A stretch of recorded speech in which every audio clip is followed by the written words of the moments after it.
Good morning. How are you? Welcome to the 1-900 version of how housing first can prevent and end homelessness. As you heard, my name is Tracy, and Lee broke me yesterday. She broke my voice. So this is week 7 of 9 weeks of travel and training for me. Yesterday should have been the day when they videotaped because I actually had a voice. But this morning I woke up and my voice had disappeared. So I want to find out a little bit about who you are, and then I will talk a little bit about who we are as OrgCode. So let's go around the room, and I know according to Andrew, there's microphones everywhere in this room. It's like Big Brother is always listening. So we don't actually need a microphone to follow people around. We should be able to hear you as long as you speak loudly.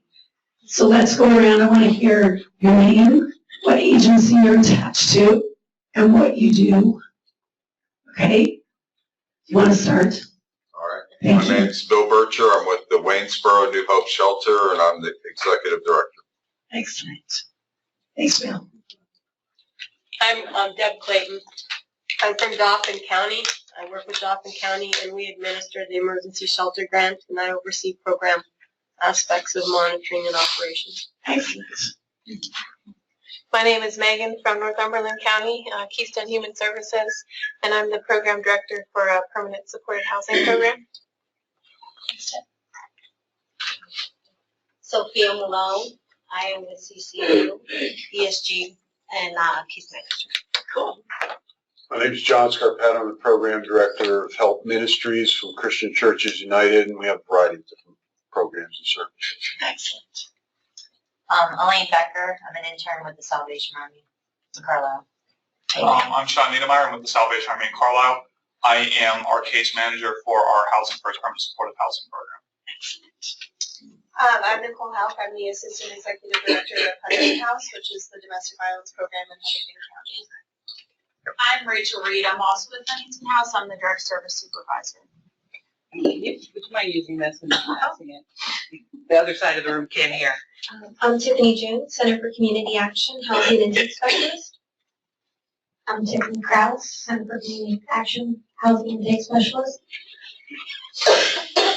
I'm Sue Harrington. I am with Perry Housing Partnership and Perry Human Services. I am a case manager for Perry Permanent, and I do the HAT program for Perry Human Services. Cool.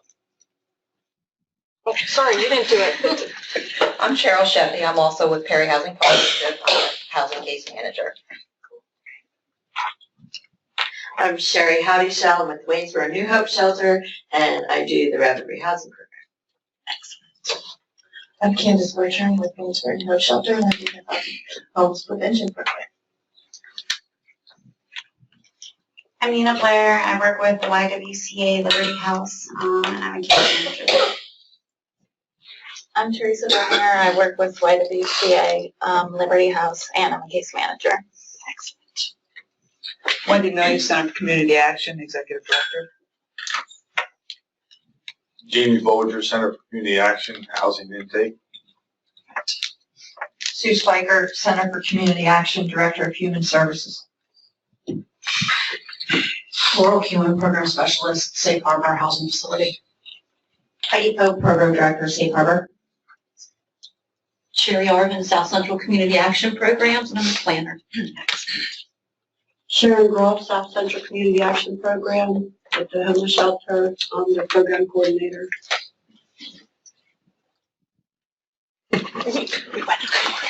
I'm Heather Harris. I'm from YWCA North Central PA, and I work at Liberty House as a case manager. Tara Day Ulrich. I'm also with the YWCA North Central PA, and I am a program director. Good morning. I'm Amy Kranz. As we had mentioned, I'm the newly appointed Central Valley RAB chair, and I will find someone to be my co-chair. I'll be making phone calls to all of you I don't know. But I work for Transitions in PA. We're a comprehensive victim service center with a focus on domestic violence and sexual assault. And we had a rapid rehousing program. We're going to have a rapid rehousing program here with the new grant, and received ESG in the past. I'm Jennifer Wenzel. I'm with Franklin Fulton Mental Health, Intellectual Disabilities, and Early Intervention, and I supervise Franklin and Fulton County Housing and Homelessness programs. My name is Trudy Wesley, and I work for South Central Community Action Programs, Franklin County Homeless Shelter. Are you sure that's it? I think. My name is Karen Riley. I'm also with South Central Community Action Programs, the Franklin County Shelter, and the site coordinator. Megan Shreve, South Central Community Action Programs. We have rapid rehousing shelters and the HAP program. My name is Renee Dodson, and I am with South Central Community Action Programs, and I coordinate the Homeless Assistance Program. I'm Leah Doherty. I'm the staff person for Diana T. Myers and Associates for the Eastern PA COC. I'm Ann Yusepis. I'm from Schuylkill County. I work for Catholic Charities, and one of the programs that we do right now is the supportive service for veteran families for homeless and homeless prevention. I'm Alexis Stein. I work with Union Center Community Action. I am currently the Family Development Coordinator. I work with Rapid Rehousing, and I'll be taking over in June as the Housing Director. Cool. I'm Jenny Noble with Lycoming County Mental Health Housing Specialist. Elizabeth Fellows. I work for Cumberland County Housing Authority as a housing case manager and homelessness specialist.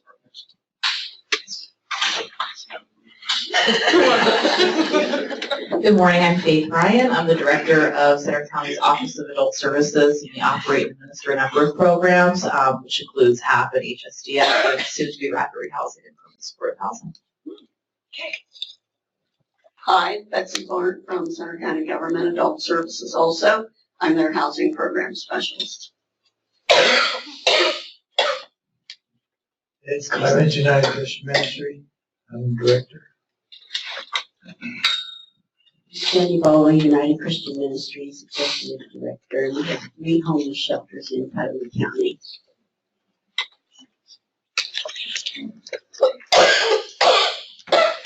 I'm Allie Shaw. I'm from Genetic Human Services Department, and I'm the Housing Stability Case Manager.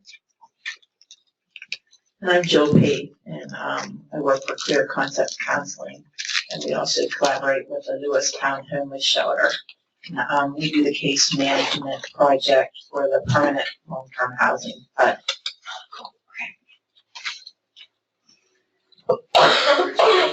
am the housing coordinator for CSO Community Action Agency in North Oklahoma County. Manager Clay, Pennsylvania Department of Community and Economic Development. Stacy Hoffman, Department of Community and Economic Development. Tom Dewar, Executive Director of Transitional Housing of Columbia and Montour County. I'm Susan Stringer, and I'm stepping in for the Director of Shelter Services Incorporated from Juniata County while she's out on medical leave. I'm Ruth Shearer. I'm the case manager from Family Promise of the Harrisburg Capital Region, the shelter program for homeless families. I'm Robin Gottlieb with the Clinton County Housing Coalition. I'm the case manager for the Life Center and the Merit House. I'm Maria Garlick, the Executive Director of the Clinton County Housing Coalition. Okay, so we've got a wide group of people, so that's great. A couple of things about OrgCode. For those of you who are not familiar with us, and my voice will come back as I talk more. We always refer to ourselves as a merry band of misfits, primarily because we're all operational, and most of us have a voice, so that's a good thing.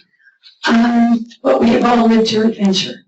So all of the work around shifting communities from managing homelessness to ending homelessness, we've lived that journey. We all sort of come from various different backgrounds. Our fearless leader is a wacky guy called Ian DeYoung, who keeps us guessing and wondering where are we on this roller coaster, but also ensures that we're staying true to promising practices, that we're being true to ourselves, to our communities, and really making sure that whatever we do with passion. So Ian's slogan is always, be awesome. And he certainly depends on all of us to be awesome. Unlike most people would believe, OrgCode is a very small organization. There's only 4 of us that actually work full-time. There's no receptionist. There's not even a home office. We have a P.O. box. Or when we're not traveling, we actually work from our own homes. I initially met Ian when I was responsible for a community in their long-term plan to end homelessness.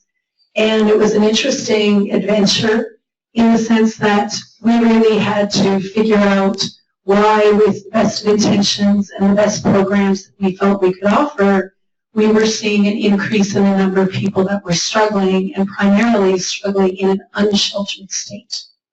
And so even though we were doing the best we could, in agency meetings, we would hear from every single agency that they were working with the hardest to serve, quote unquote, that we were trying our best, that we were struggling with issues, that we couldn't get people to do what we needed them to do to increase their stability.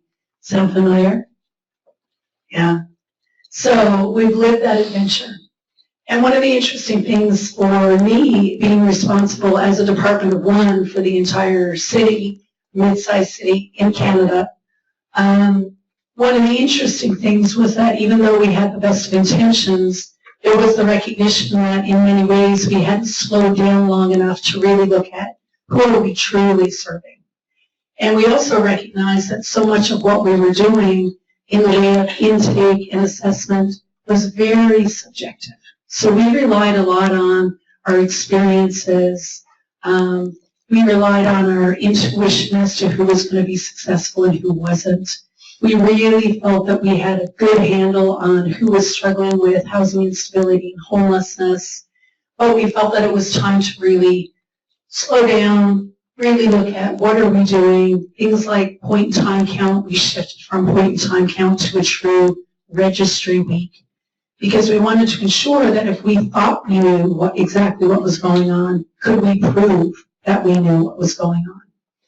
And so going from a historical just counting people who appeared to be homeless to a full assessment of their needs, if we identified in the initial screening that they were indeed homeless, and with the adoption of things like the SPDAT. So those of you who have heard of the VI SPDAT, I promise that in 2009, 2010, when we started looking, there was about 13 of us, different communities around North America, and we were frustrated with the lack of assessment tools that really were dedicated for homelessness and housing. Most of the assessment tools were medically oriented, and we never deemed ourselves to be medical practitioners. We were housing practitioners. And so we really wanted a tool that was really grounded in evidence and really looked at what are the life areas that we know, based in evidence, will increase someone's ability or inability to stay housed.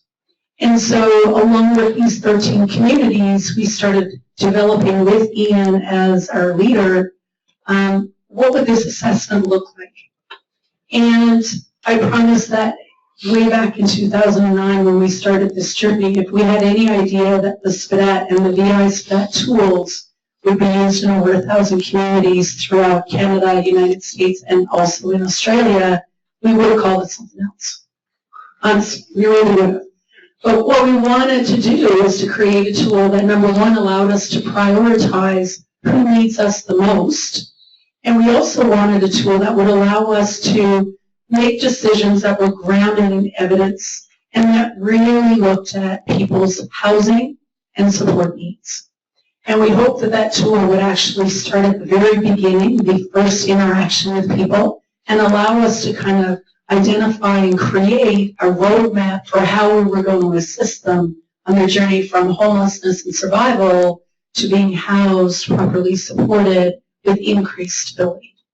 So it was sort of an interesting journey. Last week we were in Minneapolis and in Michigan, Minneapolis the week before that. And we had an opportunity for the first time for me to meet Kitty, who actually is in Oceania, and she was one of the other leaders of these 13 communities that were involved in creating this tool, but also in beta testing it. Some massive revisions that occurred. The interesting thing for us is that when we look at what we do, everything that we do with OrgCode, we do with the hope that communities will be able to enhance their service delivery. And because we've all been a part of communities that are doing the best they can to really shift from managing and being in crisis mode to really helping people on their journey to housing stability. In addition to the SPDAT tools, we've also generated with case managers additional case planning tools that will assist you. And today we're going to look at some of those. So in addition to myself and Ian, we also have Jeff, who lives in the Western Provinces in Canada still. I'm a military spouse, so I get to move around a lot. I'm originally from a small island in the middle of the Atlantic Ocean called Newfoundland. Has anyone heard of Newfoundland here? Yeah. I need to find out why you know about Newfoundland. There's Canadians who don't know about Newfoundland. So I'm actually in a position where, because when my husband is military, every 4 or 5 years I get an opportunity to kind of change my life, change my profession, do something new. And over the last 23 years, I've spent all of those years working primarily with vulnerable populations, but doing everything from mental health to team building and organizational redesign, to working with addictions, an awful lot, about 10 years working with homeless and street-involved youth, primarily in urban areas. And when I went to Medicine Hat, which was the community that I lived in prior to my current community in Ottawa, I was, as I mentioned before, just the department of one. And so I relied on my community members to really assist in the transition from managing homelessness to ending it. And it was a scary journey because we really had to revisit what it was that we were doing. But it's a journey that's replicated every single part of not only what we do and how we do it, but how we give ourselves the opportunity to slow down and say that because we're human and not perfect, our systems and our programs will never be perfect. And so there's always room for enhancement. So my job today and my goal today is to make sure that by the time you leave, you actually walk away with tools that you can immediately start implementing in your practice, with the hope that it also increases the value of your practice and your professionalism. So that's the goal. We also have, in addition to the 4 full-time members, we also have a number of bench players. And we call them bench players because they're actually really busy doing full-time jobs, running their own organizations, running their own companies. But because they've been attached to OrgCode for almost 10 years, whenever we have projects or we need their particular expertise, they come on board with us and take vacation from their real jobs and work with us. So we've got 2 people that actually run the West Virginia Balanced States Coalition to End Homelessness. We've got one individual from Arizona, Mike Shore, who has his own company called HomeInc. We have Chris Freed, who's out of Los Angeles County. And Chris has actually been working with us for, I want to say, at least since 2010. And Los Angeles County has certainly gone through a huge transformation, and Chris has certainly been a part of leading that. So she certainly comes in and is bringing the family focus. The other person is Aaron Wigston, and we also have David Tweedy. And so David really comes from an HMIS technical perspective, and Aaron is our youth expert. So whenever we need them, they come on board. So we spend about 75% of our time in the U.S., interestingly enough. And we go everywhere from Hawaii, where we're certainly currently helping them completely design and implement their coordinated entry system for all the islands, all the way over east to Rhode Island, where we've been attached to agencies like Crossroads Rhode Island for years. Minnesota, of course, all the way to Texas. We're doing a lot of work with the balance of state. Right now, most of my U.S. work is primarily based in Michigan and Virginia, and some work in Missouri, and some work in Fort Worth, Texas as well, in San Diego, which is sort of an interesting perspective for me. Those of you who are just starting coordinated entry, have you just started that? Yes? So take heart. San Diego, as big a city as it is, they're only 6 months into their coordinated entry. 6 months. I was shocked. It's like, really? San Diego, and you just start coordinated entry? How's that possible? So everything that we do around transforming our services, always see it as an evolution. So what we're doing today, it'll look different in 6 months' time. And it should look different. So that's a good thing. When we sort of look at the goal for today, I know that many of you have had an introduction to Housing First. My goal is that we actually start looking at a number of key things that will sort of provide the foundation for us to make some additional changes and enhancements. We're going to talk a little bit about what we know to be true regarding homelessness. And as someone's worked in the field for a really long time, I can honestly admit the fact that there were lots of things around homelessness and the experience of homelessness and who was precariously housed, and thought I could predict exactly who would become homeless and who would be able to self-resolve. And what I've learned the hard way is that really our ability to predict is extremely limited. And oftentimes our ability to understand exactly how people enter homelessness, who's going to get stuck in homelessness, who will be able to resolve their own homelessness. We can't rely on our subjective experiences totally, and wherever we can introduce tools and approaches that are grounded in evidence, we will be much better equipped to serve the people that we have the privilege of serving. We're going to have a look at what Housing First is.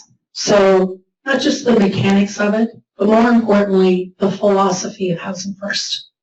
So we'll talk about Housing First as a program model, but more importantly, philosophy. Beyond that, we're also going to look at how Housing First has actually enhanced practice and client outcomes in all of these areas. So coordinated entry, prevention and diversion, how we be an awesome shelter. And so often when communities first start looking at Housing First, people believe that Housing First is anti-shelter, when in fact nothing could be further from the truth. A Housing First philosophy recognizes that we need 4 sectors to be operating at top capacity in order for any community to truly be able to address the needs of people that are experiencing homelessness. And one of those sectors is the connection to permanent solution. And shelters play that role. And so how do we enhance the work that we're doing to really ensure that as shelters, as outreach workers, as people that are doing housing-based case management, that every single thing that we do with our clients is deliberate and structured, and most importantly, housing-focused, so that people can return to safety and stability. We're also going to have a quick look at housing location. How many of you are actually expected to recruit landlords as part of your job?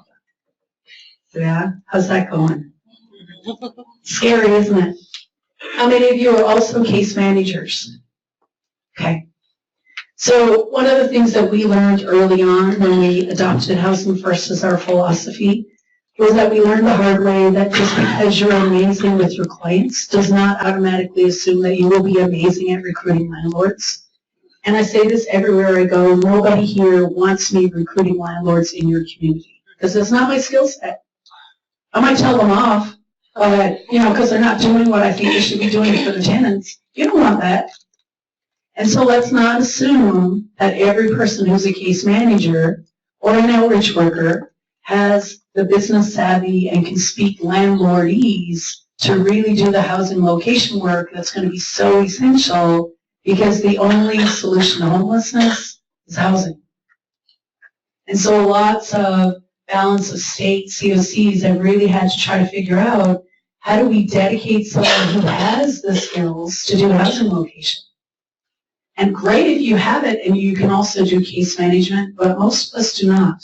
They're completely different skill sets. So it's one of those opportunities where you kind of almost need to live by the mantra that I currently live my life by. Name it, own it, live it. If you can't do it, you need to name it.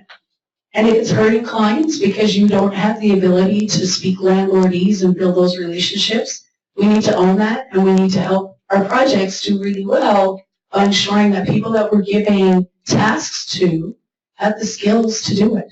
Doesn't mean you're bad at what you do. It just means you're not the right person to do landlord recruitment. You're awesome at other stuff. Does that make sense? All right. So if you need me to chat with your executive directors, do it today. So I want to get you up and get you moving. You will see over here on this side of the room, so we're going to need to move a little bit. There's 3 posters. In the back here, it's unsure. Over here, we have the pink poster says agree. And then right here, the blue poster says disagree. And what I'm actually going to do is I'm going to read a couple of statements. And these statements are not necessarily statements that I believe, but I want you to position yourself under the poster that reflects whether or not you agree, disagree, or you're completely unsure about the validity of that statement for you as a human being, not just as an agency representative. Okay? Are you ready to move? All right. Here's the first statement. Based on data, we know that the right person gets to the right program at the right time to end their homelessness. Here we go.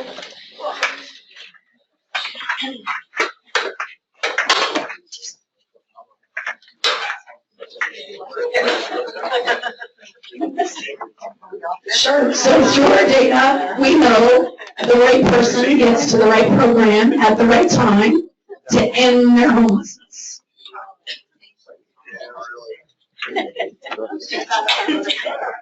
Right. Wow. All right, I gotta move. I can't see where you all are. Uh-oh, no one's in on shore. How many of you are in agree with that statement? No one? You're all in disagree. Oh, Anna, who does HMIS here? Why are you in disagree? Why did you position yourself over there? Well, I positioned myself here because of the one statement you made. I mean, all of it really worked for me, but when you said they came at the right time, Okay. I just almost like kind of laughed. There's never a right time. Often what we deal with, we have a number of supports in Center County, including INR, even in our office, right. But we find often it's about what the client is presenting as the need. Right. Is the challenge because they may not be asking what is the quoting the right thing to say. It takes them to the wrong place. It denies them services off the bat screening, and they really need oftentimes a lot of hand holding. So even if they're like that, and again, I'm quoting, I hate the term cream of the crop. It doesn't necessarily mean they're going to be where they need to be. Okay. And so part of it being the clients either may not state what they really need or they may not know what they really need, right. And the timing piece. And you also mentioned about people being screened out of programs. Okay. Other thoughts? They're not always honest with you. Okay. About what is going on with them. Okay. So sometimes for people, and it's interesting for me because it's really, really frustrating when as a human service worker or social service worker, you're there to assist people. And people come and they're giving you the story, but you're sensing that this isn't really the real story. Okay? Yeah. And why do people do that? Because they think they already have the right answers of what you want to hear. Okay, so they're committing themselves to telling you what they think you want to hear. They could be afraid, someone mentioned. What would they be afraid of? Judgment. They won't be eligible. Yeah. They won't be eligible, right? Yeah, so they could be the fact that they've been turned away from every other agency, and so we've sort of created this structure of People who are in survival mode and really want their needs met, feeling like they have to tell us what they think they need to say in order to be identified as eligible, and maybe even identified as not even eligible, but ready to be assisted by your agency that has a particular mandate, particular mission. Okay? Any other comments? I just find it in our community, for instance, they'll go to the first person they think of, like say, an example, the United Way. Yeah. And United Way will say, well, I don't know how to help you here, call this person. Totally. And then they go over to this person's like, we don't know, oh, try over here. So they just go, they get passed around. They do. So, I mean, the realization being that in our industry, we are really great when someone comes to us because we know what we do. But within our system, realistically, if someone comes and tells me their story, if they're in survival mode, there's a recognition being that what they want and what they need is to get those particular issues addressed that day. So if they already know your mission and they know who you serve, it's very common and very human that they would actually relate parts of what's happening for them that reflect your values and your mission, regardless of what their values are. And so the other key piece is that they may wait to find out, are they eligible, and do you have an opening? And if you don't have an opening, can they go on your waiting list? If they do have an opening, it's like, woohoo, first come, first serve. I went to the first place and I got lucky, I'm in. All right. And I don't know what about you, but historically over 23 years of working in the field, most of our programs were served on a first come, first serve basis. Did you meet eligibility? It had nothing to do with screening to see, based on all of your needs, are we, our agency, our program, the best fit for you? It was just basic eligibility. And then after they tell their story and we say, yes, we have a space, or no, we don't, do you want to be added to our waiting list? Then based on our knowledge of our system, we would send them off somewhere else. 3 blocks west, 2 blocks south, take the right-hand turn, go into the red door, someone will help you. And then they truck off and they try to figure out, okay, how am I going to tell my story again, right? So the interesting piece is that our industry has actually created this environment where we've encouraged people to service shop. And so people in survival mode will tell us exactly what they think we need to hear so that their needs are met. And our systems often aren't very easy to navigate. Okay, any other comments? No? All right, so now I'm going to get you moving, you trucking around our community right here. Here's the next question. Affordable housing is an issue in every community. In your community, if you had enough affordable housing for everybody in your community, homelessness would cease to exist. If you had enough affordable housing, homelessness would cease to exist. Nobody's moving. Oh, there you go, Leah. Thank you. You're not going to get water, are you? You're really unsure? Are you still all in a disagreement with that? Why? Yeah. In our county, in our community, the survivors that we work with face a variety of barriers, and housing is just one of them. So you're in permanent housing, but maybe you're a single mother with 4 children that works full-time at a minimum wage job. Right. You spend the majority of your paycheck on childcare. So there's all these barriers that intersect and compound trauma and then the issue of housing. Okay. So housing supply is just one part of a huge equation as to people's stability. Okay?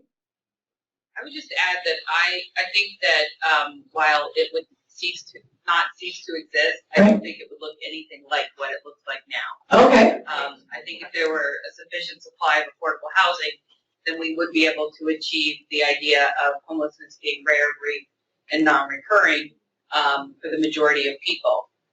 But to some degree, it would still exist. Okay. Well, to piggyback on that, I think it's about options. Like, we're struggling with options where we live. And when we say affordable, we try to always say affordable to you. because affordability is like definition changes where you are. Totally. But we also have plenty of people that choose to live to fit our definition of homeless, and they may come into our winter shelter, they may camp for the summer, but we still count them as homeless. Right. That's a choice.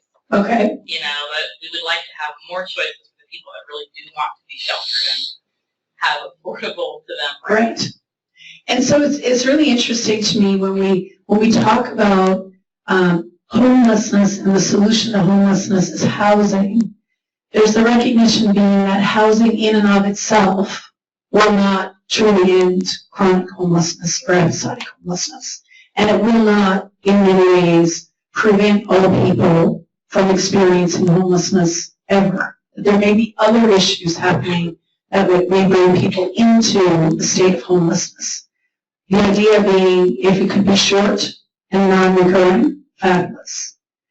Let's talk about choice. So you mentioned a really good point around, you have people who can come inside, let's say, in the winter. Are they coming inside in a shelter? We have an out-of-school program Okay. with a bunch of churches that change Yep. on a 3 to 4 week basis. Okay. And it's kind of like a no rule, just heating. Right. We don't operate for the county or anything, it's completely private. But Okay. So they come in during the winter shelter, and then when it warms up, they go back in terms of encampments and camping and that type of thing. Okay. Okay. So let's talk a little bit about choice. What's your take on that? That people would actually choose to live that lifestyle? Yeah. We have homeless in our county. I'm never convinced it's chronic. Okay. Because we have a bunch of, I call them couch hoppers. Okay. You know, so they'll get in trouble or fight with their significant other, whoever they live with, and then they get thrown out for 2 weeks, and then we're back. I mean, so it's back and forth constantly. Right. So to hook people up with housing like that, it's almost a lose-lose situation, because you get them into housing, a month later they're going back with whoever, and then they start burning all these bridges. Okay. And so, Right. you know. So the whole definition of chronic looks very different in your community, where they may be indeed homeless because they have no safe, appropriate, permanent place to return to, but how they live their life is kind of skipping from place to place. Okay? Yeah. Now, in Schuylkill County, they just started a shelter, and it's a men's only shelter. Okay. So a lot of times, if it's a couple that comes in, Right. they will offer, well, the man can stay in the shelter, and we will put the female up in a motel for, like a night, 2 nights, Right. whatever. And a lot of times they're like, no, we can't be separated. Mhm. We can't be separated. So Mhm. then it's like, well, this is the choice we have. Right. And they don't want that choice. We would rather be together in the woods. Yeah. And it's like, you know what, you're only going to be separated from 7 at night till 7 in the morning. Well, he might need me. Right. This happens, it's like, well, there's people there, and they just won't separate. Right, right.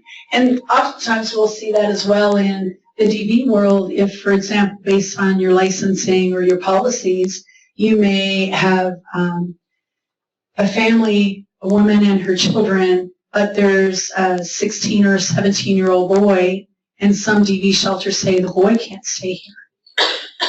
And I mean, I'm just envisioning as a parent how terrifying that must be to think about, okay, I'm going to come in because I need safety, and I understand the rules and understand the reason behind it, but my 16 or my 17-year-old actually has to be away from me, or my loved one has to be away from me. Yeah. And so as humans, being social beings, they may not actually see themselves as having a choice. But we do the best we can in our community with the resources we have, with the hope that it's going to meet someone's short-term needs. The interesting thing about some of the research that's gone into homelessness is that at one time there was this belief, and oftentimes we'll still hear it in communities, we'll still hear it in public media, about chronic homelessness. Those folks that are living chronic homelessness choose to be homeless. And the research would actually say that less than 2% of people that are experiencing homelessness choose to stay out in the cold or in the hot or whatever it happens to be. But what they have chosen to do is to opt out of the system where they have to change everything about who they are and what they do in order to have a roof over their head.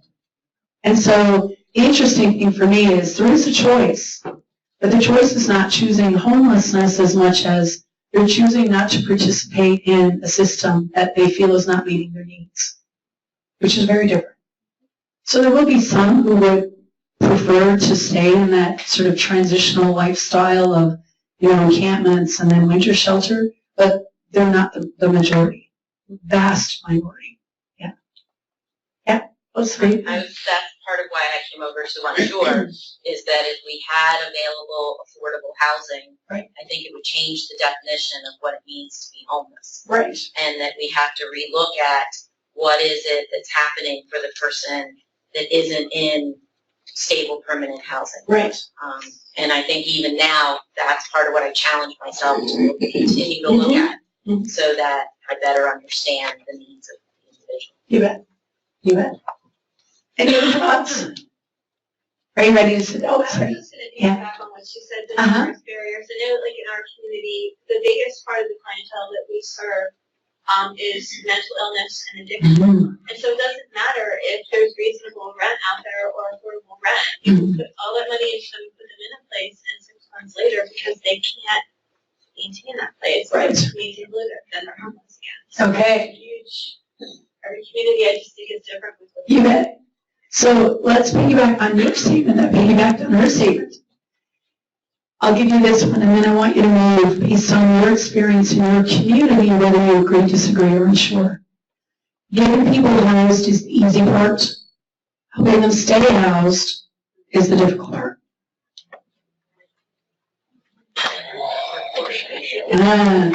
Good question. So getting people housed is the easy part. Keeping them housed is the difficult part. I think I understand. That's. Yeah, there's no. It's not easy. The only easy day was yesterday.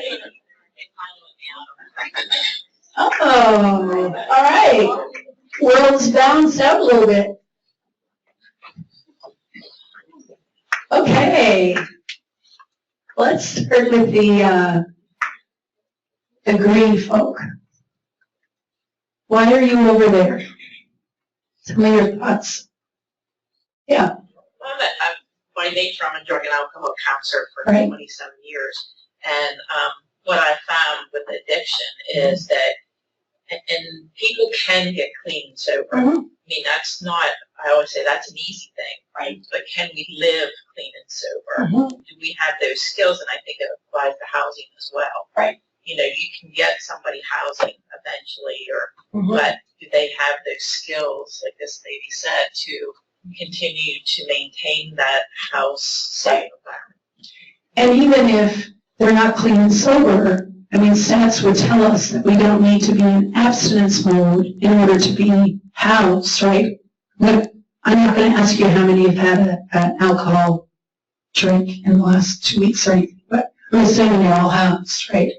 So the reality being that, yeah, if we think about people's relationships with substances, if they're in a harmful relationship with substances, whether it's alcohol or other drugs, their ability to maintain their stability and their housing stability will indeed be impacted. But also the realization that if you don't have a harmful relationship with substances, the vast majority of North Americans live and never experience homelessness. So, yeah, good point. What is their connection to that drug, and what's the impact of those drugs in their life and in their road to stability? Other reasons why you agree? Who's just been able to place you in the most challenging cases in housing. Right. And we're fortunate, I guess, in our community that we do have good relationships, and we're very hard to make good relationships with landlords and the housing authority, and we have those relationships. So we have been able to place even the most challenging people in there, but it's keeping them there. That's our problem. Okay. So. Yeah, stabilizing them in their housing unit. Cool. Okay. Why do you disagree? I'm sort of in between agree and disagree. Are you? I'm not unsure. Okay. I agree that it's difficult to keep them housed, but in the community I live in, it's also difficult to find the housing Okay. that, you know, the landlord that wants to work with those people, Mhm. the landlord.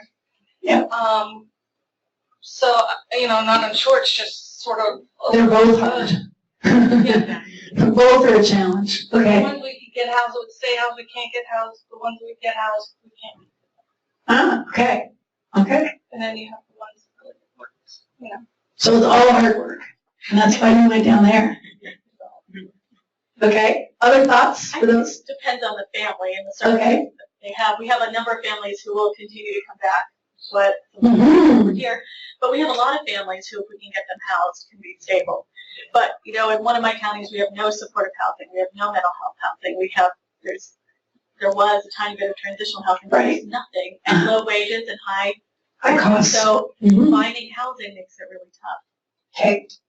And so you're relying on, for many people, access to vouchers, not to mention access to landlords. Yeah. So right. there are no vouchers, so trying to find. Okay. Maya, your group. One of our issues is finding them affordable housing that's decent. Right. And that's in a place where they can find a job. Right. Because we don't have transportation, public Right. transportation in our area. So they might be able to find something in our town, but they get a job over here in this town Right. and they don't have transportation to get there. So we need to find them either a job here where they're living or a house there where they're working, and to find affordable housing that's a decent place for them to live. You know, I look at it, would I want to live there? No. Then why would I want to put someone there? You know, we have a lot of not very good places that's affordable to put people. And for those of you in your communities, moving people out of their home communities, that's something that you address on a regular basis because their home community may not have the services, may not have the employment opportunities that they require. Is that your experience? Yeah. Okay. Yep. Yeah. I just, for me, it was the idea of someone being housing ready and having the skill set I don't necessarily agree with. But I think the piece that makes me unsure is the difficulty in predicting who is going to be successful. Right. And for those who continue to face challenges, what is it that's happening? And how do we know how to differentiate? You know, I have someone that I placed in permanent supportive housing 14 years ago that I would have bet a lot of money on wouldn't be there after 6 months. Right. But 14 years is still housing. Still there. How do we get better? I don't know that you can ever fully predict, but how do we know better who needs what? Really good point. And the key thing that we've learned based in data and research, that we don't have the ability to predict anything except that if someone has experienced homelessness at least once in their life, they're at a greater likelihood of experiencing it again in the future. Beyond that, we cannot predict. And so from a professional practice, I mean, I think part of the thing that maintains my sanity as I live this journey with you is what objective tools and promising practices can I inject into my service, knowing that my ability to predict, even though I've got tons of experience, and I believe I'm a specialist in housing work, but because we know that predicting what truly is going to happen, we don't have that ability.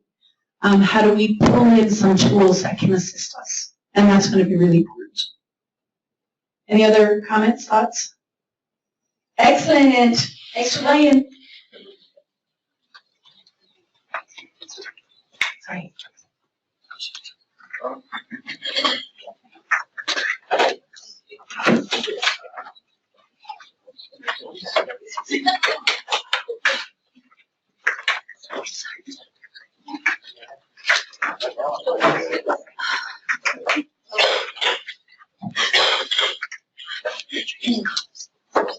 So what I ask you to do an activity like that, besides the fact that I love getting up and getting moving, but why else would I do it?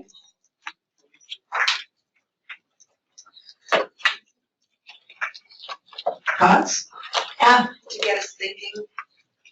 To get us thinking, to have a room filled with people that are in the exact same type of work, dedicated to improving the lives of people that we have the privilege of serving, and to recognize that even though we're all dedicated to the same mission of increasing people's stability, increasing their wellness, helping them get housed, helping them get out of survival mode, that even in a room of very like-minded people, we have very different understandings of definitions of words and what triggers us and what our experiences have been. And so one of the key things that really proved to be important in my professional work, but also in my community, was really looking at beyond our experience and beyond our expectations as to what our experiences have led us to believe to be true.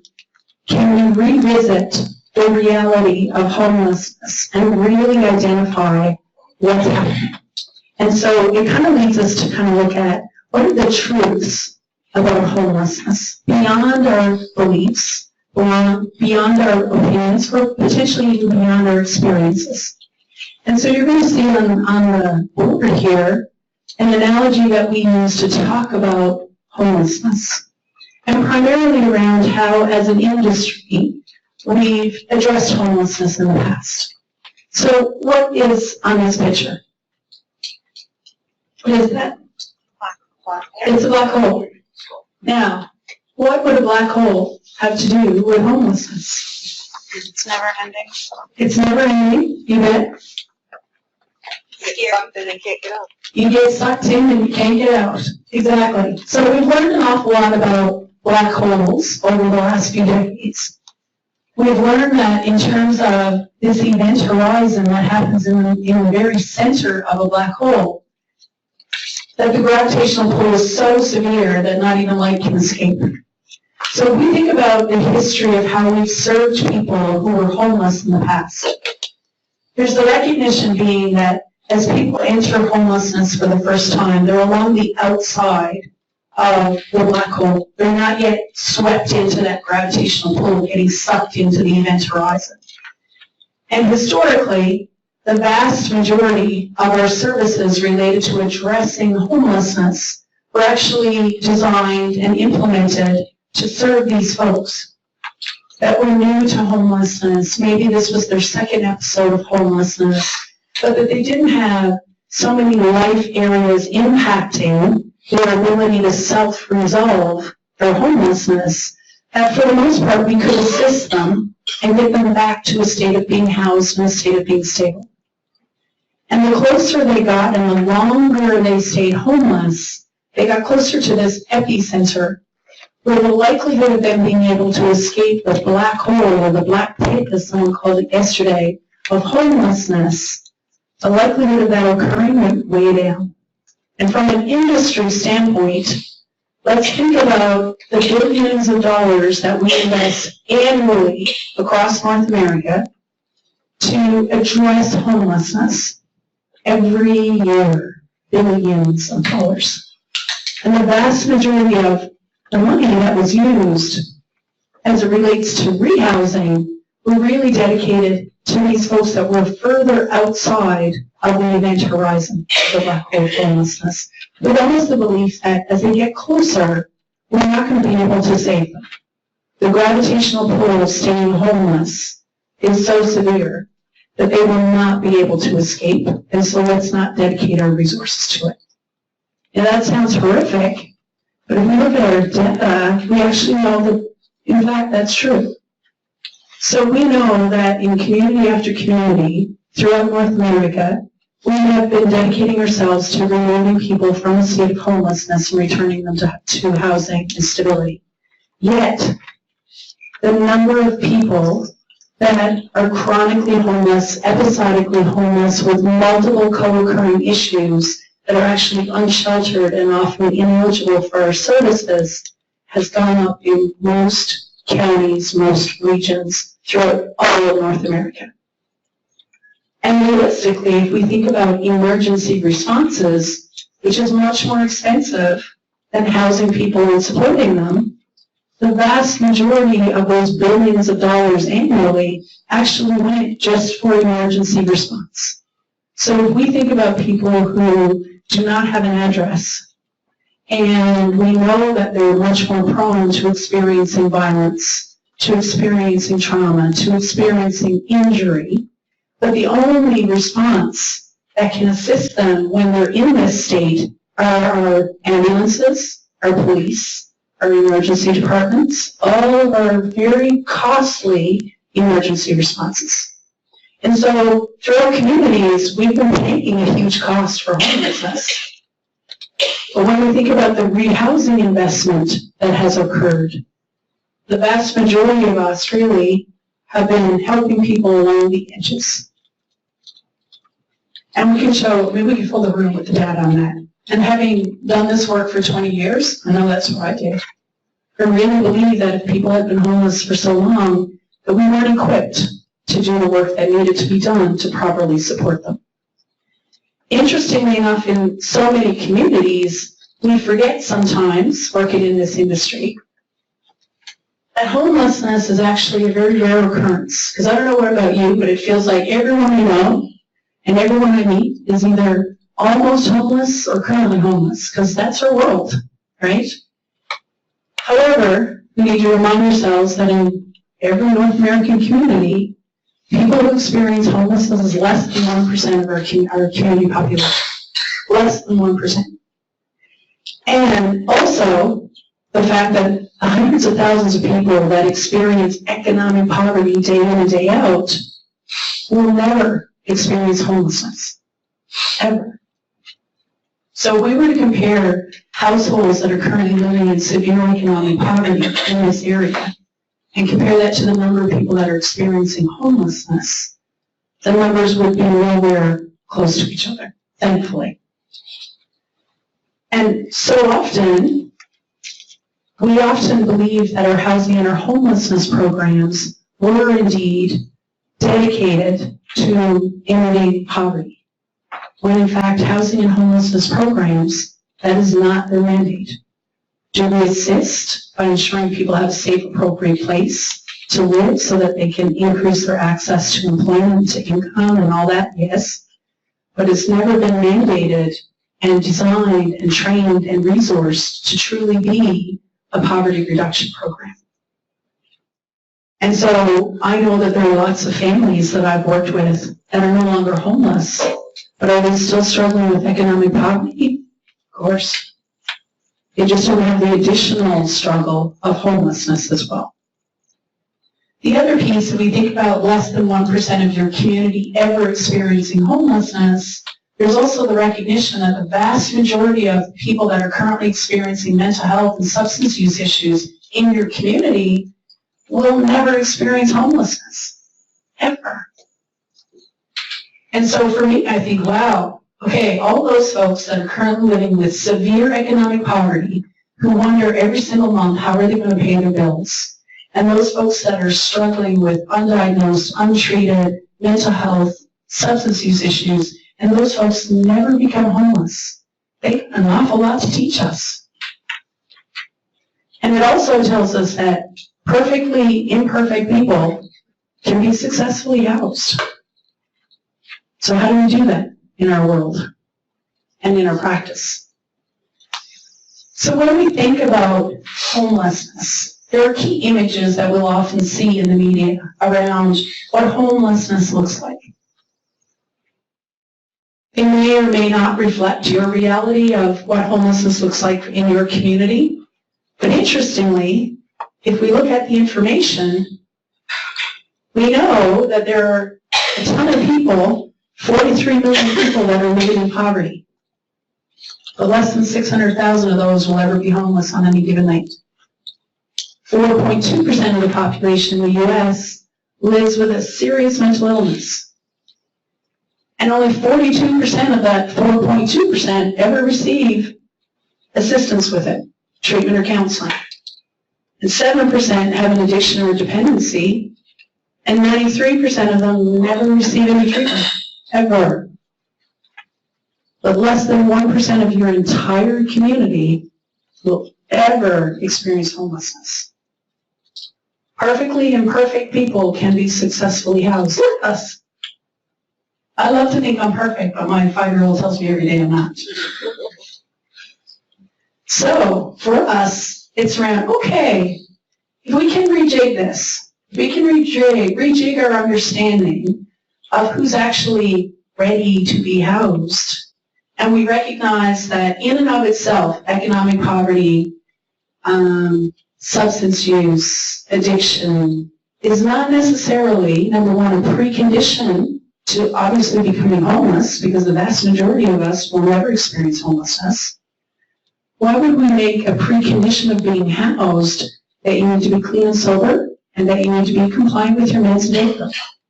And then and only then will we house you. Interesting, isn't it? I don't know about you, but when I started looking at the data a number of years ago, I was like, oh, darn it. Everything I thought I was doing with the best of intentions of setting people up for success, did I really need to do it in that order? I could have actually housed people and still saw my role as assisting them to improve their health and their wellness, and to really look at their mental health symptoms and their substance use. But I didn't need them to be all things to all people and change everything about who they are to be housed first. So it's kind of like, okay, can I shift how I'm using my expertise and my experience and my specialization and do it from the safety and dignity of someone's home? It was a huge transformation for our community. And scared us. Because we were good people doing good work. And it's like, oh man, what did we do? With the best intentions. So then we thought, okay, we're just going to try it. This is probably going to be a massive failure, but we'll try it. If it works other places, maybe it'll work here. And when we were trained, and when we were resourced, and when we were supported to do our work differently, we met with success. And more importantly, those very folks that in our community were identified as being not ready to be housed, not housable, not worthy, were the very folks that, because we could do things differently, we started to meet with success. So I think about Leah, who said that the person that she helped get housed in permanent supportive housing and really thought, this is not going to work. And 14 years later, that person's still housed.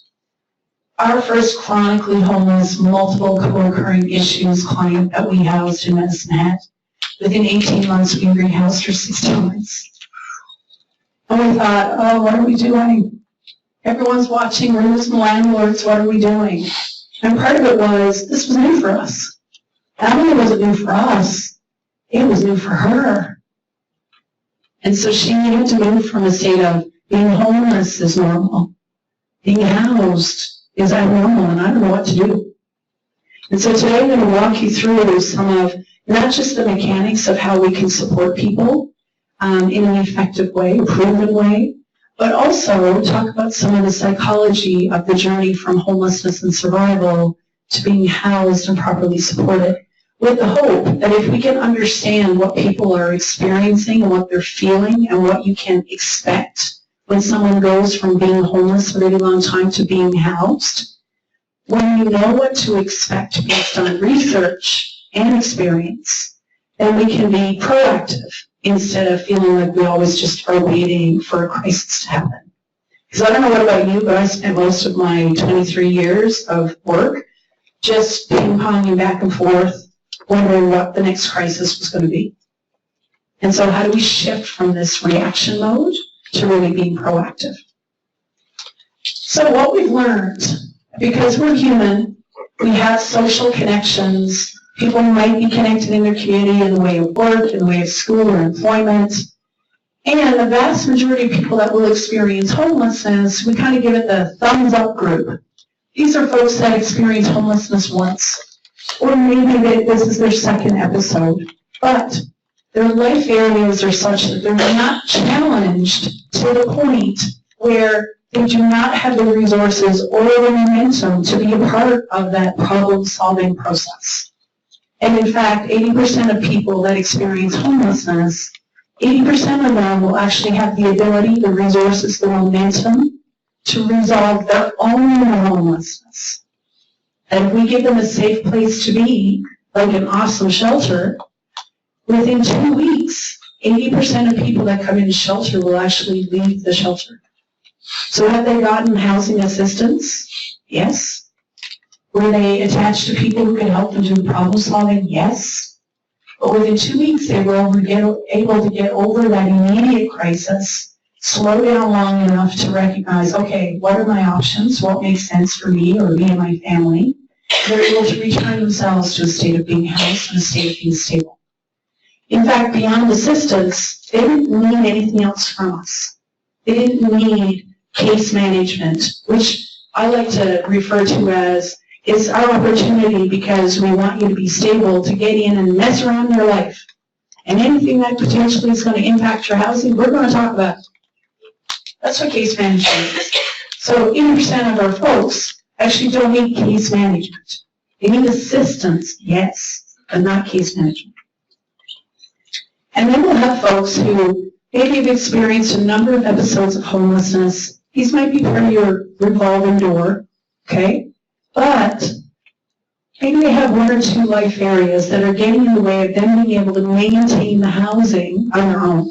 So the very fact that they're a part of your system and they keep showing up is a sign for us, okay, we provided them with assistance.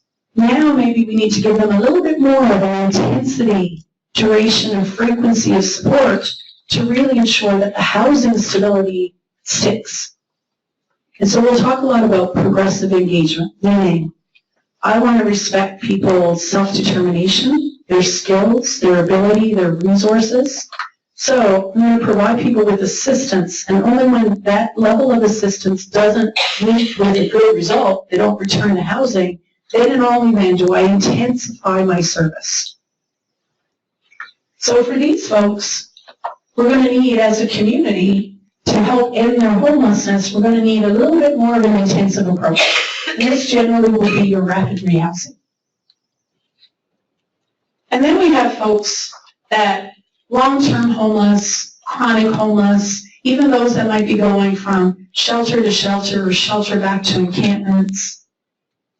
And there's a recognition being that if I have a tool that will allow me to identify what's happening for them, it's not generally just the fact that they want to be homeless. They may opt out of our system, but there are multiple co-occurring issues happening that actually prevent their ability to self-resolve their homelessness, and also an inability to maintain housing on their own without intensive supports. So this would be your housing first program model delivered through assertive community treatment, intensive case management. Some of your permanent supportive housing models would fit this. So how do we ensure that the right person gets to the right program at the right time? Historically, a vast majority of rehousing services went to this group. To the 80% of people that experience first-time homelessness that did not have life areas beyond their housing issue getting in the way, but we would bring them in, wrap them in bubble wrap, do everything for them with the hope that they would never experience homelessness again. And what we've learned is they never would have experienced homelessness again anyway. And so how do we use our finite resources to really ensure that we're assisting people, but we're providing them with the intensity, duration, and frequency of support that they need, with the end goal being stability, housing stability. So what I'm going to provide for this person will be completely different than what I provide for this person, and certainly different than what I need to provide for that person. But first I need to have an ability to understand what's their depth of need. And that's where things like assessment tools, the ISPDAT, which is a triage tool, it is not an assessment tool. A triage meaning it's a self-reporting survey, starts to give an indicator of what are some of the life areas getting in the way of this person being able to self-resolve their homelessness. A true assessment tool like the full SPDAT looks at 4 lines of evidence beyond self-report. So we look at documentation, and with permission, chat with other professionals. You're going to look at documentation, observation, and you're still going to do your interviewing. So much more fulsome overview of what people's life areas are. It is 10 to 11. Do you need a break?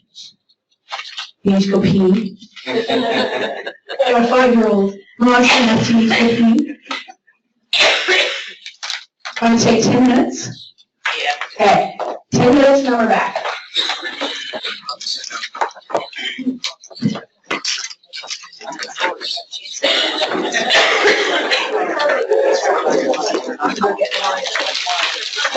Even after we had done the check-in and check-in with me, there's also why someone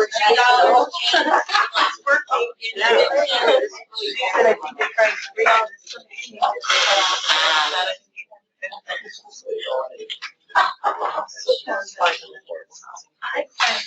She doesn't think it's there. Yeah.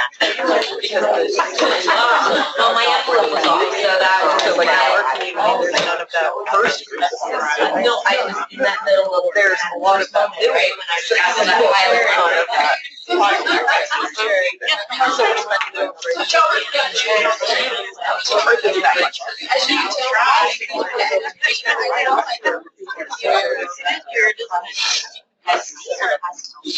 well, our program's there, and that way our community doesn't. I need a little call center. They can't have any major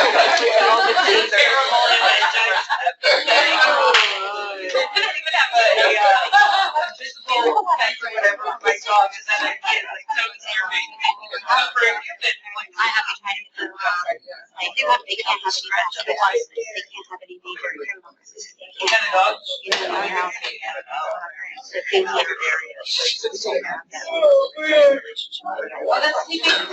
Yeah, oh yeah, it's gonna be the biggest challenge in building that.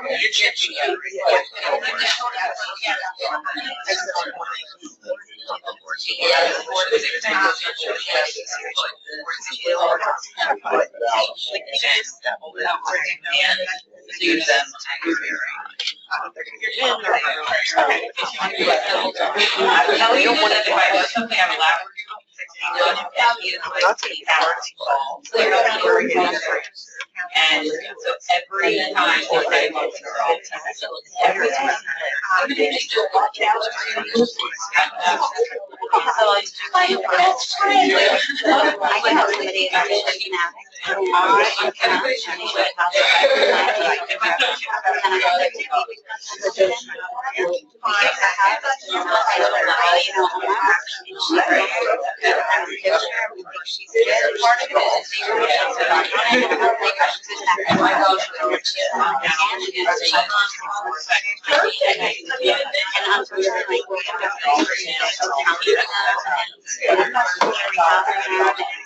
With the way our society is, Yeah, well, and that's usually maybe a shift to, just because they mess up here, they shouldn't go for things that are straightforward, and that's really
I just don't mind the fact that everything's fun M&M sweet because my grandson is all about M&M's right now. Yeah, that's So, I'm okay with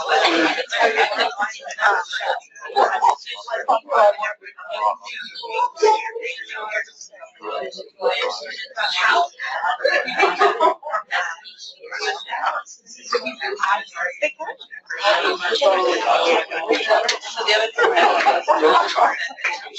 I literally should. There are some.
Yeah.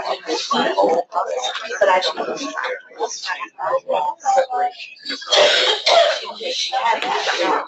Wow.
Nothing.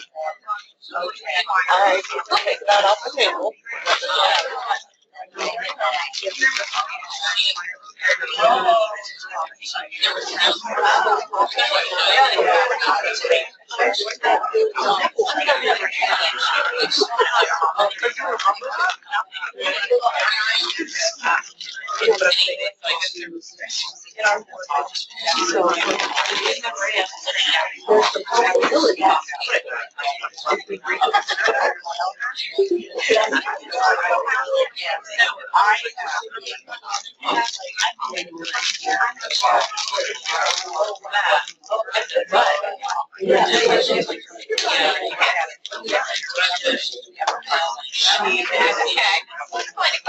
I don't know, like, right now, it's scheduling.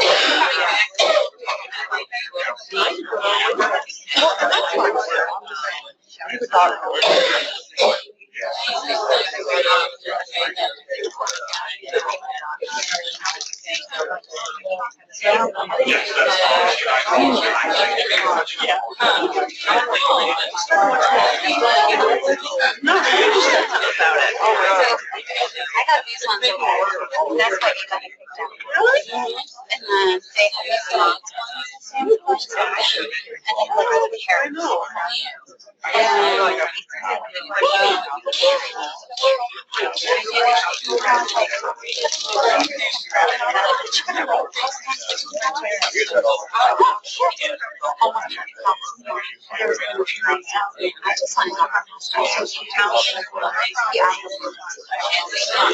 Apparently. Wow.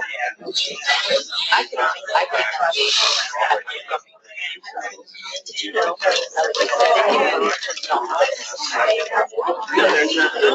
See how long her hair was?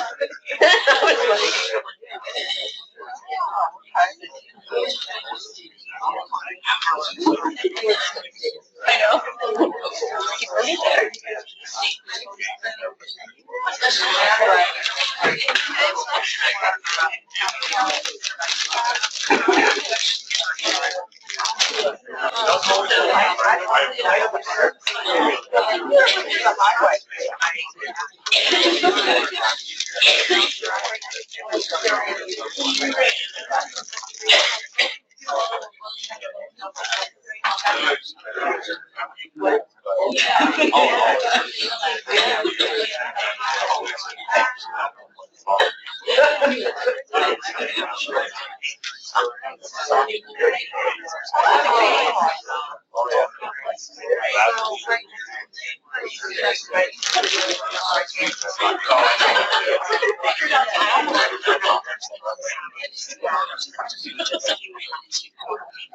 I feel dry. Yeah. That's part of it. I want to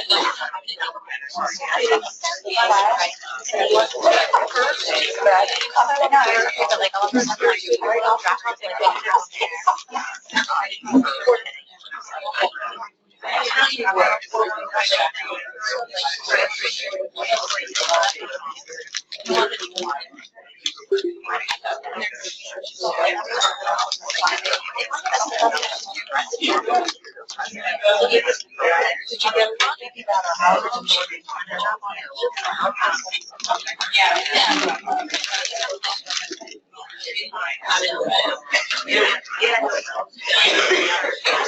Oh, no.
Okay, are we ready?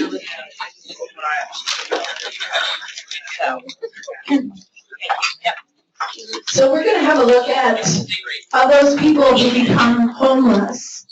What have we learned in research and data about what their needs are? Okay? So when we think about this group of 7 people, there's the recognition being that sometimes our community members, sometimes our politicians, sometimes our media will kind of see everyone who's experiencing homelessness as they all have the same issues, they all enter homelessness because of the same things, they all look alike, whatever. The realization being is that every single one of these folks have had their own unique journey into homelessness and will also experience their own unique journey out of homelessness with our assistance. And what brought them into homelessness would be as unique as they are.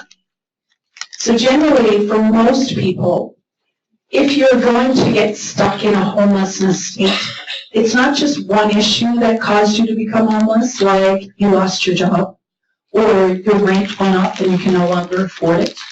Those are often the folks that with some assistance with the crisis of the housing, they can return to housing and they don't need case management supports, right? So there's a realization that for us as practitioners, we sort of need to have the ability to identify everyone that's currently experiencing homelessness. And we identify and assess using a common tool so that we're all using the same language, using a common tool to identify what are the life areas and how many of those life areas are actually challenging them in their ability to self-resolve their homelessness. So when we talk about depth of need, we talk about acuity. The higher the acuity, the greater the level of need that they have, multiple life areas being impacted, and the higher the acuity, the greater the intensity, frequency, and duration of support that they're going to require in order to return to stability. So for most people, they could indeed be very successfully housed, but in order for us to be a part of that change process, we need to understand what level, intensity, duration, frequency of support do they require, and how do I do that? What would that actually look like? So when we think about using this common assessment tool, we want to first identify what's their need, and then number two, we need to be able to understand of all the resources and services that we have in our community, what's the best program? Which is the one that's resourced, that it's long enough, that the duration and the frequency and the intensity of their supports are able to best assist this person. The vast majority of people, when we're thinking about individuals, usually about 55 to 60% of people that are experiencing homelessness actually have low acuity, meaning that they may have experienced a housing crisis, but there's not so many other challenges in multiple life areas that they're unable to access those resources, that momentum to return to stability.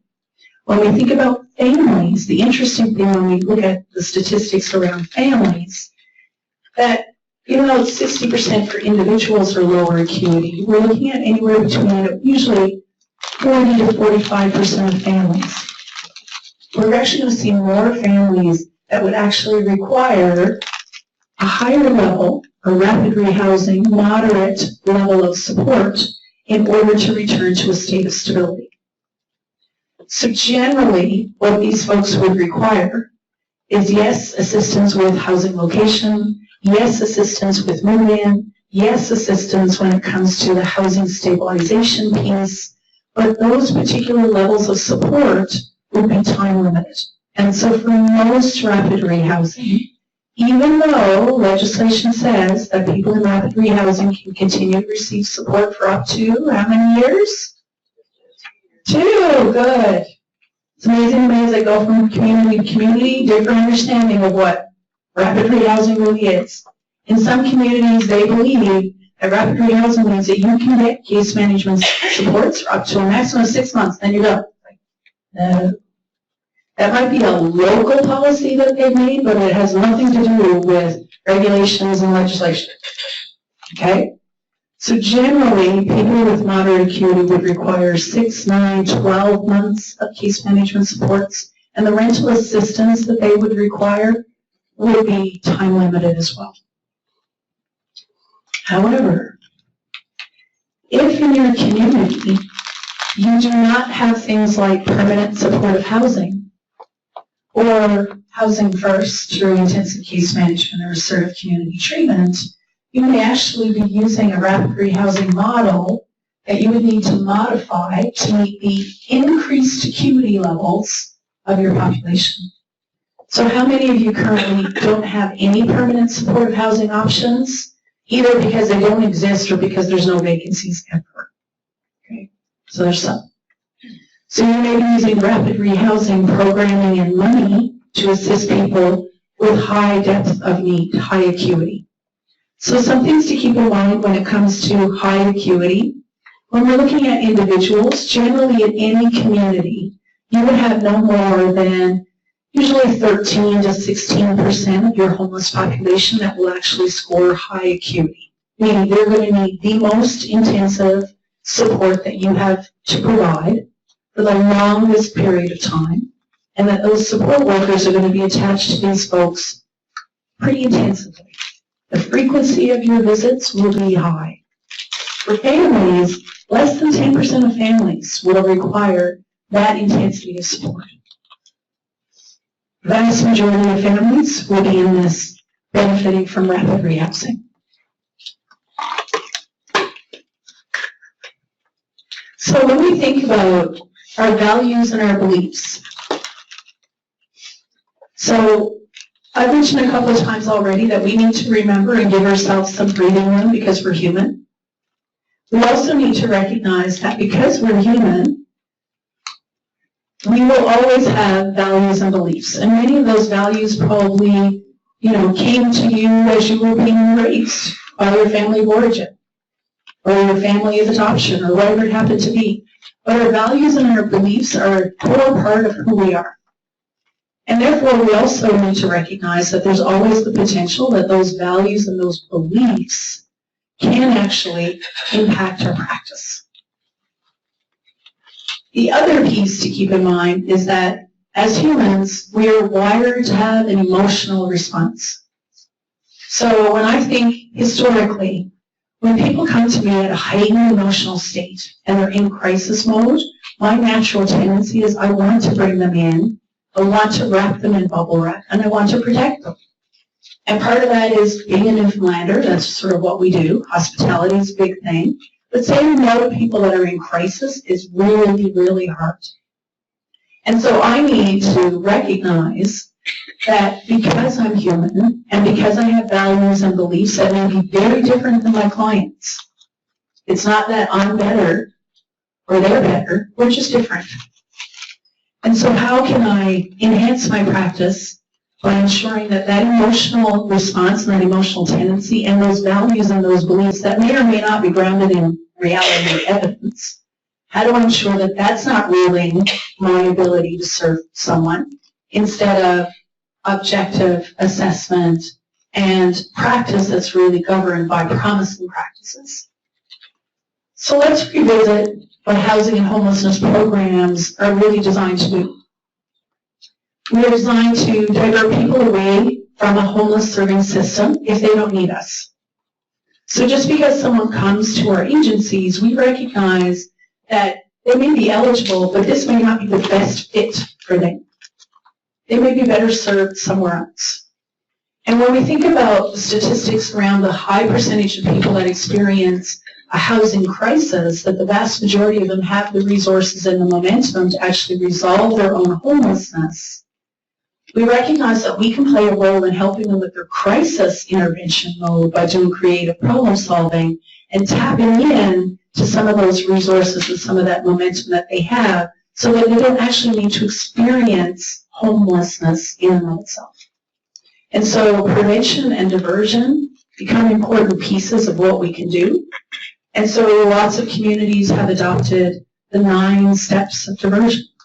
So when people come to our door and they're in a housing crisis or they have nowhere to be tonight, are we doing the diversion conversation to assist people address the crisis, but to recognize that homelessness may not actually be a definite part of their future? The next thing is that those who require us to do an intervention in order for them to return to a state of stability, we want to do that as quickly as possible. So we've got some really awesome shelters that once someone is entered into shelter within 24 to 36 hours, those amazing shelter workers are connecting with them right away to get them back on the path to housing. And so they recognize that wherever we can provide rapid response, we need to do that. The next piece is that we put an end to chronic and episodic homelessness. So we had a great conversation yesterday talking about, the phrase that we often hear about, we're here to end all homelessness. And I know I certainly struggled with that a number of years ago. The key piece to keep in mind is that there will be things and experiences and situations where homelessness will indeed be the reaction and the end of a crisis for people. We will not have the ability to prevent and end all homelessness. But what we do have the ability to do in terms of ending episodic and chronic homelessness is that as a community, a system of care, we have the ability to respond effectively and rapidly to make sure that no one gets stuck in homelessness. So how do we rapidly assist them in returning to a state of stability, knowing that the faster we can get them rehoused and reestablished in the community, the easier it's going to be for them. The other piece is that we also want to make sure that our emergency and our crisis responses can actually return to functioning as they were initially intended to function. as short-term, emergency, non-recurring crisis intervention modes. Way back when shelters started, it was never designed to be a place where people would come, and they might still be there. And I can share with this from the community I'm currently living in, where they no longer wanted to see people unsheltered. And so they opened up a lot more shelters. And what we forgot to do was to ensure we were creating a backdoor out of shelter and back to community. So in the community where I'm currently living, we have people who have been living in that shelter 15, 20 years. That is their home. And within their home, they now have street health nurses that are there to take care of any wound care and foot care. They have their NA, their AA. They have their religious affiliations that come there. They have their psychologists and their mental health counselors and their addiction counselors. And shelters did the best they could to meet the needs of their guests. However, as a community, what we forgot was, we've actually created a scenario where if we're going to move someone out of a shelter who's been living there for 15 years, we're actually destabilizing him. We've kind of created out of what we felt was necessity, and at the time it was, we forgot to create a backdoor out. So prevention and diversion is one piece, but we also need to focus in on the rehousing piece, if not people get stuck in homelessness. And that's what creates chronic and episodic homelessness. The other key piece is the recognition being that the only solution to homelessness is housing. So I can be clean and sober, taking my meds, and still homeless. If you're a homeless or a rehousing program, our job is to house people. Are we concerned about their mental health and their addiction use and their physical health? Of course. But if they're healthier but still homeless, their health is still non-sustainable without a home. So we miss the key part of our mandate. So when we think about why we exist, there's the recognition being that one solution will not work for everybody. Some people will just need housing assistance. Other people really will need to wrap them in bubble wrap and be prepared for them to be dependent on us in the initial days of being housed and to support them and walk them through this journey to stability. We recognize that substance use will definitely impact people's ability not only to get housed but stay housed. But housing and homelessness programs are not substance use recovery programs. So all of you who are concerned about, we now need to target the most difficult, quote unquote, the highest acuity folk, but I have no idea how to address their mental health or their substance use issue. We need to remember and give ourselves a break and recognize that if you're a housing specialist, that's your job. And we can provide you some training, but in particular in a balanced state area, what becomes really important is that we start to stack supports. So if in your area you have mental health supports, we need to be able to activate them from a systemic level and not expect our housing specialists to also be mental health experts and substance use experts and physical health experts, because we can't be all things to all people. And so how do we stack those supports to really support the individuals where they're needed? The other piece is that in our industry, we are awesome life skill coaches. Awesome. And what I've learned is that if we can take that expertise and switch the timing around. So I remember, I can't tell you how many countless hours I've spent doing budget and money management in a classroom with my clients with the hope that when they finally got housed, they would actually remember how to do it. And they could go from, I don't know about you, we used to use Monopoly money. How they go from Monopoly money and trying their best to figure out how they were going to make ends meet to the real life.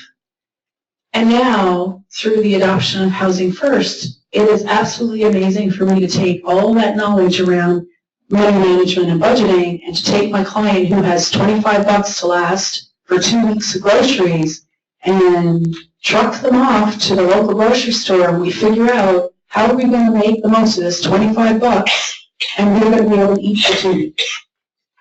We want to do life skills? Do that. Amazing.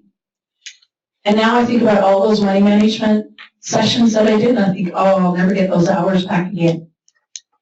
And one visit to the grocery store, and you learn so much about your client and their capacity and their understanding around how to make the most of their money. So mental wellness will certainly impact housing. But homeless programs are not mental health programs. Unless, of course, your housing program is attached to a mental health program. And then, excellent, you're bringing both levels of expertise. So, does this mean that as housing specialists, we actually don't address mental health or substance? No, we will address it. But we will address it from the context of, how is this impacting your housing? And how can we get you connected with other people who maybe have this expertise? And as housing specialists, what training do we need to feel comfortable and confident asking people questions and identifying when things like mental health, physical health, or substance use is a part of the issue around their inability to stay housed and not be able to maintain their peace? So there's certainly training pieces, but no one should be expecting you to be an expert in everything. When we all know that kids impact housing, hey? But we are not parenting programs. Will we be engaging with people so that they can increase their engagement, their healthy engagement with their children in their housed environment? Of course. But our goal, our mandate is not a parenting program. Employment will always potentially impact someone's ability to maintain their housing if they have the ability to work. But I can't tell you how many shelters have felt the pressure to, instead of being awesome at shelter, to actually be employment programs. Because as communities, we haven't really figured out yet how to house somebody who currently doesn't have an income coming in. And so our poor shelters end up having to be employment programs because the only backdoor out is someone needs to have income. And in fact, we may increase their time in homelessness because they're not employment ready. It's a challenge. And of course, our mandate is to end the homelessness of the people that have been deemed to be eligible and prioritized for our service, whatever your particular rehousing service is. But be still your human heart. Your job is to not heal and fix people. And when I first saw this, it made me angry, because I thought that that's what I did in social service. I'm here to help people with their issues. I'm here to heal it and fix it. No. Remember, perfectly imperfect people can be successfully housed. And so, yes, we will certainly address those issues that get in the way of their ability to maintain their housing and increase their health.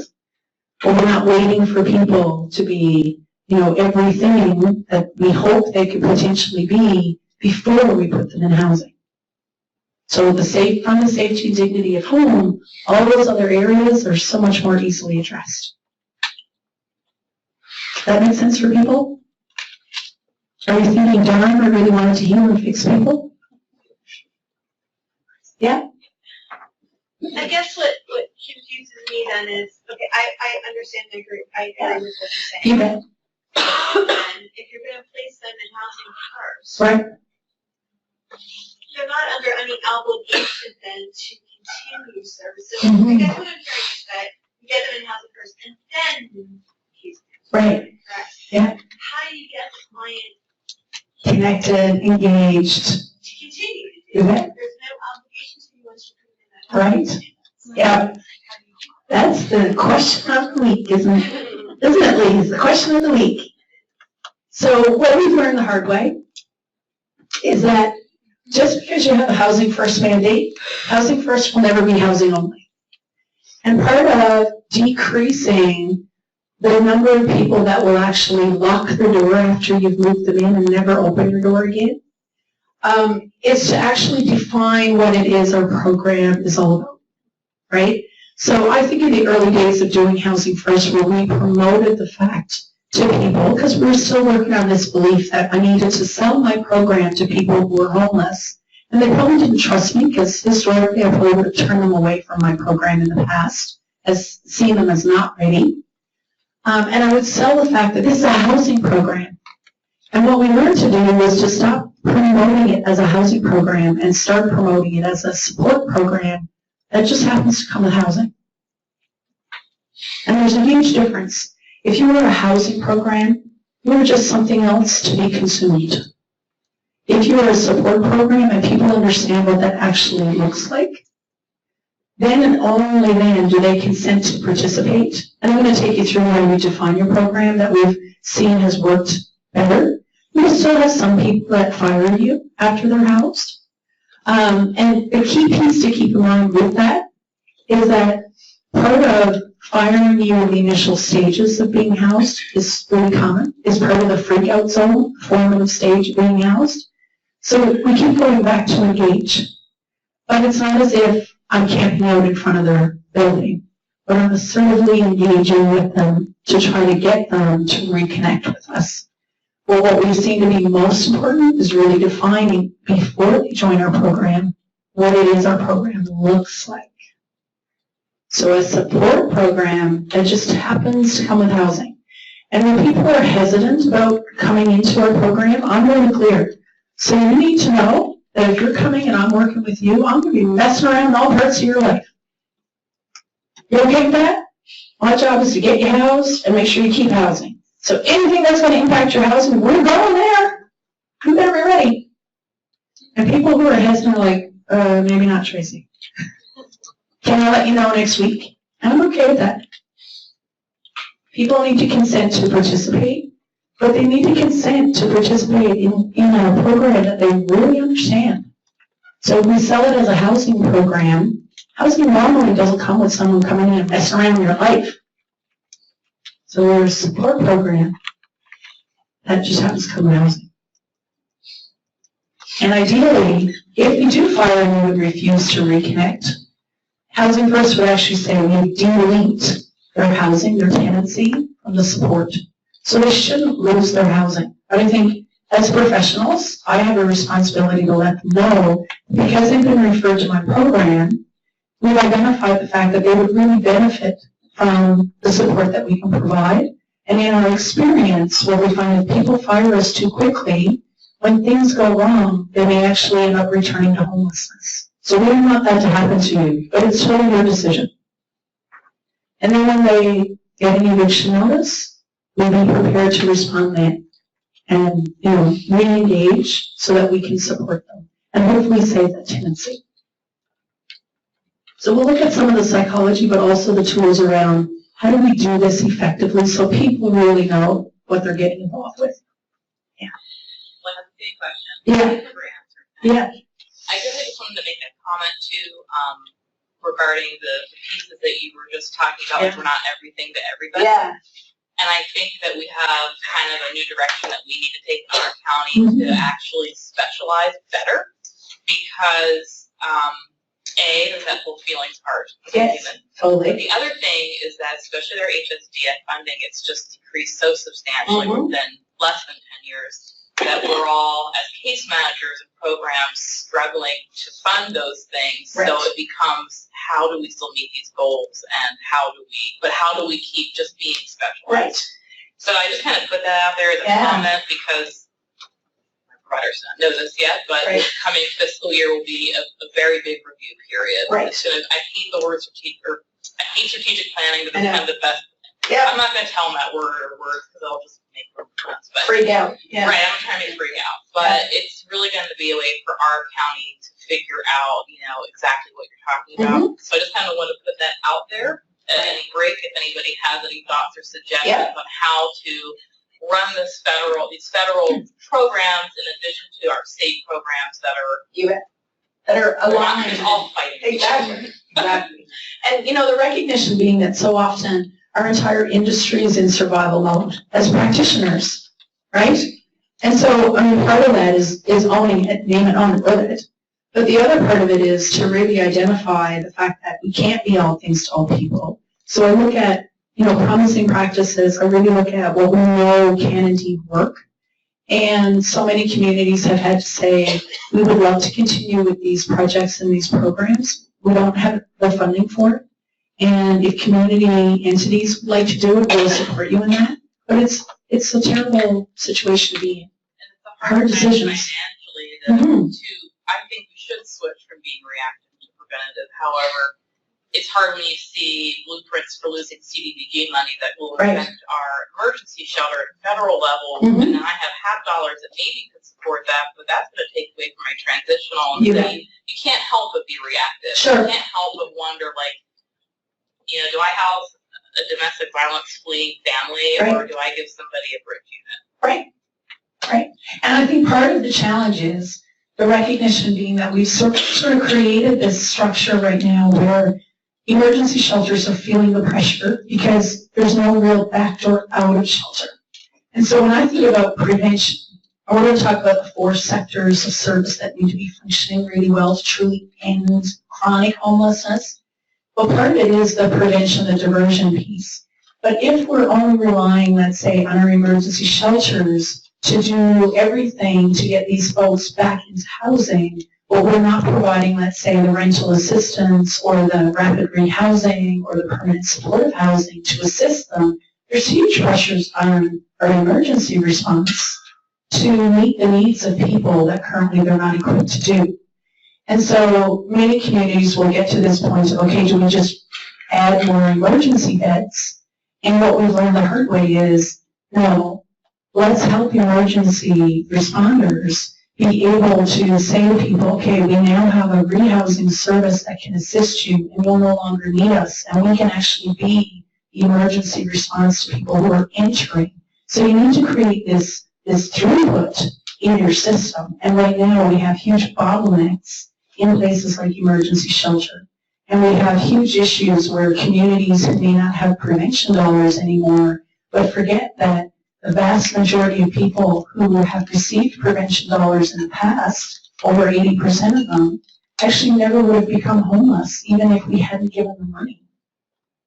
So how do we change and target our prevention to really target those folks that if we don't intervene, they will become homeless? And the diversion itself doesn't necessarily come tied to money. It's the problem solving. But we need to think about not just emergency shelter and not just rapid rehousing. We need to think about our entire system of care. Because if one, let's say you're running a shelter, right? Sorry, I can't remember your name. So you're running a shelter and you decide, we're done, we're out of here. That will have a huge trickle effect on the rest of your system. If you change a policy in how your shelter operates, it has a trickle effect on everybody else. So, I think the days are gone when we see ourselves as we're an independent program. There's the recognition being that I am interdependent and connected, as messy as it might be, to every other part of my system. So if we're trying to make decisions, we can only do it from a system-level view of what do we need to have happening in our community to truly prevent and end chronic and episodic homelessness. And you start there. If not, our emergency response will always be a bottleneck because they're the answer for everybody. There's no back door. Make sense? All right. So here's some of the myths, and I think we've covered them all. So if you're waiting for people to be clean and sober, take heart. Substance users do not necessarily need to achieve full sobriety. And in fact, what we know, based in evidence, based in experience, is that people who are actively using substances, when we house them, we need to be prepared for something, depending on their relationship with the substance that they're using. If they use their substance as a coping mechanism, as a way of dulling pain or dealing with chaos, their substance use will actually increase when they're housed. And so, in being proactive instead of reactive, if someone is using an opiate or methamphetamine or any other type of system, alcohol, I'm going to have a conversation with them about how are you going to ensure that, number one, your substance use does not cause you to lose your housing and you stay safe. And I'm going to do that immediately. So it's not as if you're going to ignore it, but you're basing it on how do you stay safe, because we know based in research that depending on the substance and depending on their relationship with their substance use may actually increase initially, but over time it will actually decrease. The other piece around mental health, if we do nothing but housing only for most people that are experiencing mental health concerns, their mental health symptoms will improve. I haven't even supported them yet. But we will see an improvement in our mental health issues upon housing. The myth that people need to be housing ready. And I always say this, when we are ready as a community to identify and provide a test that says to me, you're ready to be homeless because you identify all these things, go off to homelessness, you're free to do that. Then and only then am I now ready to start talking about who's ready to be housed. We're all ready to be housed. We may not currently understand exactly what we need to do to assist you in increasing your health, but no one wants to be homeless. So how do we assist them do that? We've already talked about the chronically homeless people choosing to be homeless. Less than 2% may actually choose it, but the percentage is so small it's not worthy of chatter. Love this one, having worked in the addictions field. How many of you work in addictions? Yay! So, people need to hit rock bottom before they're ready to make important life changes. Couple of things. I don't know about you, but I use this term all the time when I worked in addictions. They haven't hit rock bottom. They're not ready yet for our treatment. There's no standard definition of what rock bottom looks like. So again, I'm introducing subjectivity. I'm assuming that, you haven't hit rock bottom yet, Trudy. You'll wait a little while longer. When you hit rock bottom, I'll be there to assist you. But who knows what rock bottom looks like for Trudy? So again, it's not an appropriate way of assessing if Trudy is really ready to accept our support. That shelters need a lot of programming to prepare people for success in housing. The expertise that we've built up in our shelters will be so amazing in your community if we can take those life skills, for example, and that employment piece and inject it into the lives of people when they're housed. And so I'll give you an example that many communities will experience. They're in shelter, they find a job. They start working on the job while they're still in shelter, but they can't find housing in the area where they have a job. It's like, oh, blast it. So if we think about creating community and how important it is for people not to have not just meaningful daily activity, but community integration so that they don't revert back to homelessness, they first need to know what their community is going to be. So from the safety and dignity of my home, ideally then I'm looking for employment opportunities here. But if I don't know where I'm going to be living, it's really hard to plan. And then the last one, which I love, social control equals social service. So let's think about this. Social service really means that someone's coming to us as a community, as a system of care. They're coming to us and they have a challenge. The challenge primarily is homelessness for many of us, could be mental health, could be substance use, whatever it happens to be. Social service approach is whatever that problem is that the individual is coming to the table with, my job is to help them resolve that. I'm not here to solve it for them, but I'm here to help them resolve it. Social control means I provide a service to somebody, and when that particular person demonstrates to me that they can change what substances they're using, take their meds and be compliant, show that they can be successful in shelter, show that they can be successful in transitional housing, change who they hang out with, change everything about who they are, then and only then will I reward them with housing. And I don't know about you, but for years, with the best of intentions, what I thought I was doing as a social service realistically, in hindsight, looks more like social control to me. Because I was waiting for people to demonstrate to me that they were ready to be housed and going to be completely successful and then they walk in the door. But in fact, if they've experienced homelessness for a long period of time, housing feels abnormal. And so we hit back into survival mode. So historically, this was our traditional model, our continuum of how we assisted people moving from homelessness to being housed. If we had outreach, they would connect with outreach. If they were eligible, then they'd come on into our shelter. From shelter, if they did well there, they went into transitional housing. If they did well in transitional housing, they moved on to permanent housing. So our entire system was sort of designed, yes, to increase their skill, but their skill was never being developed from the safety and dignity of their permanent home. And I think we were misunderstanding the impact of being in survival mode when we're developing skills. And then we sort of got really great at going from outreach. We recognized that people might still go to shelter, and that we could actually take people directly from shelter and move them right on into permanent housing. And unfortunately, depending on how your transitional housing program operates, because I've seen some amazing transitional housing programs that operate as sort of like bridge housing for your most vulnerable individuals that you don't have housing options for right now. They do awesome work.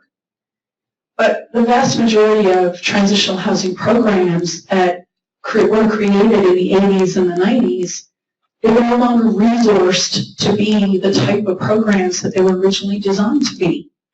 And so the transitional housing in terms of outcomes, the outcomes of people that were attached to transitional housing were horrific. And so if we're not going to resource our program model to meet the needs of the people in our system of care, then is it really serving our purpose? We've also learned that we can take people directly from streets and put them right into permanent housing as long as we provide the right level of support and they know what they're signing up for. And of course, we can move them directly from shelter without any outreach. Some communities have actually started putting housing resources like rental assistance and attaching it directly to their outreach workers. Because if you are in a rural area, for example, and you have encampments, and these folks may not be eligible for shelter, or the shelter may not have space for them, what a lot of communities are finding is that when they go through the coordinated entry system, folks that are unsheltered are indeed prioritized, but when it's time that they can actually get attached to a rapid rehousing or a permanent supportive housing program, you can't find them. And so you spend all this time trying to re-find them. And so some communities have actually created a policy in their coordinated entry system where someone who's moving a lot, maybe because it's not safe for them to stay in one location, that the outreach folk can actually connect them directly to permanent housing. And they have the dollars attached to do that. But they make it a part of their coordinated entry. So in terms of housing first, as a philosophy, it means that as a system of care, we are strategically looking at how do we shorten the pathway from someone experiencing homelessness to being housed and properly supported. As a program model, it has very specific ways in how it's supposed to be delivered. And for the most part, it's delivered through two modes. It would be assertive community treatment or an intensive case management model. So some of your permanent supportive housing models may actually fit with the intensive case management, but they're very, very specific in terms of how you maintain fidelity to practice. So when we think about housing first, for most systems of care, we're talking more about a philosophy than the actual program model, because very few of you will be attached to an actual housing first program model, like intensive case management or assertive community treatment. Rapid rehousing is indeed in alignment with a housing first philosophy. Okay. So when we think about before and after for an awful lot of communities, generally the recognition being that Historically, we would have addressed and done our best to manage homelessness. And so an awful lot of our investments and our services would be dedicated to emergency response, the provision of basic needs. And after Housing First, we start to recognize that if we're going to create a system where there's a flow through our system and no one gets stuck in any one part of our system without being housed and properly supported, we start to figure out where's the bottlenecks, where's the pressure points, and we need to really focus in on a backdoor out of homelessness, which comes to housing and the proper case management supports. You're also going to recognize that in communities that start adopting a Housing First philosophy, we also start to reinvestigate some of the rules or the policies that historically have governed our service. And so we'll have, for example, emergency shelters, and I'll share some of the questions that really awesome housing-focused emergency shelters are asking themselves. You know, they're asking themselves questions around the rules. And do these rules actually assist us in maintaining safety and stability inside our shelter, or are they actually creating barriers to people being able to be rehoused? So let's revisit those. So we'll share some of those with you. When we sort of think about the criteria, I'm sure you've heard all of this, in terms of HUD policy. So the criteria for people to not to be screened out anymore. I won't go through this because we've already done it, but you will get a copy of all of these. And when we wonder about whether or not Housing First actually works, because I don't know about you, but my community was convinced that even though Housing First could work elsewhere, it was not going to work in Medicine Hat. No way. And today they're the first Canadian community to actually end chronic homelessness in their community. No one stays in their shelter longer than 10 days. Complete creative destruction of a forest fire. But it all started with data and us really trying to figure out who are we here to serve and how do we serve them in a way that everything we do is dedicated to bringing them back to being housed and being stable. So all of these are all the research reports that talk about the success of Housing First, and we could actually fill the room with it. So you'll get all of these as well.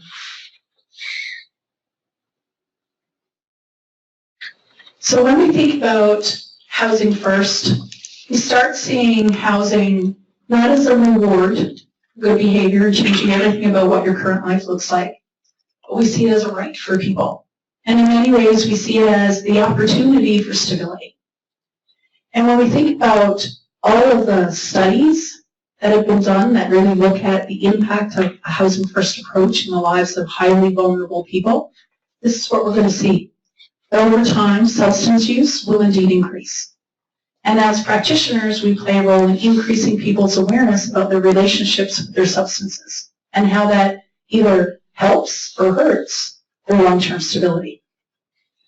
We also see better health outcomes, improved mental wellness, better employment outcomes, and fewer interactions with emergency services, which is a primary issue that community after community will continue to investigate through data sharing around how have we actually been able to have an impact on reducing inappropriate use of things like police, an ambulance, emergency responders, emergency departments. There's a small, mid-sized city in Canada that didn't have any money to do a Housing First program.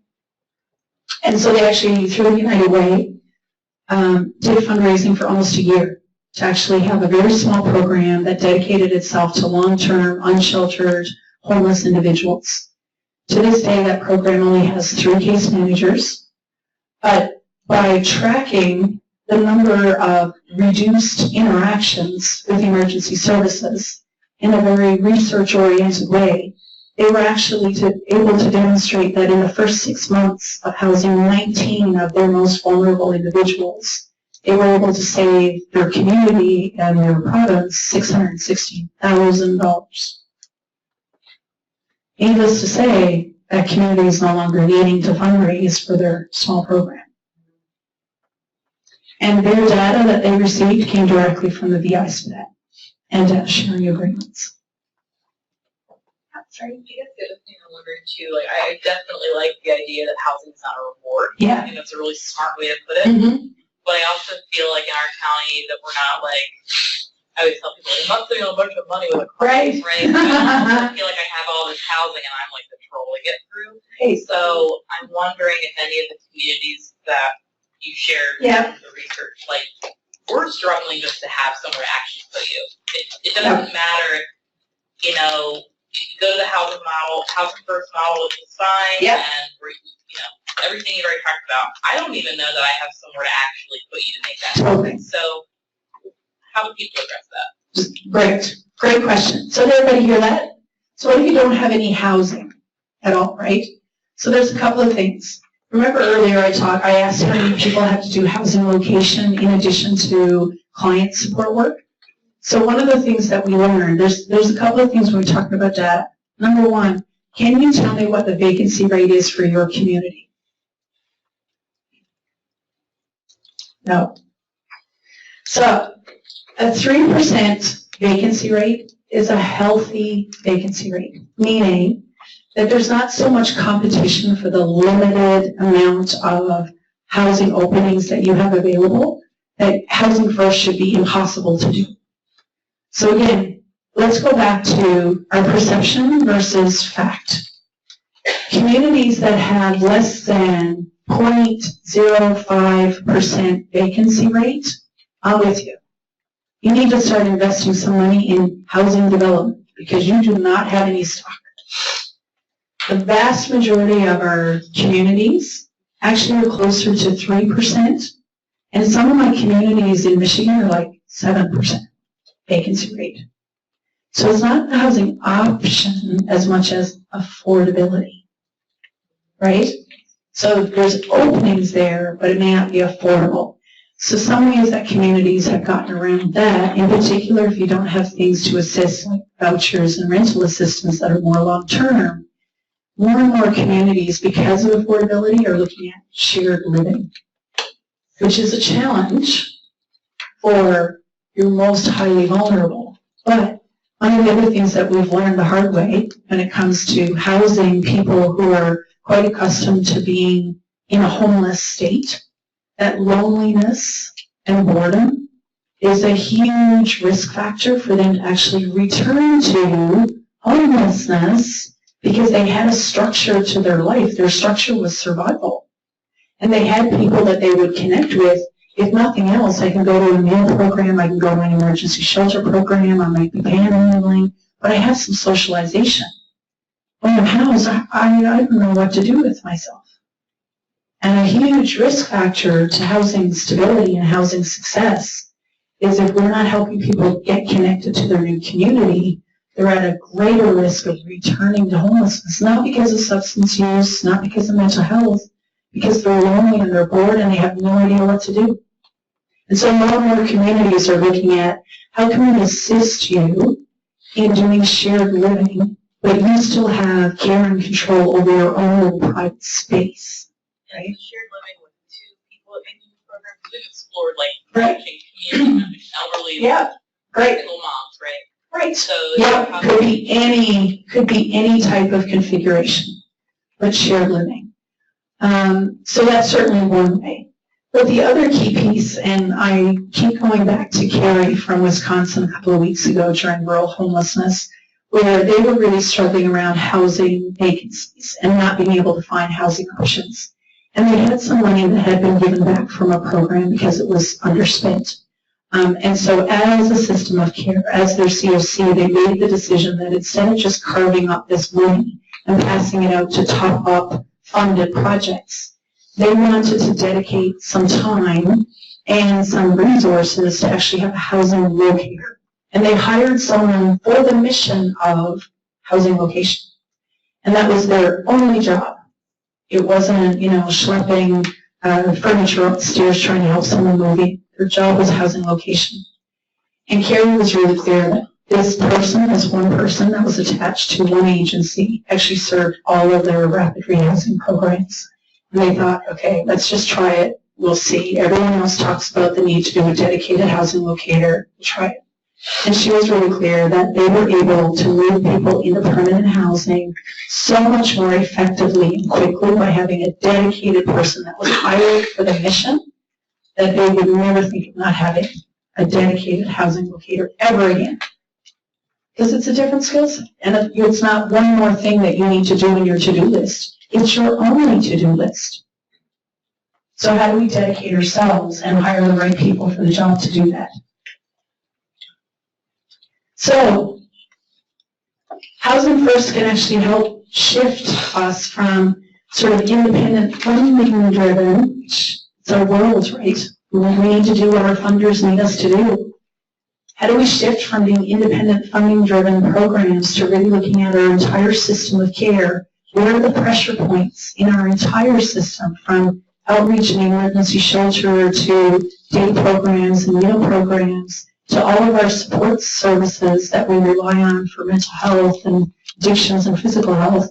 Where are we all together? And how do we increase the connection point with the recognition that ending homelessness is not rocket science?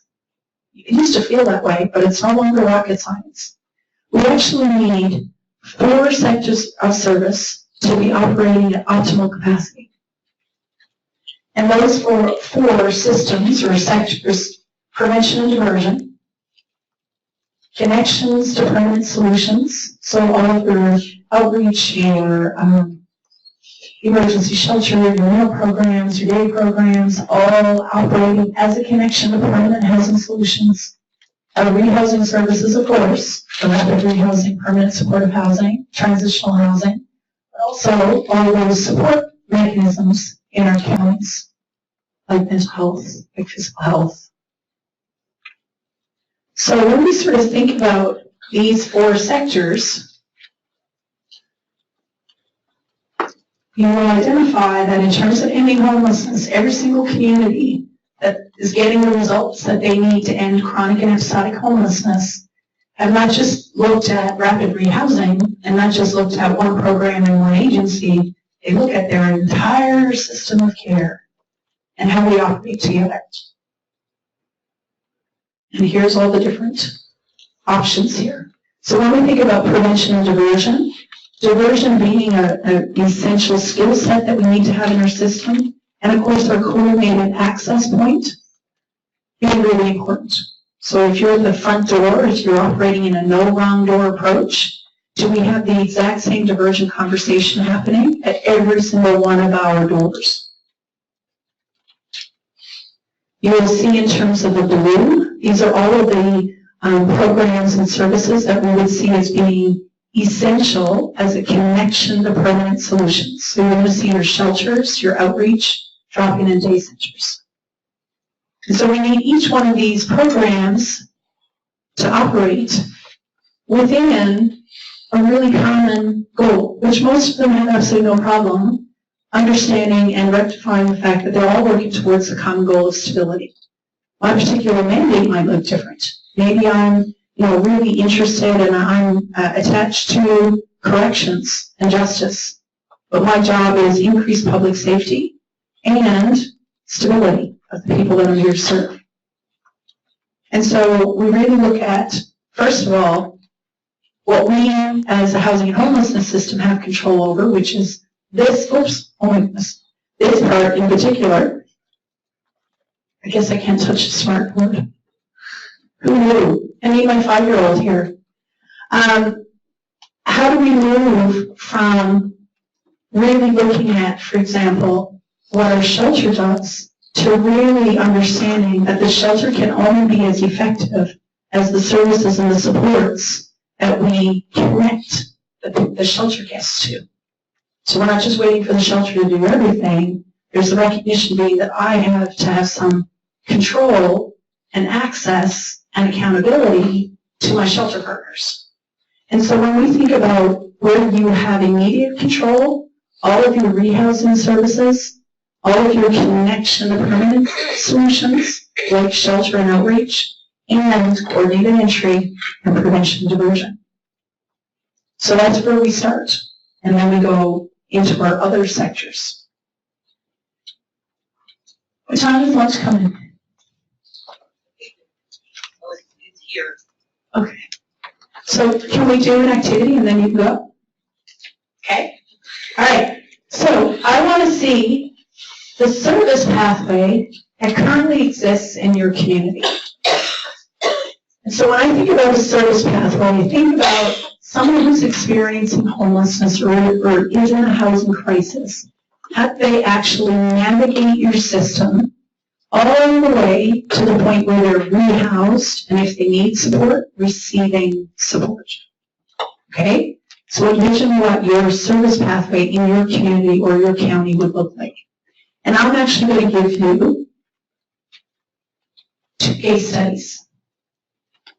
And what I'm going to ask you to do is to actually turn around and chat with the people that are close to you and talk about these 2 case scenarios around how Data, Luna, and their 3 kids would get assisted and return to housing in your area, as well as how Annabelle would be returned to housing. So I want to hear about all the connection points that they would need to make and what services they would be provided, and if they would be housed. And what's the process for that? Okay, so in your small group, you can select one or you can do both, whichever. But share with each other the process and the service pathway. And we give you like 10 minutes to do that. Clear? All right, start chatting.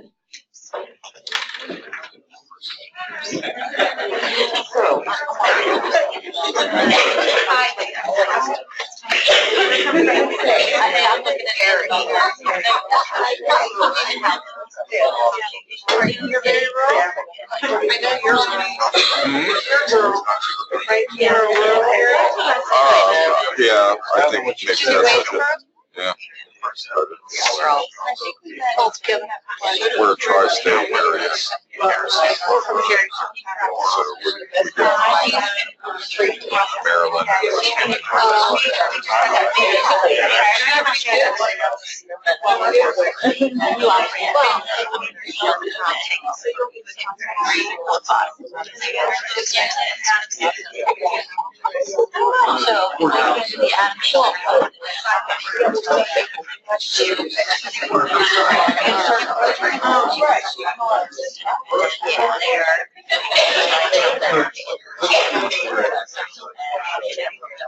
But maybe, so Get a job. So we're not an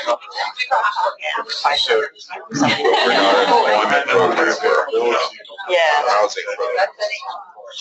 So we don't do life skills. We don't do transition. No, I mean, in the sense of. Also, In your shelter, you don't. no, I'm talking about what she said. That's so wrong. We do all that. We do all that. We do all that. But we're wrong. We have job training, teach them how to find a job, you know, that also have access to that. Right, to find a job. And then, you know, we bring them in the given season. Because we're one of the few homeless shelters that have so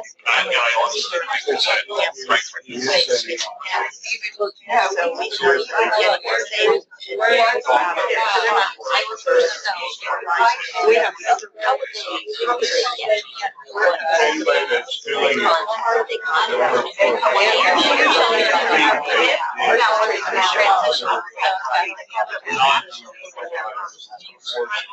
there is David will probably have to say, where would David go? We have community and residents in our area. They would tell you. They come to any one of the many churches on the street. They would, so even that would be so word is what about you? We don't have shelter.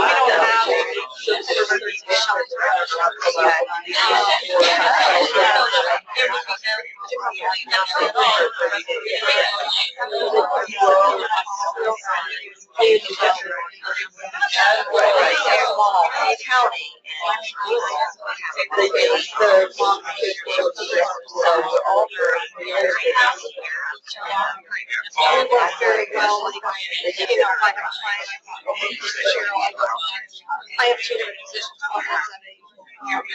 We don't have programming. Annabelle, I do know her. Annabelle. But what would you do if you would know that is like, we don't have to show you what we can do. There's the operations church.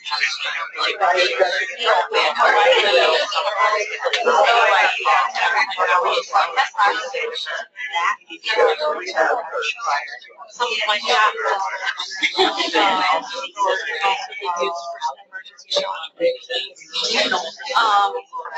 The unfortunate thing, again, by us not having children's programs, is that being a rural area, we have basically one shelter. And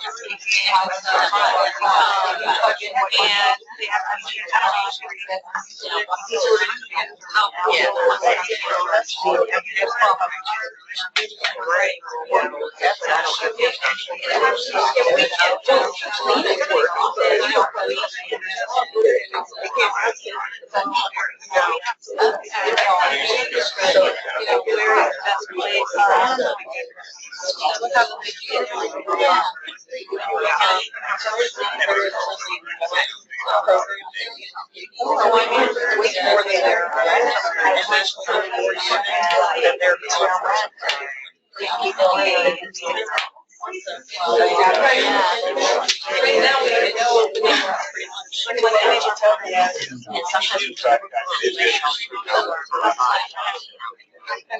in this case, I mean, if we have, especially like we have a break in,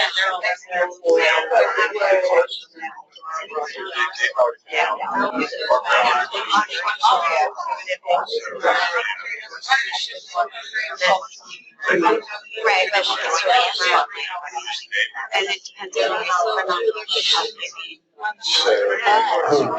I would probably give them a shot to me and house them they just have well, they probably are going more than likely, she might be on her partner's job, he is constantly and therefore that might be the reason why he's struggling to stay down.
That may be something that's what you need to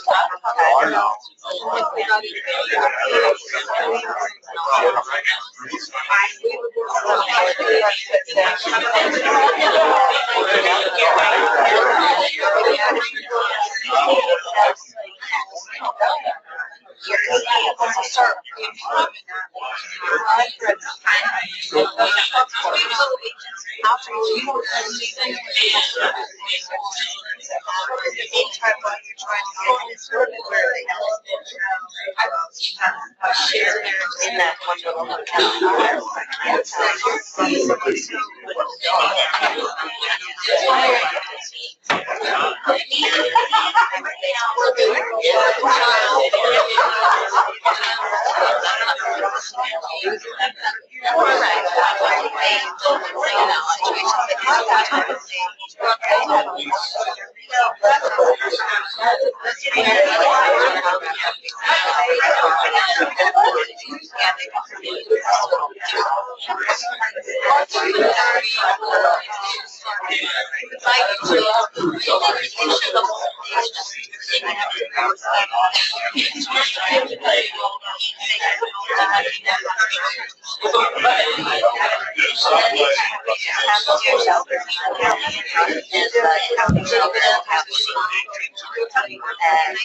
Very cool.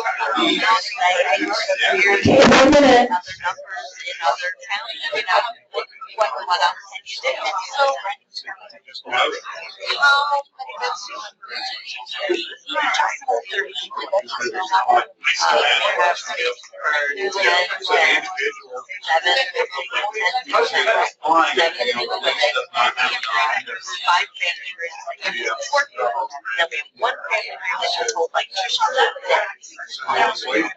So that's when all the beds,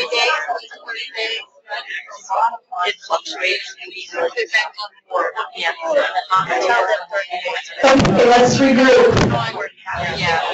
So who selected David, Lena, and the 3 kids? You did? Okay, so explain to me your service pathway from homelessness to housed. So in our county, beyond a 30-day emergency shelter, probably they would be split up. Okay. David would have to go to the men's shelter, and Lena and the kids could probably come to our transitional program.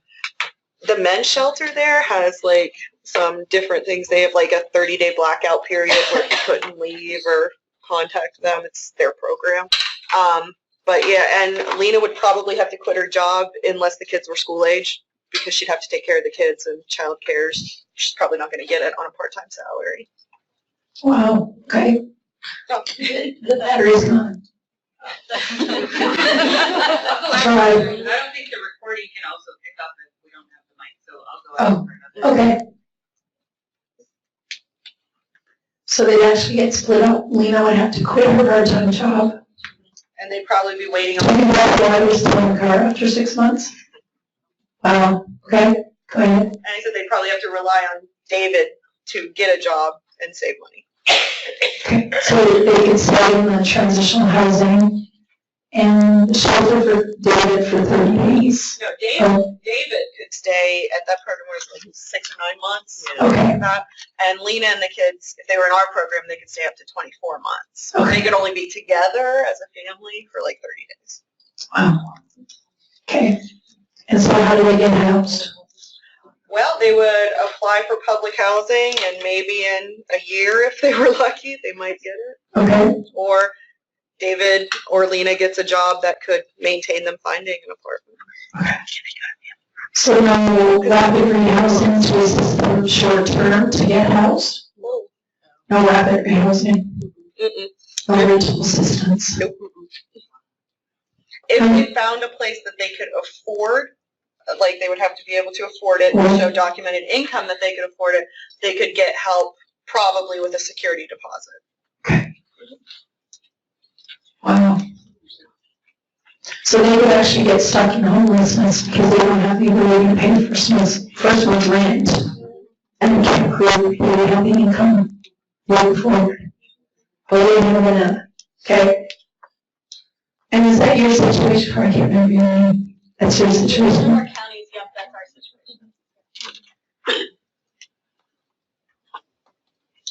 Thoughts on that? Is that the same as your county? No, well, in our county, in Clinton County, we could bring them into the shelter. We don't separate. Although we have a male shelter that's for single males. The Life Center is for families. So if a male comes with a family unit, they would come in our shelter. Okay, cool. So yeah, so they'd be in the shelter, and we have rapid rehousing funding. So that case is pretty simple.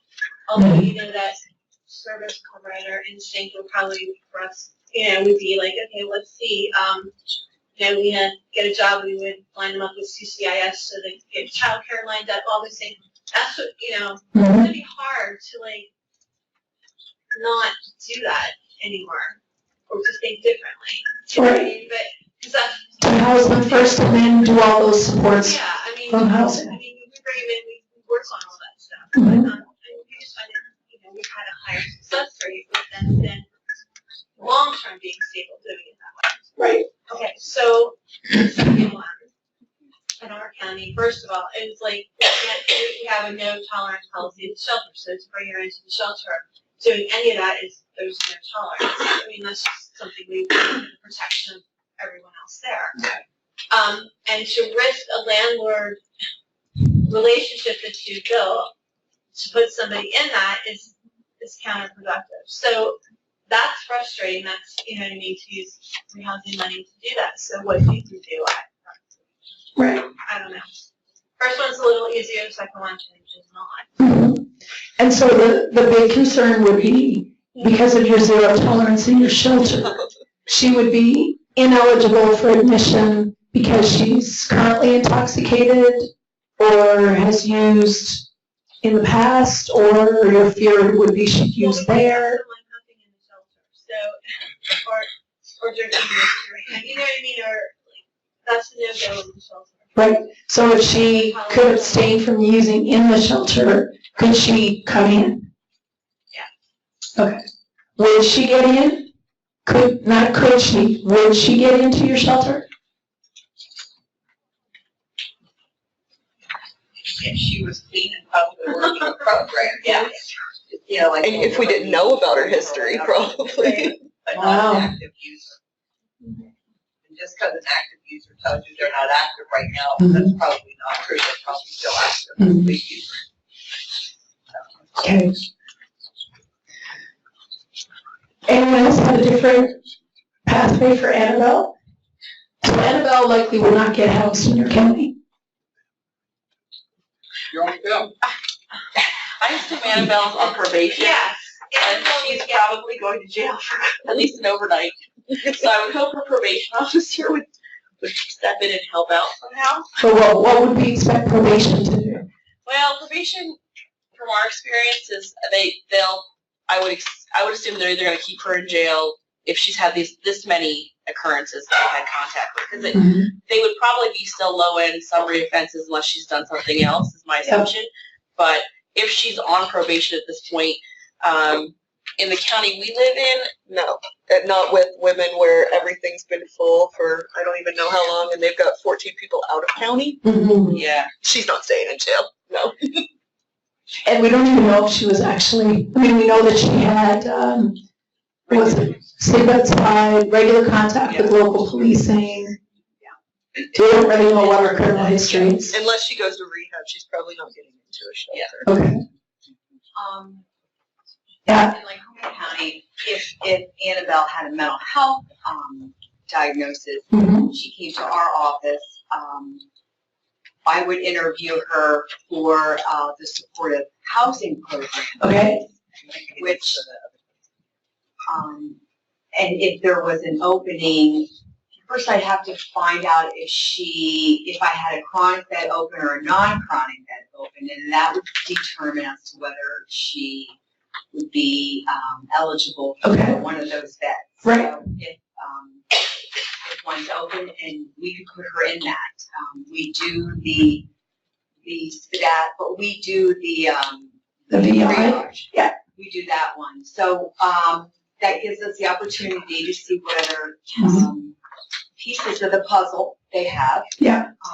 And what they may need. But once she gets into the apartment, then we start working on different things that she Great. So as long as she has a mental health issue, then she could potentially be eligible. Okay. Do you think your landlords would be open to a client who's had this many ambulance trips and police? I'm just asking because. But do you advertise that when you're recruiting landlords? No, we don't. Oh, good. And Phew. the other thing is we have some flexible landlords. Yeah. That are concerned about their rent. Sure. We have some other ones that are concerned about the rent and their neighborhood. But we have a flow chart that we've given landlords when they have issues that they can contact us directly, not 20 people from our agency, but they can go right to, there's a team of about 3 of us that they can contact with. So I think you just try to work that person out. You do the best that you can. You get them into services of what they may need ASAP. but she has a better chance of getting a house in your county. Yeah, Okay, cool. Yeah, I just have a question with David, Lena, and their 3 children. If you have 3 children living in a car for 6 months in a parking lot, why isn't anybody calling Child Protective Services? Right. You know, a lot of times now, I know in Schuylkill County, I shouldn't say a lot, but sometimes children and youth can put a family up in a motel for up to 30 days while they try to find a place to live. And then like some of the other agencies where Catholic Charities may get a call and say, you know, hey, we found a place to rent, but we don't have enough to rent. Is that something you can help with? Yes, because for so many families, depending on their understanding of child youth services, they may actually stay hidden in their car homeless instead of coming forward for fear that they're going to lose their children. Right? That would happen for you? Okay. Okay. So that's what, you know. Right. I mean, but I want to say too, like with Annabelle, we would definitely take her into the shelter. Would we rapidly rehouse her? Probably not right away until we got her some type of rehab or something. That's just not our initial instinct to do that. So it's going to be hard to think of, okay, we're going to put her into a place and then get her. So. Other thoughts on service pathways for David, Lena, and their 3 kids, or Annabelle? Yeah. Just for Annabelle, the statement that she made, something needs to change. Right. Could that be an opener that I need help with rehab, and might it be something, you know, to talk about, well, you know, have you thought about rehab if you're looking for something to change? Helping her find a rehab, get into a rehab where she can start. Right. And then we have some people who work with intellectual disabilities too, right? So what do you think of Annabelle? Where are you? Where's my intellectual disabilities folks? Oh, now you're hiding. There you go. What's your take on Annabelle? Well, the information's not there that she has an intellectual disability. Right. So. But we know she huffs, right? So use of solvents immediately attacks myelin sheath. So cognitive functioning is a huge issue for her. So if she's identified as having cognitive functioning issues, would there be any programs through your services? She would probably come to us through the ER or the hospital Okay. worker. Yeah. We do get calls about individuals that are frequent flyers there. Yeah. Sometimes they try to, because we have the county programs. Our intellectual disabilities program does have independent living. Cool. So, and they work with some of our other programs for kind of sort of along the lines of rapid rehousing. So if she had an intellectual disability, yeah, she would get into somewhere. Okay. Other thoughts? Yeah. In Mifflin County, I'm fortunate enough to have a landlord who likes the challenges. He has, I mean, that's exactly what he says. He likes having these tenants that are the challenges. He does more of the like room rentals rather than an apartment. So in Annabelle's case, it would be good because it would be a room, and the rooms are very affordable. So in her case, I'm not trying to put a label on it, but in most cases, they have some type of like social security disability, something that is supplemental for them that could be affordable for them. And everything's included in this room rent. So all she has to pay is a month rent, or if it would be every 2 weeks, whatever way that is affordable for them would be great. I've had clients who I've sent to rehab, and then there was a house open for them, with a room open for them when they come back, so that they had the help first, and then they had the room to live, to support themselves, to eventually get themselves help to move on from the room. Right. But luckily in Mifflin County, I have a landlord who loves getting people who have records, who have a drug. Why? Do you know why? I don't know why. I really, well, he's originally from Belmont. So, and he has Mifflin County apartment. Is it because you provide support? I don't know, because he has at least 3, and they're looking at more houses. to buy, properties to buy, to make into rooms for these people. And he's constantly contacting me like, hey, listen, I have this, this, and this. It may cost them, $180 to move in to this room, which is, if it's in the middle of the month, it's great for them because it's affordable instead of, they have no security deposit. Right. So for them, I'm fortunate to have that if it's a single person like this who has situations like this. Right. So it works for me to have that advantage. And I would say that most landlords would actually state to you that they have lots of tenants with issues. What they don't have is tenants who are attached to supports. And so I think, it'd be interesting to ask that landlord why he's quite okay taking your clients. But I would say it's because, unlike all of his other tenants, you support your clients. He also is the challenge. I don't know if it's because he likes the challenge, but I don't know. But I'm fortunate to have him, so keep going. Right. Interesting. So before we break for lunch, I need to tell you about Annabelle. Because Annabelle is a real person who actually spent 18 years in foster care, who experienced multiple traumas and abuse and assaults and very violent rapes, who used her substances in order to function. And she was one of the first people that we housed in our community. And I think the biggest piece for us was when we look at how people are presenting, we only see their behaviors and what they're doing, and we forget to look at the person. Who are you? And for Annabelle to see her, there's the recognition being that until she's housed, she will continue to operate in survival mode, which for her, solvent use for the most part for most people would actually start at the age of 12. So a cognitive impairment is pretty normal. And so it's not as if she's making a decision that she wants to continue using this. This is a part of her survival. But I think sometimes we can't see beyond the behavior and the presentation and really just see the person. So Annabelle has now been safely housed. We only actually had to rehouse her once.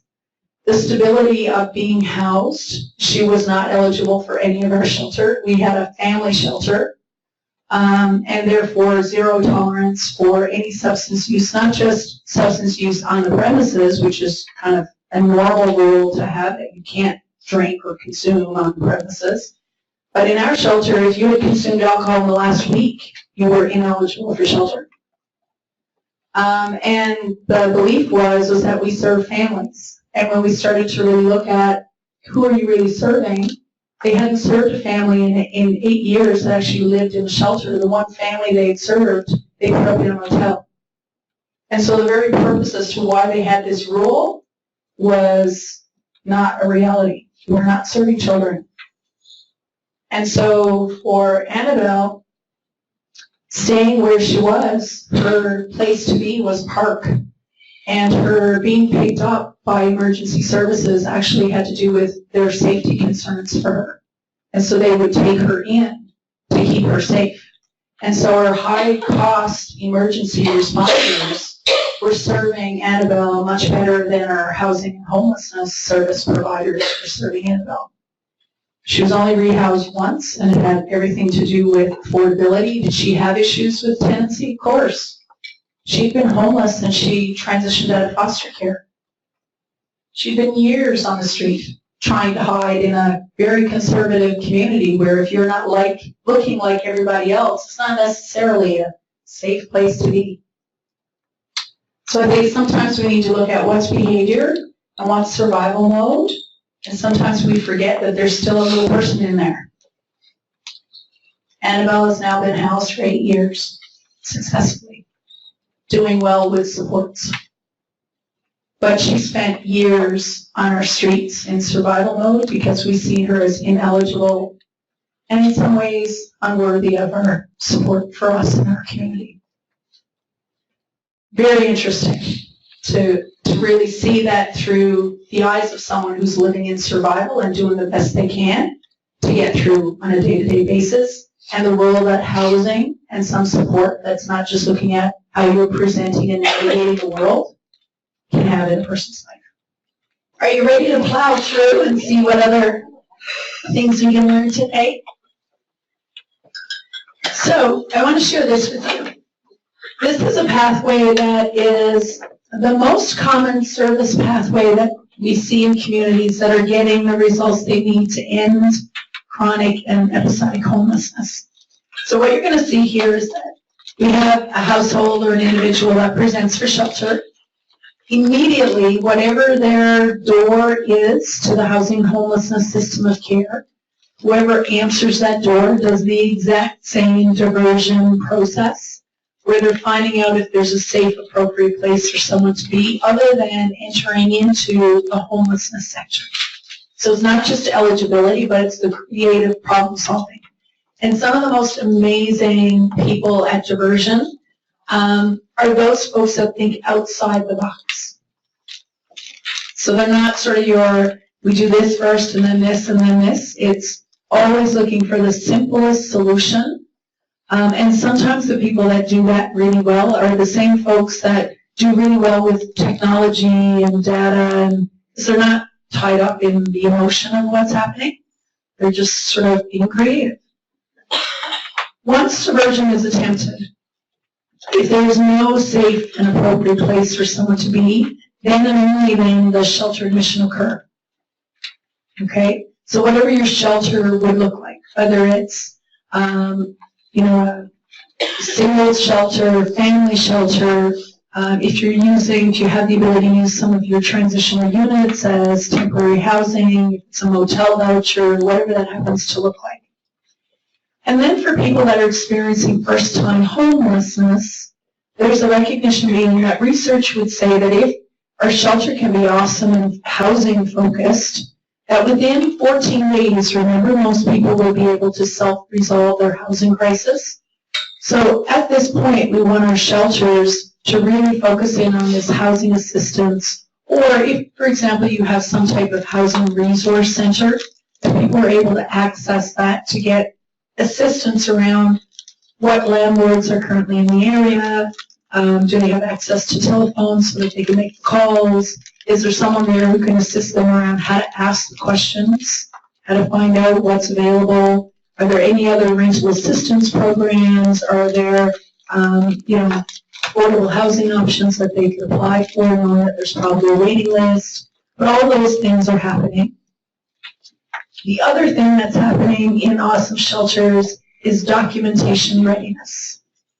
So for people, for example, that either because you know them or because of how they're presenting in the early days, they may not have documentation that they require, like birth certificates or identification of any sort, we start implementing that as well. If someone who's experiencing homelessness for the first time is still there at 14 days, that's sort of our cue that, okay, if they could have resolved their own homelessness, they would have already done it. So now we sort of have to do this progressive engagement where our assistance, our housing assistance and our documentation assistance hasn't assisted them in moving back to housing. So now we're going to up the intensity of our support, and we do that by first assessing what are their housing and support needs. So this ideally is where you would be implementing your VI's for that. Now, how many of you, because this happens in a lot of communities, how many of you want to do your VI's for that the minute someone presents for shelter? That's what they're telling you. That's what so many places do.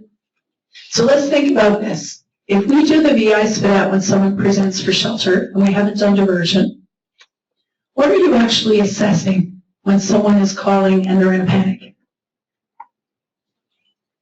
You are assessing their crisis, their immediate crisis. And I don't know what about you, but when I'm in crisis, the world is a horrible place, and everything that could go wrong will go wrong. Right? So if we assess too early upstream, what we're actually assessing is someone's current crisis, not their true housing and support needs. So our recommendation is when you think about your coordinated entry and your system of care, the first time someone presents for shelter, do diversion. If diversion can't happen, and there's nowhere for them safe and appropriate to stay, and they come into shelter, then do your housing triage, your VI SPDAT, after the imminent crisis has dissipated. Those of you who work with DV, right? So think of it this way. When someone is calling because they're needing assistance and they're fleeing violence, what's the first thing we do in the DV world? We want to make sure that they're safe. So we look at their imminent safety, and then we might even implement their lethality assessments, but not the VI SPDAT because they're in fleeing mode, right? So the same type of thing. We want to assist them in problem solving around a crisis. If we can't divert them, they come into our system. And then we allow our system to do what it can do around housing and support needs. So in your coordinated entry system, and don't feel bad because most communities do this, do not do your assessment of housing and support needs, which will be identified as we're going to match this person with permanent supportive housing or rapid rehousing when they're still in crisis. Is it different if they're, instead of doing a walk-in, they're calling? No different. So the VI SPDAT version 2 is actually designed for phone or anything else. But even if they're calling in, you deal with the crisis first.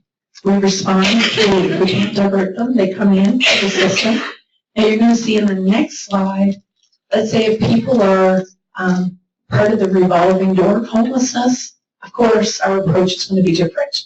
So this would be for people that are experiencing first-time homelessness. Yeah. What does the minimal service look like in those first 14 days? Sure. So this is where, when we think about minimal service, think not full-blown case management. So think documentation readiness, think about access to housing resources, think about awesome shelters that have competitions amongst their staff to find out how many conversations did you have with your shelter guests today about what they've done to find housing. And have they ensured that access to phones and computers and some assistance around tracking down where opportunities for housing might be, that's what's happening. So not case management necessarily around, we're going to provide you with a whole lot of support while you're still in crisis or survival mode in homelessness. We're really focusing on the documentation readiness and the housing assistance. Because if people can't return themselves to a state of being housed and they're still there in 14 days, we know we need to intensify our service. Since so many of us, this is a huge paradigm shift. Yeah. Doing case management. Second, in essence, right. Like where do you find resources that would talk about the structure of this appropriately? Like from this new paradigm. Right. Where would you find it? You're going to find it in this PowerPoint slide. Perfect. You will find it in all of our downloadable materials from our website. You'll find it in resources that the National Alliance will put out as well. And realistically, the interesting thing for me, because we also felt that it was a huge paradigm shift for us when we started doing it, and what we realized was that the big shift happened around our timing, right? So we're still going to be providing case management supports. We're just going to time it in a way that's much more appropriate for addressing people's immediate crisis versus wrapping supports around them because we've objectively identified what their housing and support needs are, right? So it just looks a little bit different more than it's completely different than we've ever done before. What may be different in some communities is your target population might be different, right? You might be seeing and working with many more Annabelles than historically you would have worked with. But it's all around when we deliver our service more than our service completely needs to change. That makes sense? Sorry? Did I misunderstand? You said most people move out of the shelter in 2 weeks? If they can, yeah, if they can self-resolve, You say they will move out into more than 50, you're saying more than 50% move out? So if we look at You can't get shelter them a job. data, if we look at shelter data, it would actually identify between 70 and 80% of people that are first-time homeless that need a safe, appropriate place to be while they address their housing crisis will actually self-resolve. And that's not only for North America, that's also in Europe. And so what we may be finding is for those folks that are first-time homeless, if they're staying there longer, is it the fact that they're staying there longer because the opportunity to move out without having an income has never been present? So I'll give you an example. In our community, if someone didn't currently have a job, they would stay in shelter until they found a job and then saved enough money to do first month's rent, right? That's pretty much the norm, okay? And so when you think about that, and you think about the per diem rate of people staying in shelter, it generally costs between 2 to 3 times more to actually cover the per diem costs of people being left homeless than if we house them and properly support them.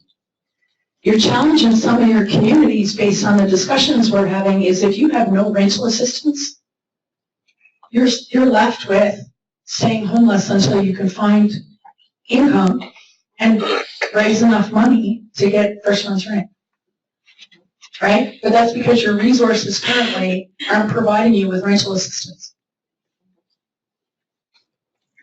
That makes sense? Can we disagree? Sure. You can disagree. That's not true. Well, actually, it is true. It may not be based on your experience. Okay. I just know how much it runs to operate a shelter. Right. And you can't pay rent for everybody for the same amount to run a shelter. Right. So how much does it cost you to run your shelter per diem rate, per person, per night? I'd have to figure, I do it by the year, I have a budget, so. So when we look at communities who are trying to make the shift to house somebody in a shelter, knowing that some shelters, they actually have to leave at 8 a.m. and can't come back again until 8 p.m. You could be looking anywhere between $40,000 to $60,000 just to house and support them through shelter. You're already paying the cost. We're just paying it in emergency services. We're not paying it. If you don't have rental assistance, people are getting stuck in emergency mode. Yeah. We're talking about emergency shelters, though, so if they're being admitted into an emergency shelter, not directly to like a transitional. Well, let's look at per diem costs for transitional. Oh, absolutely longer, but I'm just talking about like the 14 days, because I feel like when people think I'm coming into transitional, their impression of time is longer, so they don't always think about there's this emergent need to leave, where with most emergency shelters, they're told up front, it's a 30-day. 30 days, you know. Yeah. And generally, if you've operated in shelters before, so I've worked in shelters, and we always had a 30-day limit, right? And for people who are really struggling, we would sort of do our best to work with them to get them connected to resources. And you can tell that as long as they weren't at their 30-day mark, their survival mode was not at its, utmost intensity. But come day 28, 29, they're frantic and chaotic, and oftentimes creating chaos. And so the whole component around how we structure our system actually is flawed because we don't take into perspective the psychology of survival mode. So transitional housing. I operated a transitional housing and I shut down the transitional housing. We would have people who would come in and we would say, this is your place to be for a full year. And what we found was their survival mode continued because this wasn't their permanent place. This was their transitional place. And we learned that when people move from place to place, they start over in the 5 essential and sequential stages from survival to stability. And so every time we move them, they start over in that journey to stability. And so a transitional process that actually says you can stay here for a year, our experience was come month 9 and month 10, people were in total chaos because they only had 2 months left. But survival mode means as long as I'm okay today, I just think about today. I can't think about 2 months from now. Suddenly when I get into month 10, it's like, oh my God, I only have 2 more months left. What am I going to do? And panic sets in. And therein lies the reason why for so many transitional programs, they recognize that the chaos that happened towards the end of someone's tenancy, how could we stop that from happening? And there's actual tools that we can put in place to increase transitional housing truly being a time of transitional supports for stability that doesn't stop their journey midstream and then they have to start over again in a new place. So we've learned a lot, but assuming that what is real based on our current experience will never allow us to enhance our service. Because all we know is what we do. So working with the community right now, first time ever, they're going to do a point time count. And in their minds, they know exactly where unsheltered people live. So they only want to do a point time count in those known locations. I'm like, are you nuts? If you assume that you know everything there is to know about housing and homelessness, and I've been doing this a long time and every day I learn something new. If you assume you know everything about housing and homelessness in your community, but you actually establish your methodology so that your belief continues to perpetuate itself, for them, they only go to the known locations that they're aware of, but they don't actually do a point time count in locations where they believe they won't find anybody, your methodology is flawed. So until you go to places that you don't think you're going to find somebody, do you know for sure that what you believe to be true is true? So what's perception and what's reality? And right now, we only know what we've lived. So if we've always done something a particular way, it's not that we were bad people, that's all we knew. But until we try something different, assuming it can't work, it won't work. It's like self-fulfilling prophecy. So the paradigm shift has more to do with your comfort level about tweaking what we're currently doing to see, can we make changes and enhancements that actually serve more people or different people, whatever your community needs.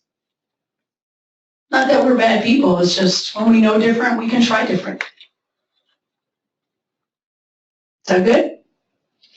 So what you'll see here is after your triage happens, after this minimal sort of assistance piece has occurred, housing triage, acuity is determined, I can't touch the board, and then we identify what intensity, duration, and frequency of support would best match their needs.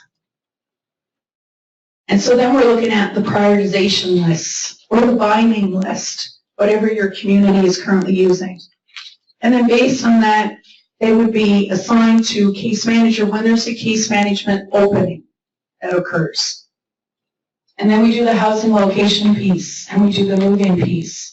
And then we do the housing stabilization component, which would include things like, do they have all of their basic needs met? Is this a safe, appropriate place for them to be? Do they know how I support them and what the landlord does? And then we get into what historically has been identified as case management, where we look at life stability and connections to other systems in our community, and meaningful daily activity and employment and education and all of that. We'll dive into it a little bit more deeply. But it's done from the safety and dignity of people's homes. And if we can't do that, because you don't have any rental assistance, people will be putting huge pressures on the emergency shelter to go from being what emergency shelters have historically been intended to do, short-term duration of support to allow people to return to stability, and you'll have a huge pressure on the emergency system to do their best to meet the needs of those folks with no backdoor out. Yeah. I have a question. Yeah. So if they come in and they're in shelter for 14 days and we rehouse them with the rehousing money, wouldn't they still go into survival mode if they, within the rehousing, the time that they're getting the rehousing money, still go into survival mode if they still haven't found employment?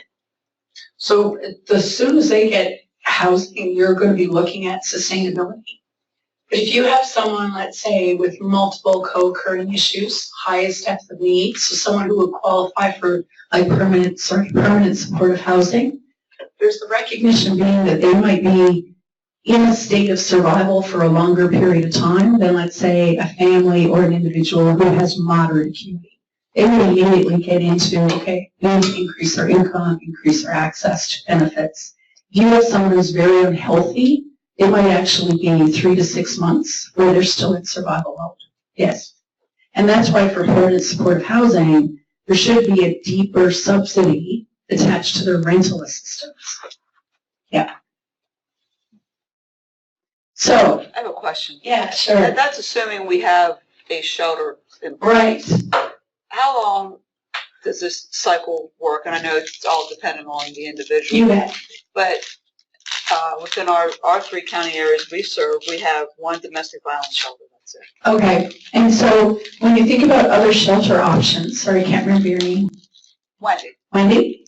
When you think about other shelter options, do you have others? Like, do you use motels or anything? Yeah, we work, but that's limited resources. Yeah. Working with different faith-based and other nonprofits, but that's only a couple days. Okay.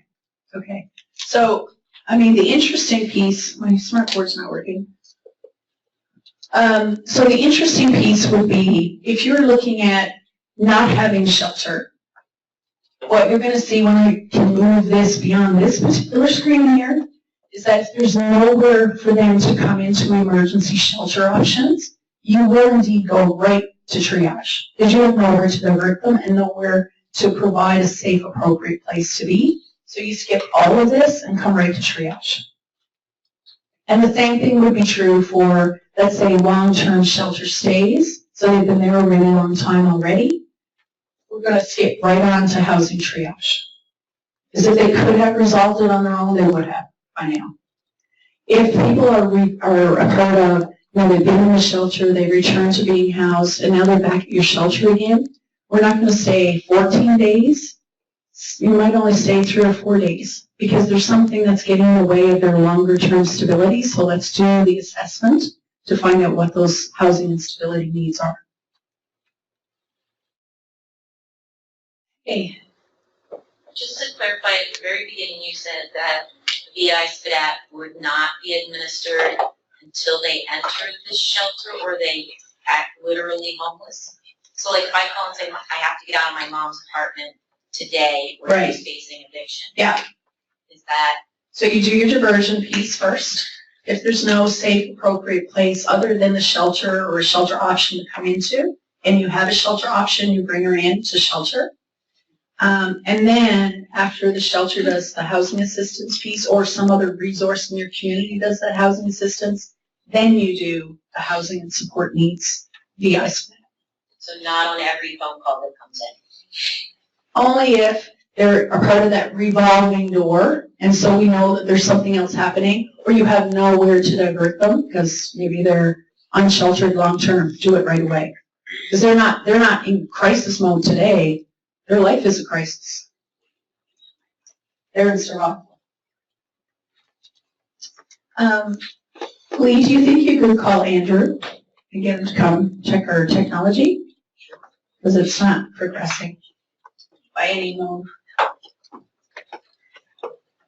Any other questions about this? Yeah, hi. Hi. Are there any models that the same folks and the same workers move from the minimal service? Sure. And take, the client all the way through? Yes. Yeah. And how do they work compared to when they're sure? What's the success or okay.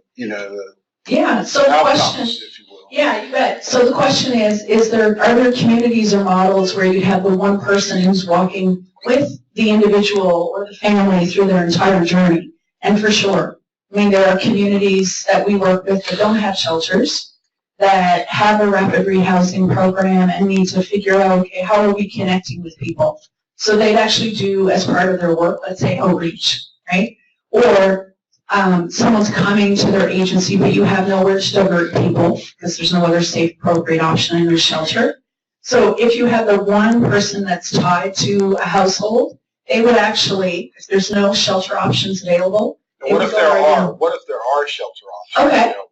Yeah. Are there models that take them all the way through? So that the individual person, the practitioner who's attached to them, while they're staying in shelter, that person would work with them while in shelter? Right. Sure, you could do that. Now, has it, what my question really was, are you aware of any that have done it, and are the outcomes any better or different when one person does it?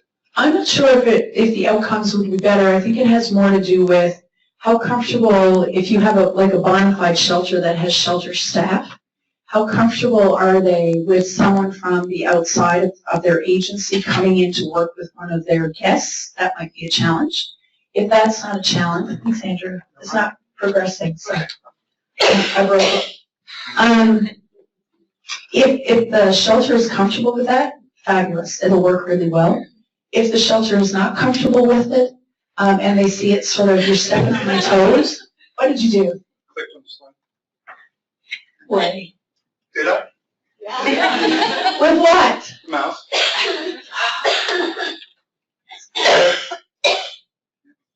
All right, do it again. Do it again.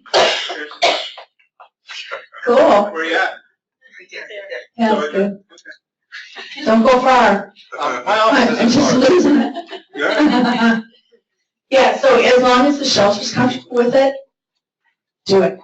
Whether or not it's more successful, I think it depends on if the practitioner is comfortable going to these different environments and doing that work. If they're comfortable with it, they'll do a great job. Yeah.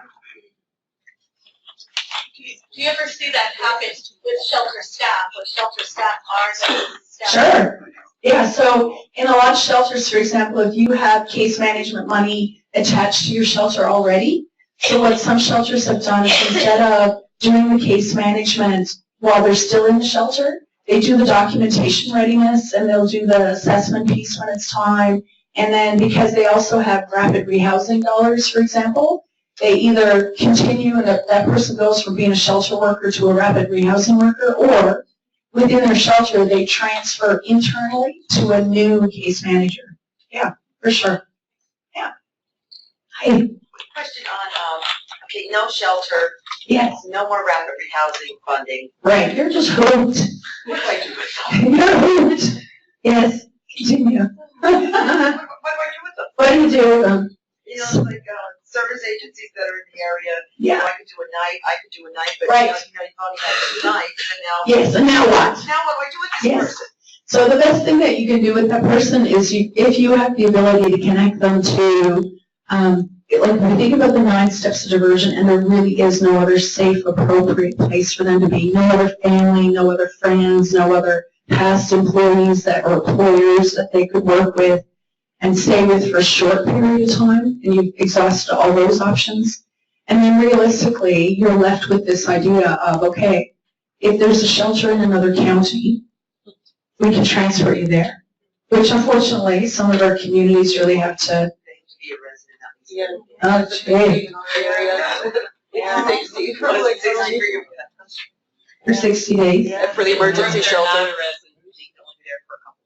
Yeah. Holy Hannah banana. So, you know, it's kind of like, Yeah. how do you get them out of that crisis? Exactly. Because- And you won't be able to because there's no safe place for them to be right now where they know that they are indeed safe and secure. So, I mean, the other piece would be you go into, we need to find a housing option as quickly as possible, but you have to be aware of the fact that there's only so much that you can do. And as much as you want to help someone resolve their housing crisis, you can't do it for them or without them. And that's the hard part, right? That's the part that keeps some of us up at night. Right. Yeah. And so a lot of times in communities, like we talked a little bit about CYS earlier, and in some communities, if you don't have an emergency shelter, building that bridge with your CYS so that they're supportive, especially if there's kids involved, But more and more in a rural area or a suburban area, we find the only way to do it is to stack all these resources. And in some of the communities that I've worked with, they've got, a church you can pay for 2 nights and another church you can pay for another 2 nights. But the pressure is still on you to help around rehousing. But that's sort of where you need to focus in on. But it's all about the community action and the community development piece to build that stacking approach. Not fun. No. Okay, so you'll see here if someone returns to shelter, there's less time before you do triage. And for long-term shelter stays and for people staying outside, there is nowhere to divert them. So you go right, this is where the first contact, you do the estimate. Yeah. You have a question over there first. Oh, sorry. That thing. Yeah. That's your paperwork. Typically, Right. your intake paperwork. Right. What, is there a general thing that everybody's doing? Or is it each individual organization makes up their own? So ideally, within your COC, you would have a standard process, standard discussion. Yeah, totally. And so lots of communities have it so that there's no wrong door, right? So every agency that someone might walk into, that they would be able to access services. And the thing that I learned, that we learned the hard way, was if we're not doing it effectively and in a standardized way, every door potentially could be a wrong door, right? So even the conversation around diversion, and when I share all this information with Lee, I'll share the script for the 9 steps of diversion, because a lot of systems have actually introduced the diversion as the first conversation, and if people can't be diverted and you have no shelter to send them to, then you go right into the true VI spend. Not just your coordinated entry intake form, but the questions around their risks, their vulnerabilities. Okay. I did have a question. So I heard a few comments in the room about the residency requirements to access shelter or services. What are you hearing from other communities? Most communities are getting away from them.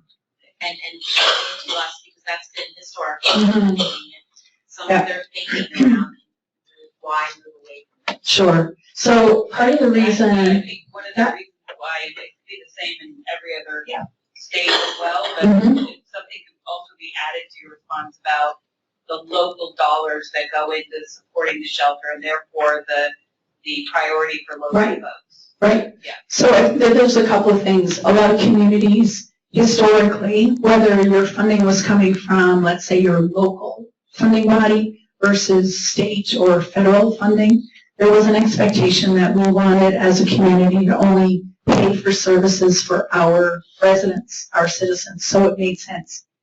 The challenge that a lot of communities have experienced, however, is that if someone comes into your community and they're homeless, and they have no access to any services or any supports, not even access to a bus ticket to get back to wherever they did have residency, if they've ever had residency, then they become their residents. They just stay unsheltered and unsafe and potentially creating community safety concerns in your backyard anyway.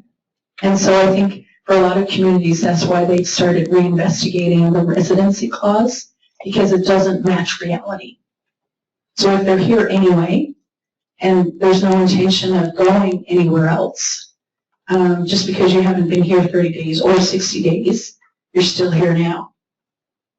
So that's why a lot of people have started to revisit it, regardless of where their money's coming from, to better reflect reality. Did that answer your question? Okay.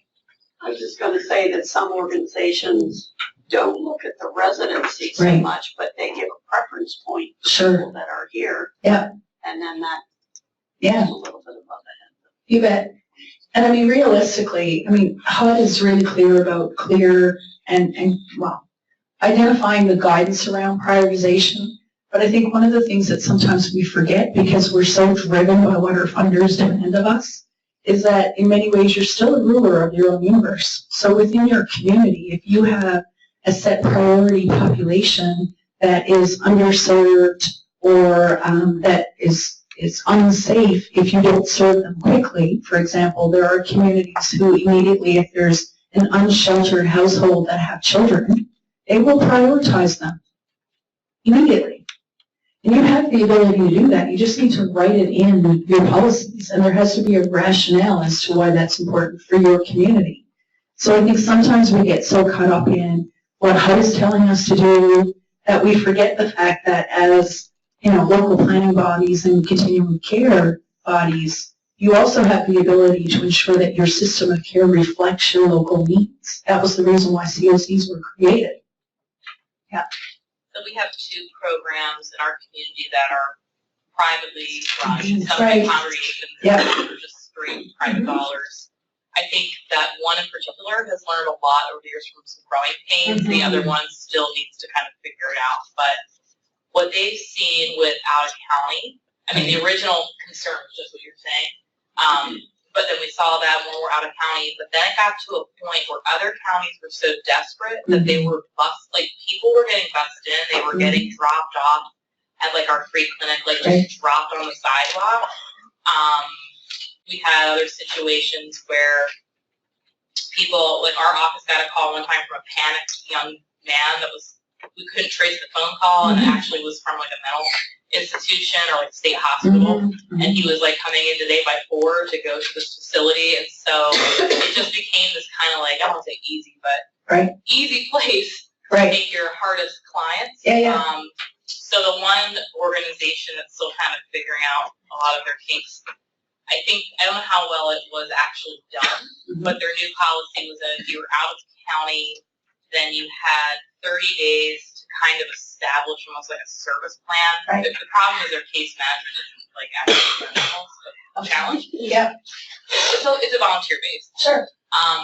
But that was kind of the only way they really knew how to resolve it without declining people when their main goal is to keep you warm. And that's what happens is you come in with this like very simple thing, but you can't predict the domino effect.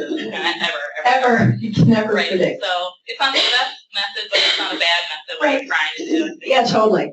And I think, sometimes when the policies or the approaches that we've put in place, again, because we're human, they're not going to be perfect, right? So they're put in place with best of intentions, but we have all these unintended consequences of what happened because of one decision or one policy that has a ripple effect on everything else. So, yeah, it would be great if we didn't have to worry about it, but residency is something that so many communities are currently struggling with, and trying to figure out how do we make sense of this. So, when we think about the historical approach to providing service, and we talked about this morning when we did the agree, disagree, and sure, that so often in our communities, what we would have are people who, all of these little toys in our sandbox sort of represent services, supports, systems that are out there to support individuals. And the expectation was that when people needed our service, they would make their way to us. So whether they knew about us, or they were referred to us by somebody else, or they saw a commercial, or somehow they would make their way to us. And then we would do our intake, and we would identify if this is an eligible person. So just because they come to the front door, there's a recognition being that we may not be the best fit for their need. And so often our intakes historically were the collection of demographic information, the identification of whether or not you're eligible, and then whether or not we have an opening. But so much of the navigation of our system, if you didn't have the resources and the momentum to advocate for yourself and move yourself from system to system to try to find a program that was going to see you and deem you as eligible and admit you into your program, you were kind of hooked. So what coordinated entry and sort of the housing first philosophy is can we create a system with, even though with our best intentions, systems are often difficult to navigate. Can we create it so that at an entry point, we really identify what someone's support needs are. And then because we know the entire universe of services and supports in our system of care, whoever is doing that assessment can then make a referral to the right program. that's really dedicated to ending their homelessness and providing them with the level of support that they need. Now, part of the challenge with any type of coordinated entry system is that because we've often operated in a very isolated way in our programs and our agencies, and that comes naturally, there's the recognition being that how we describe our program, either in public or on paper, may look quite different than how we replicate it every single day in doing our work.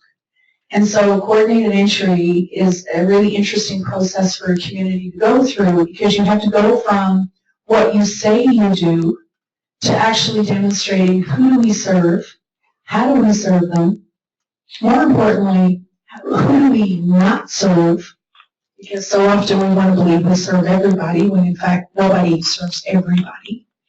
And be really clear about if you receive a referral and it's not an appropriate referral, why is it not an appropriate referral? So that we don't continually send you referrals that are not a good match. So clarity around what all of the services and the supports are help us to navigate the right person, youth, single, adult, or family, to the right intervention at the right time in an objective, not subjective, using our natural values and our experiences, but really doing an objective assessment of what's out there, and then make the referral for the most appropriate intervention. So all of our coordinated entry and the creation of systems of care have these key backbone philosophies that govern what we do. So we recognize that systems are often very challenging for us to navigate.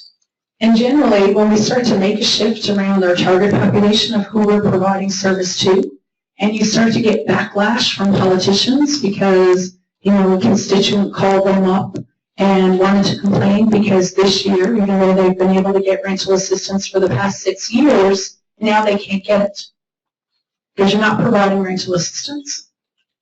Preparing our politicians and our community leaders to recognize that if your target population is changing and how you're making your investments in your community has changed, those very people who have the energy and the resources and the momentum to self-advocate are the very people who also, likely, have the ability to self-resolve their own homelessness. There's no chronically homeless, multiple co-occurring issue client that I've ever worked with in 23 years who actually calls their politician to complain about not receiving service. But politicians will immediately want to find out why you can serve their constituent. And so not only is there pressure on us as practitioners to kind of reinvestigate what are we doing, can we do things slightly differently, but it's also being prepared for community backlash if you're changing what historically you've always done. So just so you don't have to live that and feel like you're the only one who's experiencing it. It is the norm. But it also allows us an opportunity to do some education with, let's say, community leaders and bureaucrats and politicians around what to expect. The other key piece is that this really acknowledges that we have always historically in this industry done a really great job. We do the best we can with what we have. We're committed to improving people's lives, and we recognize that we have the privilege of serving people. That it is a privilege. And I think one of the interesting things is the recognition being that just because I can support somebody, I need to recognize at times that I may not be resourced or trained to be the best person or the best agency to serve this individual or this family. And that's okay. But I need a system in our system of care to be able to refer them to the right program and to know that when I make that referral, they're not going to be reassessed 100 times and then denied access, and then we lose them. So that's certainly clear. We've already talked about service shopping being highly inefficient and something that as an industry we've really encouraged people to do. If we can't meet your needs, go to this place, see if they can help you.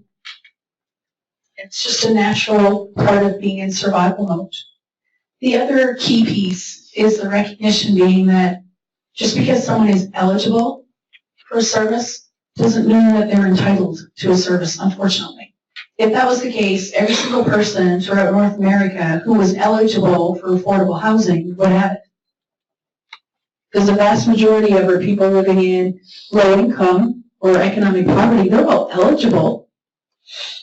But we know that just because they're eligible doesn't mean they're going to get it. Right? Because we all have waiting lists. And some of our waiting lists have been closed for years because waiting lists are too long. Those people are eligible. They're just not entitled to it right now because there's not enough resources. So we go from eligibility to prioritization with finite resources. So how do we ensure that we're making the most of the resources that we have and owning the fact if we don't have them? So for those counties that currently have no rental assistance, Housing First is going to be extremely difficult for you to comply with. And so part of your challenge within your COC is to figure out how do we dedicate money to rental assistance? Plain and simple. Do you need me to put that in paper? All right. So in terms of coordinated entry, the other thing, of course, is that time is ticking, right? So January 23rd, 2018, all COCs, all systems of care are expected to have their coordinated entry system up and running with your policies. I always remember when it comes to this, in our community initially we did coordinated entry, but we didn't know what it was. I mean, we really felt like we were just flying the plane as we were building it. But we needed a way to get the right person to the right program, and so we started doing decentralized, no wrong door approach, only to discover that every door in our community was the wrong door, because people continued doing what they'd always done, and they just did an intake, not an assessment. And so then we started doing centralized. We didn't call it coordinated entry. We were just trying our best to do what we needed to do. But the key thing to keep in mind is that within a 6-month period, your coordinated entry system will evolve. So what it looks like today should look different in 6 months. And it should look different again 6 months later as your community needs start to change. So Virginia Beach, where I've been attached to their COC now for about 4 years, I think they're in version 15 of their coordinated entry policy and procedures. So when things change, you just update your policies. Always think evolution. And the thing to keep in mind when it comes to coordinated entry is that your access to your emergency shelter does not have to go through your coordinated entry system.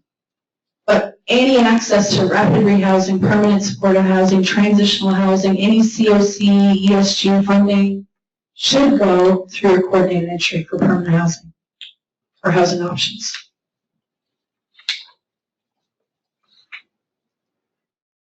So when we think about prevention and diversion, prevention being someone is at imminent risk of losing their housing, but they're still there.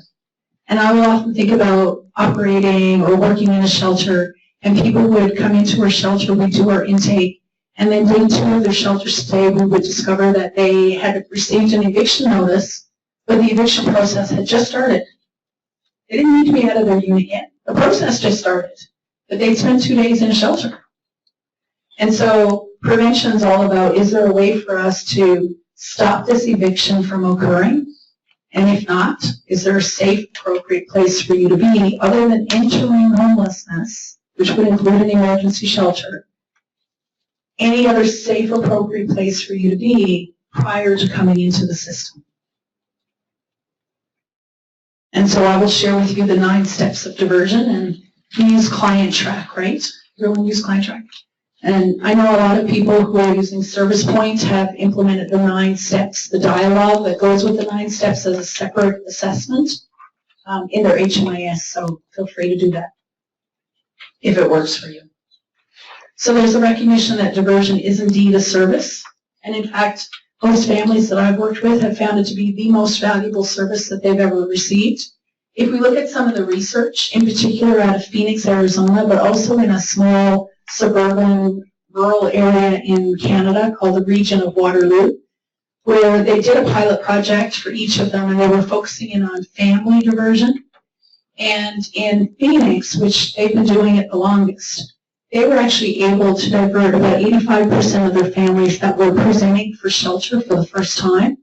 And when we did the longitudinal study, of those 85% of the families that we were able to find some other safe, appropriate place to be and never enter shelter, less than 2% of those families returned at a later date to go into shelter.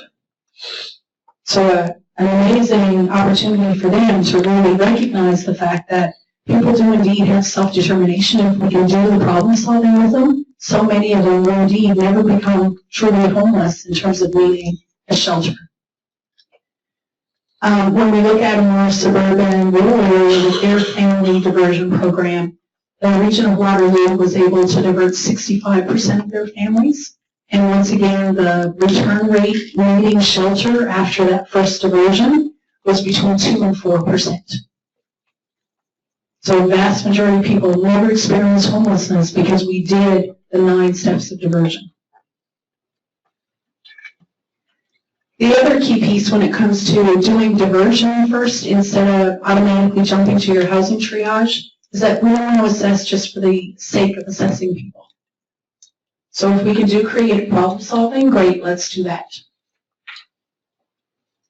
When it comes to emergency shelter, I think in all of the sectors of service, this is the one area, let's say over the last 2 years, where we've seen the most enhancement occur. So probably 4 years ago, it was all around rapid rehousing and permanent supportive housing. And now we're seeing more and more communities that are really realigning how their shelters operate. And so, number one, there's the recognition that emergency shelters play a vital role in the work of ending homelessness.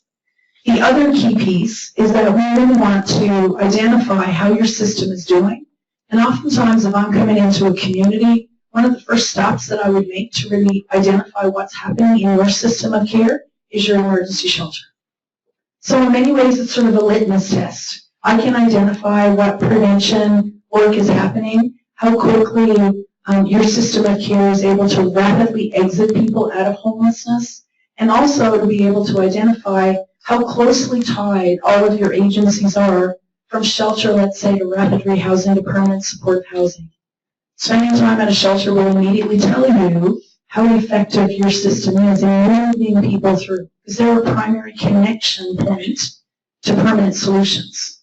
So if you're operating a rapid rehousing and you never get referrals from a shelter, you're never invited into a shelter to do any type of housing triage, they kind of operate completely on their own with no connections anywhere else, it usually means we need to increase our collaboration because no one agency can be expected to end homelessness. It'll never happen. So here are some of the questions that a number of our awesome shelters started asking themselves to really think about what are we currently doing, how can we do it in a way that's more housing focused, and how can we get back to ensuring that our staff really have the training and the support that they need to do this work. And so one of the first questions is, do you see your shelter as a process or a destination? What would be your answer when you think about your community? Is your shelter a process or a destination?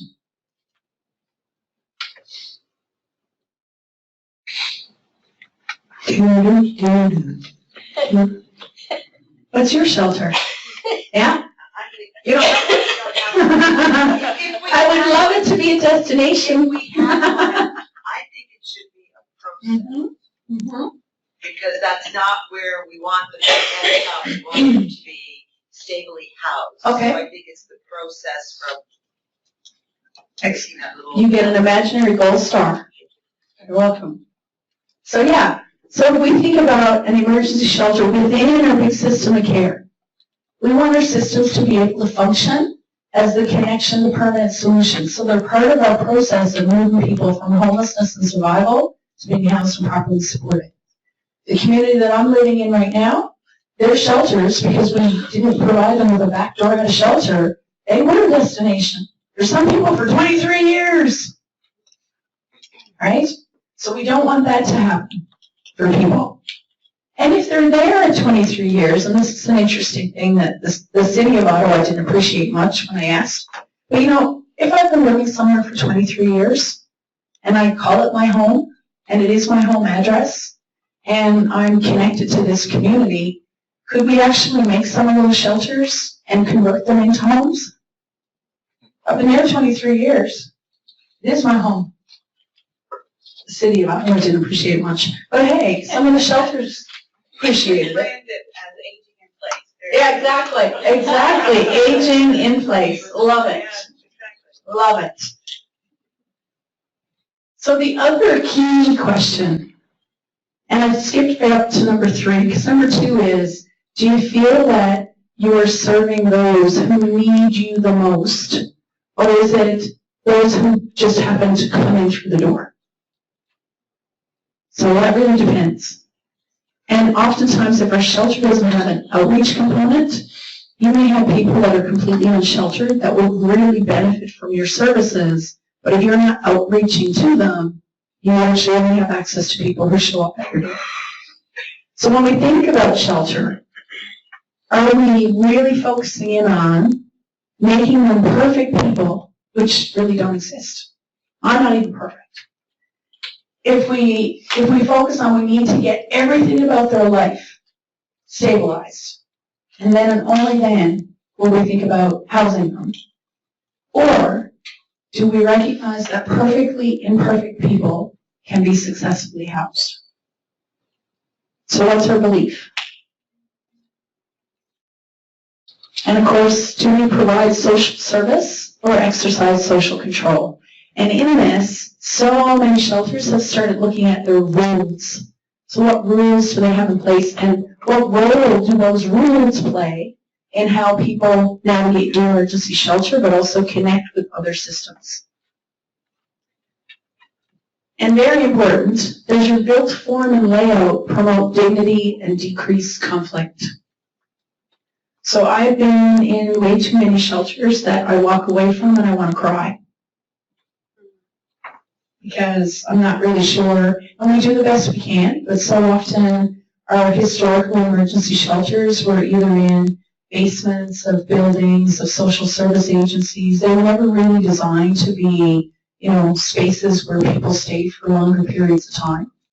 And so when we think about wanting to increase safety, there are key things around operational design that actually increase safety, comfort, and decrease aggression.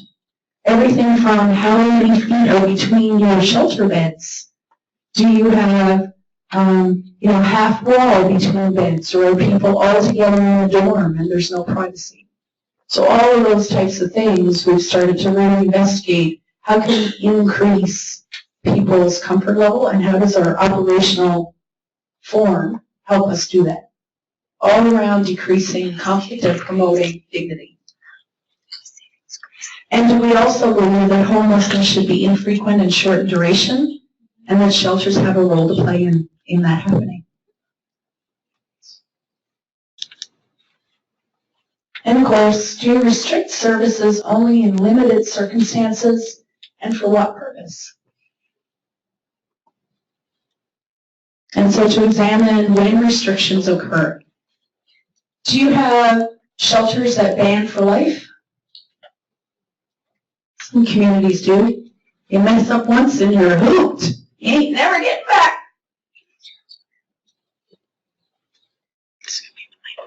So when we think about some of the refinements that have happened in emergency shelters, we really start to investigate how can we adopt a housing-focused, housing-first approach.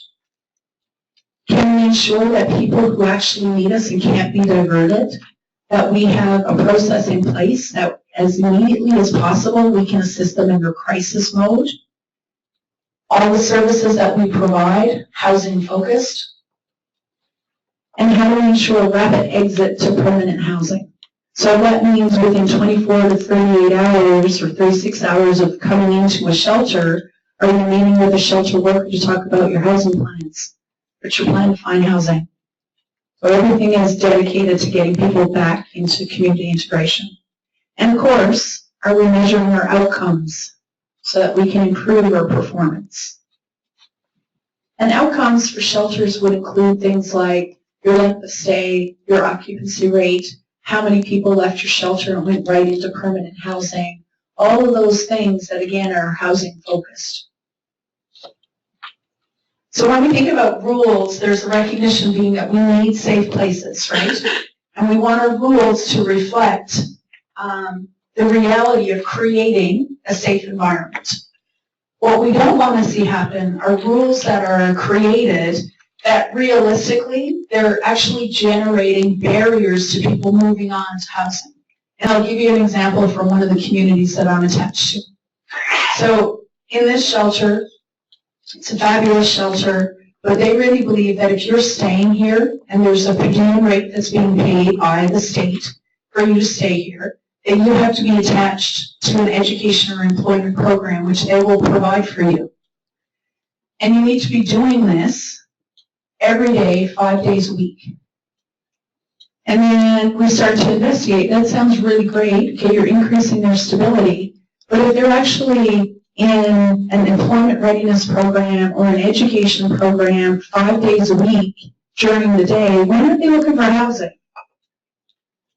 And so, again, the emergency shelter becomes an education and an employment program more than an emergency shelter. And so that may have happened because you're trying to meet the needs of guests.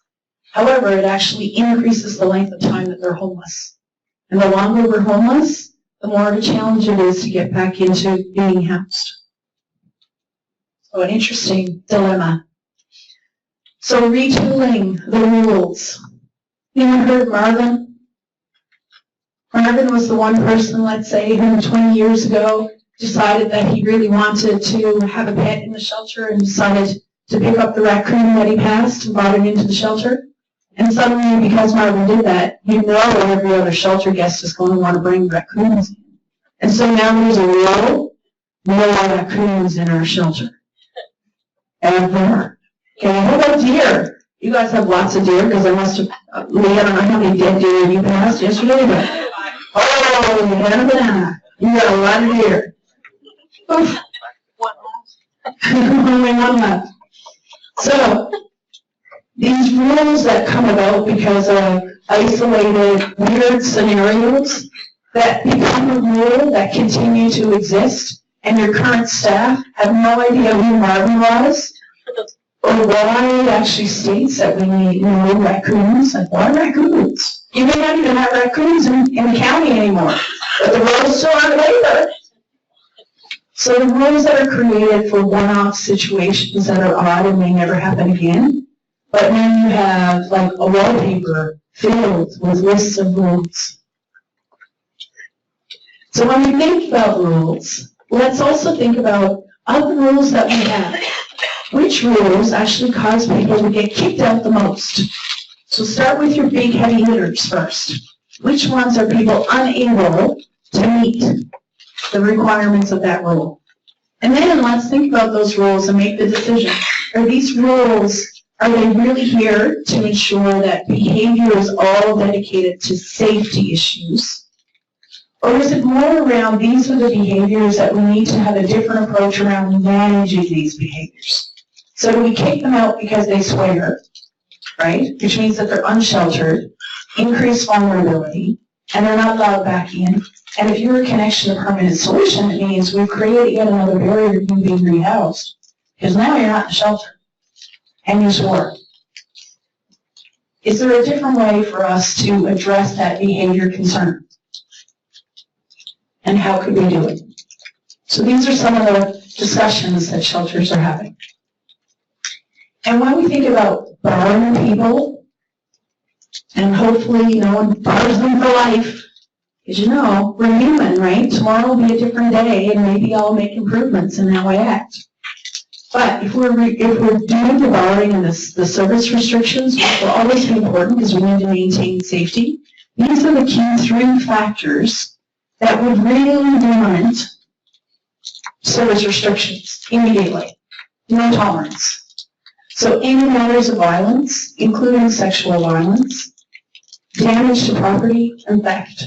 Either theft from the agency, theft from another guest, theft from anything. But these are the 3 areas that when we talk to emergency shelters, these are sort of those are the big ones.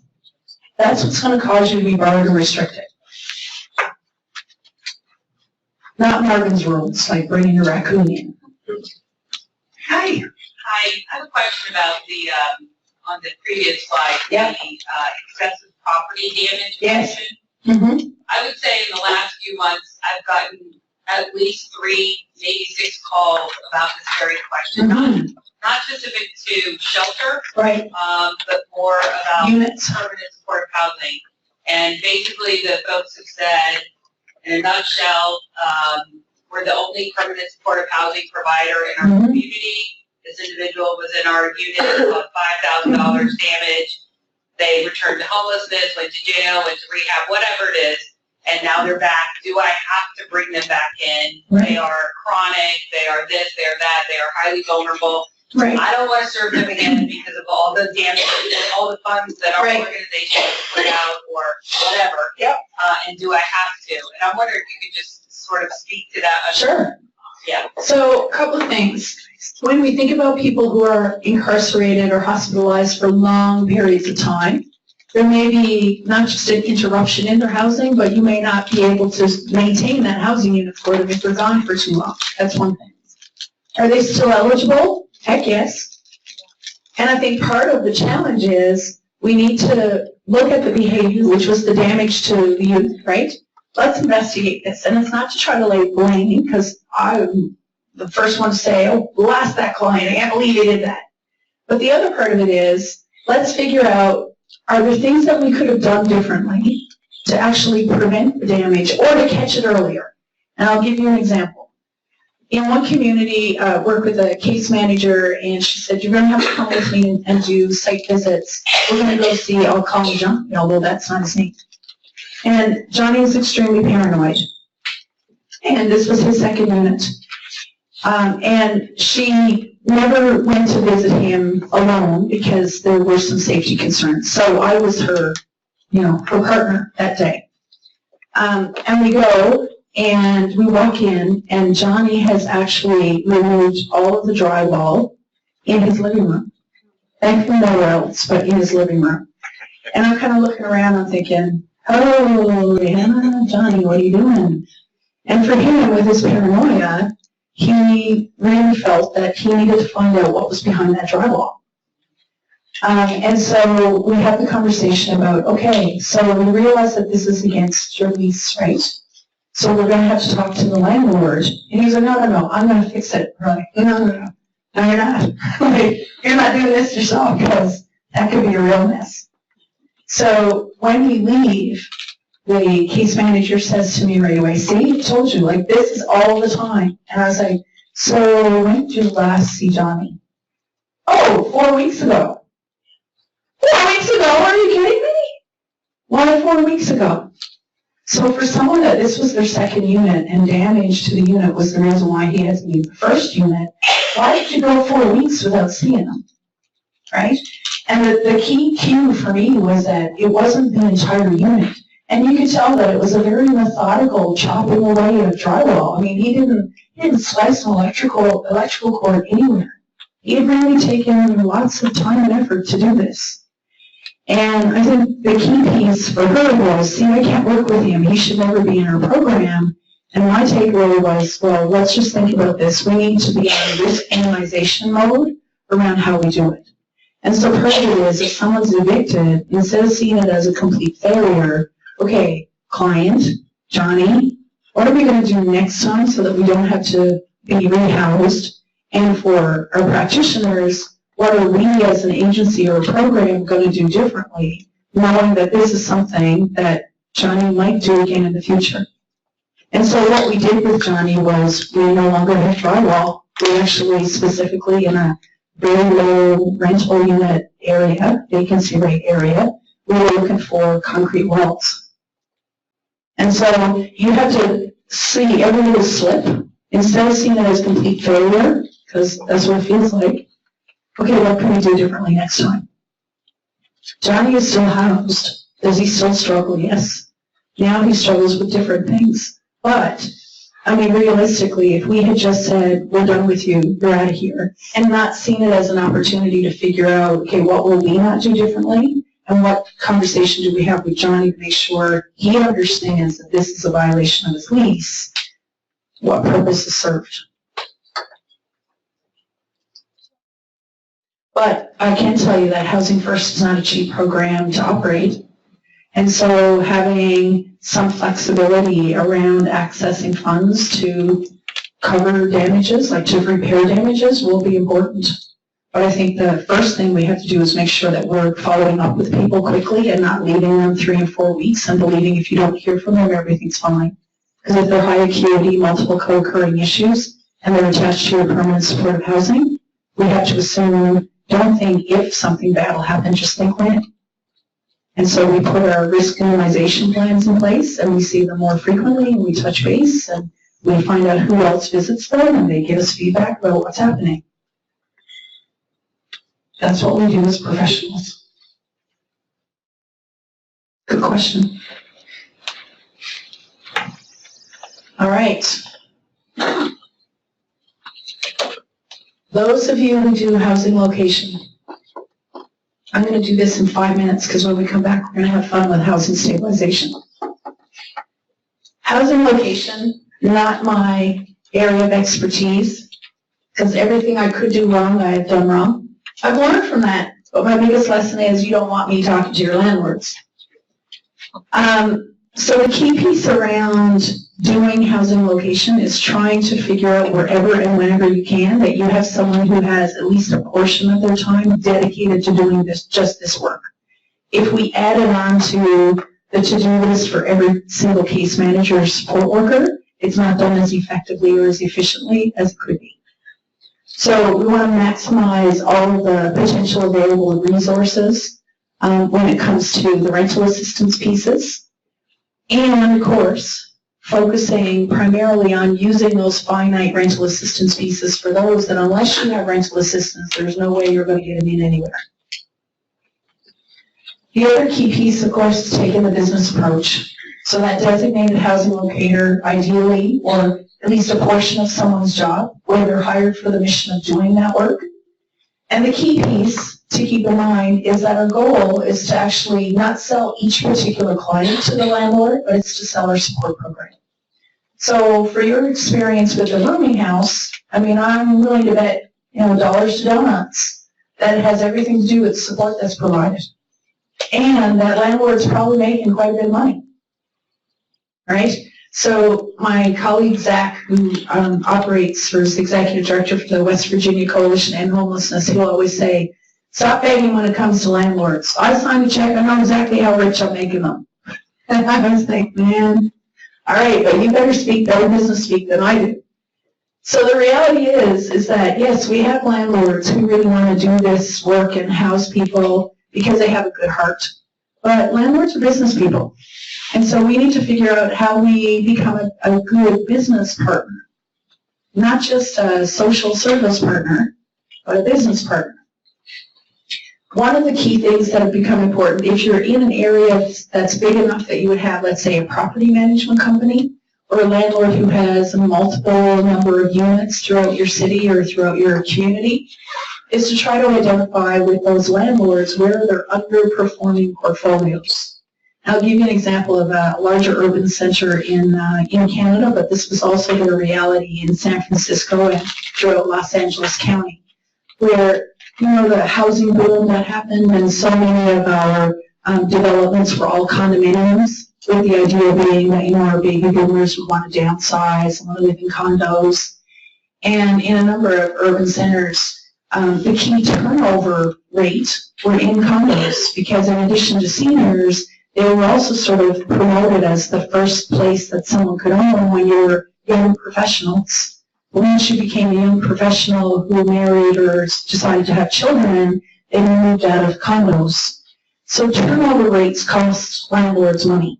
And so if you can guarantee to a landlord that they won't have vacancy rates and turnover rates, and that you're actually going to support the client that's living in that tenant, in that unit, and know if there's any damages or any concerns in advance, that's actually a good thing for the landlord. So being able to make that business case and to identify if there's underperforming parts of their portfolio where there's always turnover. So turnover meaning every single time that a tenant moves out, landlords tend to either need to paint it, need to clean it, need to do something. So if we can reduce that cost, we're saving them money. So when we think about landlords, extremely important because without housing, we can't end anyone's homelessness.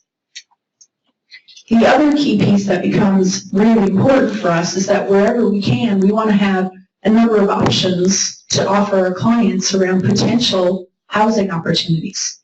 And none of them may be the Taj Mahal, but when we're thinking about housing, we're looking at not just affordability and what's appropriate, but also what's actionable. So if someone has the ability to say option A and option B is the best one for me, their sense of ownership over that unit goes way up. The likelihood of them staying in that unit goes way up, and the likelihood of maintaining the unit improves. And so choice becomes extremely important. When we think about what landlords want, they want money because they're business. They need money to survive. They also want no vacancies, no hassles. They want easy lease up. They want easy forms that they can fill out. They want their rent on time. And so lots of community groups will actually make sure that there's third-party payments of rent, creating an increased ease for the landlord to ensure that they're going to get their money. Lease compliance. And this is really where we do a job right from the very beginning of connecting with people around talking about what a lease looks like and what responsible tenancy looks like. So our clients need to know what that is, and we need to explain to our landlord how we're going to help with that. The other key piece, of course, around the good condition, when it comes to lease compliance and the unit being in good condition, if we're not providing our services in vivo, meaning from the safety and dignity of people's homes, we're unable to meet those requirements for our landlords. And they will quickly say, you know what, I'm done with you. And then the other piece is when there's any concerns, they want prompt follow-up. Therein lies another reason why if you have a dedicated person who deals with landlords, because that's their skill set, the landlord can always call in, and then you can continue to advocate for your client and help clean up whatever the issue was, but the landlord liaison or the housing locator can't address the concerns of the landlord. So here's your key piece in establishing a good relationship. If you have a landlord who's interested in providing a unit for you, you need to define your role. So they need to know that you're not a mini landlord, that we still expect them to treat their tenant like they would treat any other tenant. If there's an issue and they would normally go talk to the tenant, then that's what they should do for your tenant. That you're certainly a liaison, that you will check in on a monthly basis. And most community groups that are doing rapid rehousing or intensive case management or permanent supportive housing in a scattered site, they would actually identify by the 5th day of every month, we make contact with landlords to make sure they receive their rent. Because there's nothing as horrible as finding out 3 months later that the rent hasn't been paid for 3 months. The likelihood of saving that tenancy goes way down. So we put all of these risk minimization strategies in place. The other piece is if you don't have the capability of calling every landlord on the 5th day of the month to make sure that they receive their rent, say to the landlord, if you haven't received this tenant's rent money by the 5th or the 6th day, here's where you contact me. And this is why you contact me and how. And that you're going to work on mediating issues.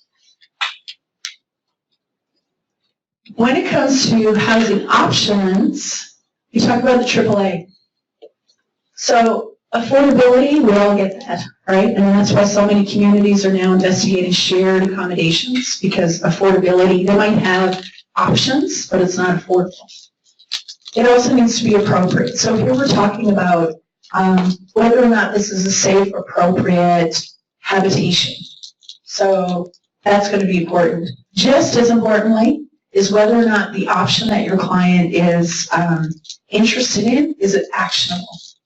So if someone wants to live, for example, in the downtown core or a particular part of your community, but the rents are so outrageous in that particular part of the community it's not possible, then we need to name it, own it, live it. So the likelihood of you living in the downtown core given the rents is nil. So what other parts of the community are you interested in living in? So it has to be actionable. The other key piece that becomes really important is, of course, we have multiple different types of units. But when we're looking at, we're always striving for permanent housing. We want to make sure that the tenancy of the lease is not linked to the program participation. So if they really fire you, we need to know that that person doesn't necessarily lose their housing just because they fired you. They may lose their housing later because they're not getting the support that they need, but that's a natural consequence. But we need to make sure that if they're tied to a lease, that lease should not state that they're working with you and they're only allowed to stay in that unit because of their participation in your program. So we're looking for permanent units. A really important thing to keep in mind is that ideally, we're going to be looking for places where the participant has privacy and controls the access to their unit.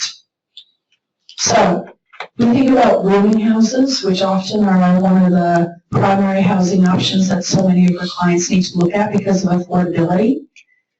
Checking out rooming houses to make sure that they still have, for example, a working lock on their bedroom if they only have their private space is their bedroom, and that the bathroom actually has a working lock becomes really important. I've been in some rooming houses where your door to your bedroom is a curtain. Not appropriate, not safe. And so really making sure that this privacy and controlling access to their unit is really important, because there are some days where clients that I will work with will honestly say, you know, there are days when I know I'm safer if I stay inside, and so I lock my door because this is the best place for me to be, and this is the best place for other people, that I'm in here and they're out there. So good, give them the option. Sorry. And then of course, yeah, if we go back to the other one where you were talking about how tenancy isn't linked to the program participation. Right. So if they fire you, are they still then getting the financial support for the unit? Or is it just the case management support that they're firing you from? So you're operating at Rapid Rehouse. Well, not yet, but will be. You will be. So here's a couple of things. Key challenges. So often when it comes to rental assistance, if they have fired you, there's a process in place that I would expect Rapid Rehousing, permanent supportive housing folks to follow. And that would be what we just call assertive engagement, which basically just means you fired me today, tomorrow I'm going to come back, and the next day I'm going to come back, right?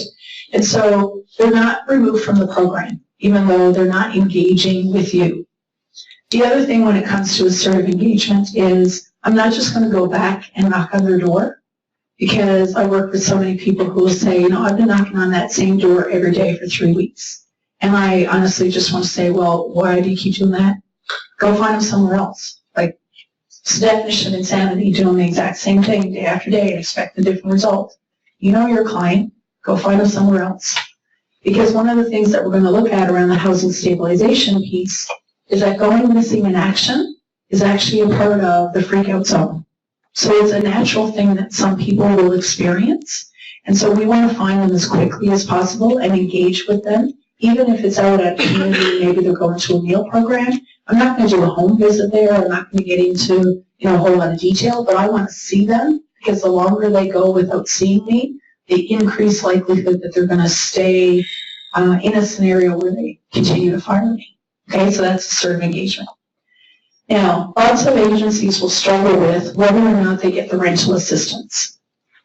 And Lee, help me out with this when it comes to Pennsylvania and what's happening. So in most of the states that I work with, they would continue to receive the rental assistance. It goes directly to the landlord, not to the client. And most of the case managers would actually let the landlord know that you're no longer working with them if you've truly been fired. But they would continue to receive the rental assistance. Yeah. Is that the way it works here too? Okay. Yes. Yeah. Okay. And I think the key piece would be trying to create an opportunity for you to have the conversation with the client who's fired you, to let them know that you're interested in helping them and you're firing me today, and I'm going to come back tomorrow, because people who are referred to our program, you're referred because the support would help you to maintain your housing. So my fear is you're going to lose the housing unless you get some support. And then you move forward. Yeah. Hey. But like for our rapid housing program, that hasn't started yet either, but I think it's written into our plan that it would be up to 6 months. Rental assistance? Yeah, for rapid housing. Yeah. So let's say like month 1 or month 2, like they officially truly fire that Right. manager. Yeah. And you let the landlord know and say they have fired me, so to speak, but I'm still here, for you, I guess, that's an option. Yep. And the maximum amount of time that we will serve this person is up until this point. Right. And At the end of their entitlement to the 6 months that's that. rental. Yep. Right? So Yeah. as long as you make all the parties very aware that Yeah. May is it, it's done. Right. They might wait till, April 27th to Yep. figure that out, but okay. And most, Success the landlords to be yeah, receptive to that? yeah, they recognize. I mean, they've seen everything, not just from our clients, but from their own tenants, right? And realistically, they're after the right. Well, so the other piece to sort of keep in mind too is we're going to talk a little bit around the housing stabilization about how we define our role in our program. And so many agencies do not advertise to their clients that, if you fire me after I move you in, you're still going to get your 6 months rental assistance. Like, why would you do that, right? But if they do fire you, yeah, you go along with the HUD guidelines, but you don't have to advertise that to your clients because we're recognizing the fact that this is a support program that comes with housing. And when we look at how we define our program, we're going to review, and they're going to consent to participate with things like home visits, and they're going to work with you on case plans. So it's not as if they don't know, and you'll still have some people who really will legitimately fire you and never open the door to you, but the vast majority of them will actually continue to stay engaged. Once we shifted to defining our program in a different way, things changed for us. And those who really fired us were the minority. Okay. Do you need a break? Yeah. How long you need? You like 11 minutes? Very specific. 12 minutes? Let's do 12 minutes and then we're going to jump into housing stabilization.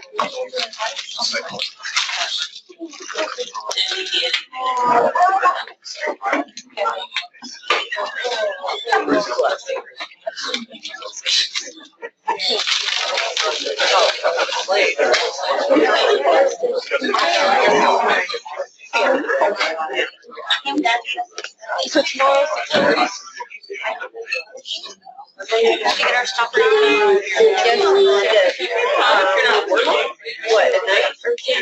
No, I'm actually doing a volunteer registration. Don't make fun of us. Well, I'm not saying it.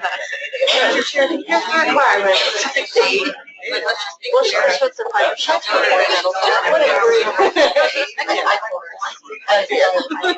Never chairs.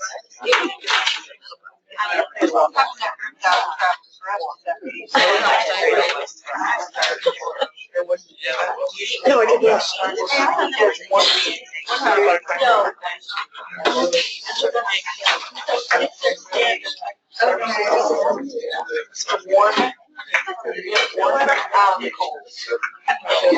Whatever. Yeah. Speaking of Islanders. I'm so glad we're I'm gonna miss ya. That's how the money is. That's my big frustration.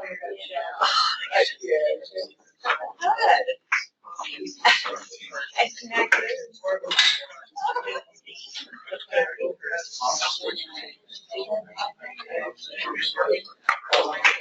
So, that little food fight that Easton and I like to get Easton's space is red for 3 days. I figured that's so stain.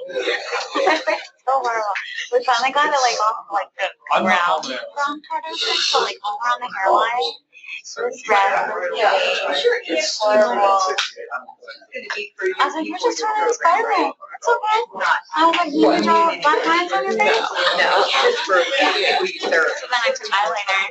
And big lines. Much like Spider-Man. I was like, what's your mom? No, it's still we're just going. Spider-Man. We're probably around. We're gonna change also over to rapid. That's right, rapid rehousing. That's right.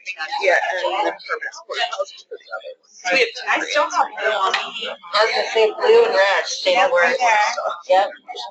I know, I couldn't imagine. I would love to see if we could do like an ESG, like to have fun. That'd be awesome.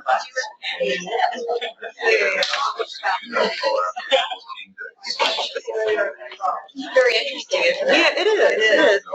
I'm trying to find somebody else from who like wasn't funded came from our area. You know what I mean? Like some of the other programs. I think Melissa could benefit. Yeah. That's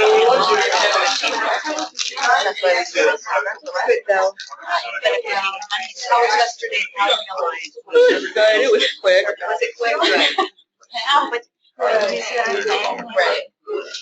My dad's family was setting him up for failure, and then there's an infection, and then back in It's only last like 5 when we were doing it.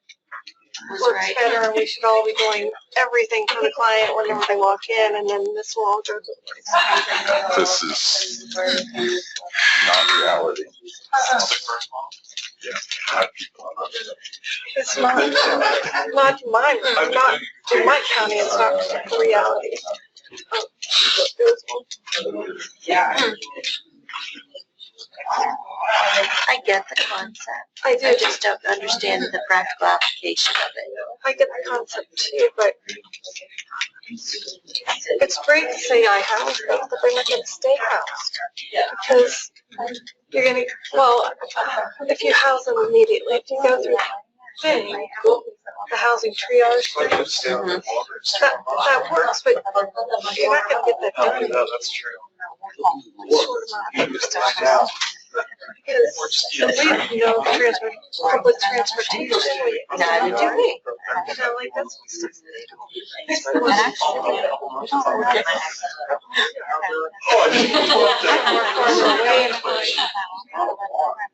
job, you know. Right, to find a real good job. I mean, with us, they have to get from our little town of Waynesboro, half an hour away is Chambersburg, there's tons of warehouse opportunities. Half an hour away is Hagerstown, where again, but that's in Maryland, down to, because we're down on the border. So, you know, they can go down and work in Maryland and get decent paying jobs. They can go up to Chambersburg and have warehouse work and get decent. But just think, in our little town of Waynesboro, if they don't have the transportation to A or B, and if they're stuck. I mean,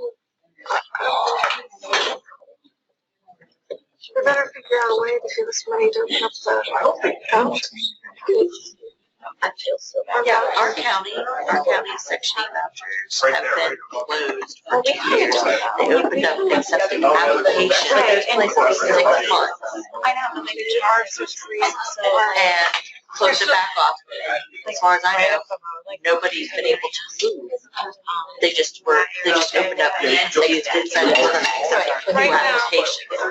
Right now, There's still no funding. She's taking applications, but they're not providing any more service. No, exactly. No vouchers. She's still taking the applications, so the only vouchers is if somebody comes in and, you know, for whatever reason loses their voucher and it's, you know, comes back in, then she can use that voucher to fill. Right. Right. And not only are all the vouchers filled, all of the units that are otherwise subsidized units, they've all got long waiting lists too.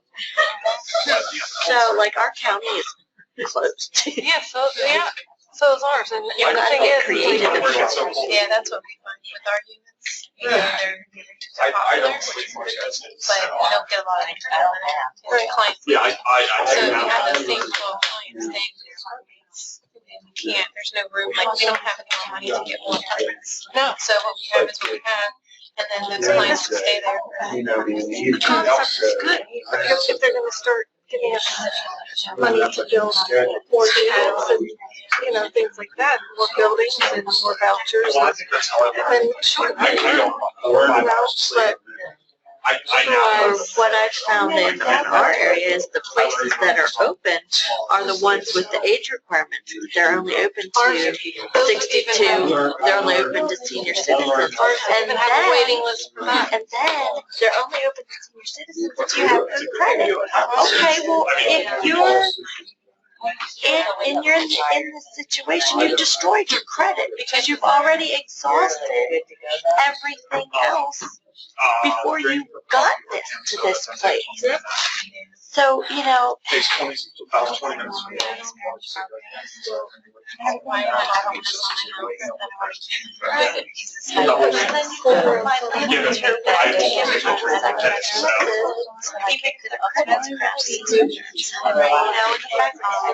And then there's like a small little dining area that like actually make that into like an individual. See, that's what I just started going I worry about housing. It's really hard. We need to provide a whole family funding available to, and it's like, no.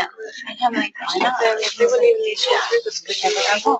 You would always be in there. You know what I mean? Like, it would be you would always be making sure that they were here. They had this, you were very secure.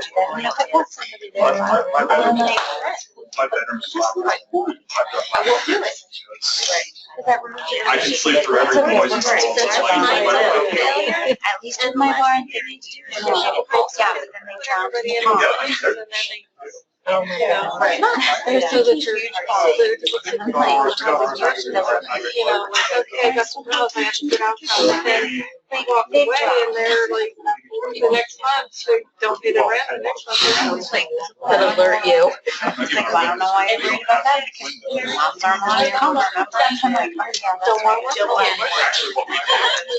I went outside because I thought it was warmer. It's not. It's not warm out there.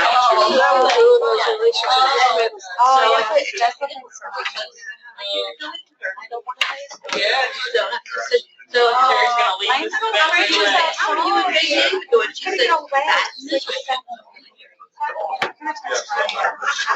I keep telling her to warm up. Yeah, I know, I just like crack my neck. I'm late. Yeah, it's middle of the night. But I might go I used to know time-wise. Somebody in, and like, so one of my things is I talk to them and say, do you think you could, 4 or 5. let's go through your budget. Here's your budget. Can you afford it? So now I go the other way. I went like that, I went, yes, I can't. It's emotional. You know? Yeah, I know that. I get the report. Right. Like, I do my go there. I have them try to get So folks, we had just mentioned that there's some sodas out there and left for lunches. There's water in the back, so if you want to stock up, feel free. Yeah, wait for them. I just say, this is how much. So, the last stage of our training. A couple of key things that I want to try to focus in on so that you're walking away with some tools that you can start implementing right away. We're going to look at the 5 tools that need to be completed in the first month of someone being housed. That if you implement these 5 tools, it'll increase the likelihood that in month number 2, they're still housed. So when we think about the 5 essential and sequential stages, when I first started doing Housing First, we knew nothing about the 5 essential and sequential stages to housing stability. Did you know that there was 5 essential and sequential stages? Hey, me either. For years. So realistically, just like there's stages to everything that happens, you think about the stages of grief, you think about the stages of, life. There's 5 essential and sequential stages to housing stability, and everyone will progress through these 5 stages depending on how many life areas are impacting someone's stability. They may go through them much more slowly. Others will whiz through them really quickly. In particular, the very first, which is housing. Surprise, surprise. So when we think about making changes in our life, you recognize this S-curve, we call it Sigmund curve. You've seen it before? So this sort of is used to signify a life cycle of something. And we recognize that it can be broken down into 3 different parts. So when we start to do something new, something that's foreign to us, and I usually give the example of, if you decide that you want to start a physical fitness regime, and you're trying to move from being a couch potato to being much more physically active, initially it feels weird, right? Because I just want to sit on the couch and eat, like, I don't know about you, but potato chips are my weakness. So that's what I want to do on the couch. And so trying to increase my physical activity, usually I'll rely on other people, like a friend calling me and saying, get your butt off the couch, come on, I'm outside your house waiting, let's go. So I'm going to need some external support in this formative stage until I kind of move into this mode where, having to take my walk or go to my gym or whatever it happens to be becomes much more normal for me. And then eventually, physical activity becomes so normal that it's such a part of my life I can't imagine anyone who just sits around on the couch eating potato chips. Like, why would you do that? So there's a full cycle that we all go through. The same cycle can be seen as people move from homelessness and survival into housing stability. And it'll look a little bit different for each individual person. The thing to keep in mind, for the most part, is in this early stage, the formative stage, things are going to be quite tentative for people. In particular, being homeless and in survival mode is the norm, and being housed feels really abnormal. The formative stage could actually look more like an emotional roller coaster. I love you, I can't believe that this is such an amazing opportunity for me, I love this unit, to what a freaking dump, I can't believe you put me in this place, you're fired, to can you please come back and see me, I'm really lonely. Okay, so all of the emotional roller coaster that you can imagine can happen in this emergence or this formative stage. So as practitioners, when we expect the freak out, and we can be proactive about the freak out instead of, freaking out internally of, oh no, they're second guessing their decision to actually participate in this, when in fact, second guessing their decision to participate is quite natural and normal. So once we get past the formative stage, our next stage from a professional standpoint of a support person is the recognition being that for every new behavior, activity that we bring into our life, when we're in the normative stage, there are times when we will hit a plateau.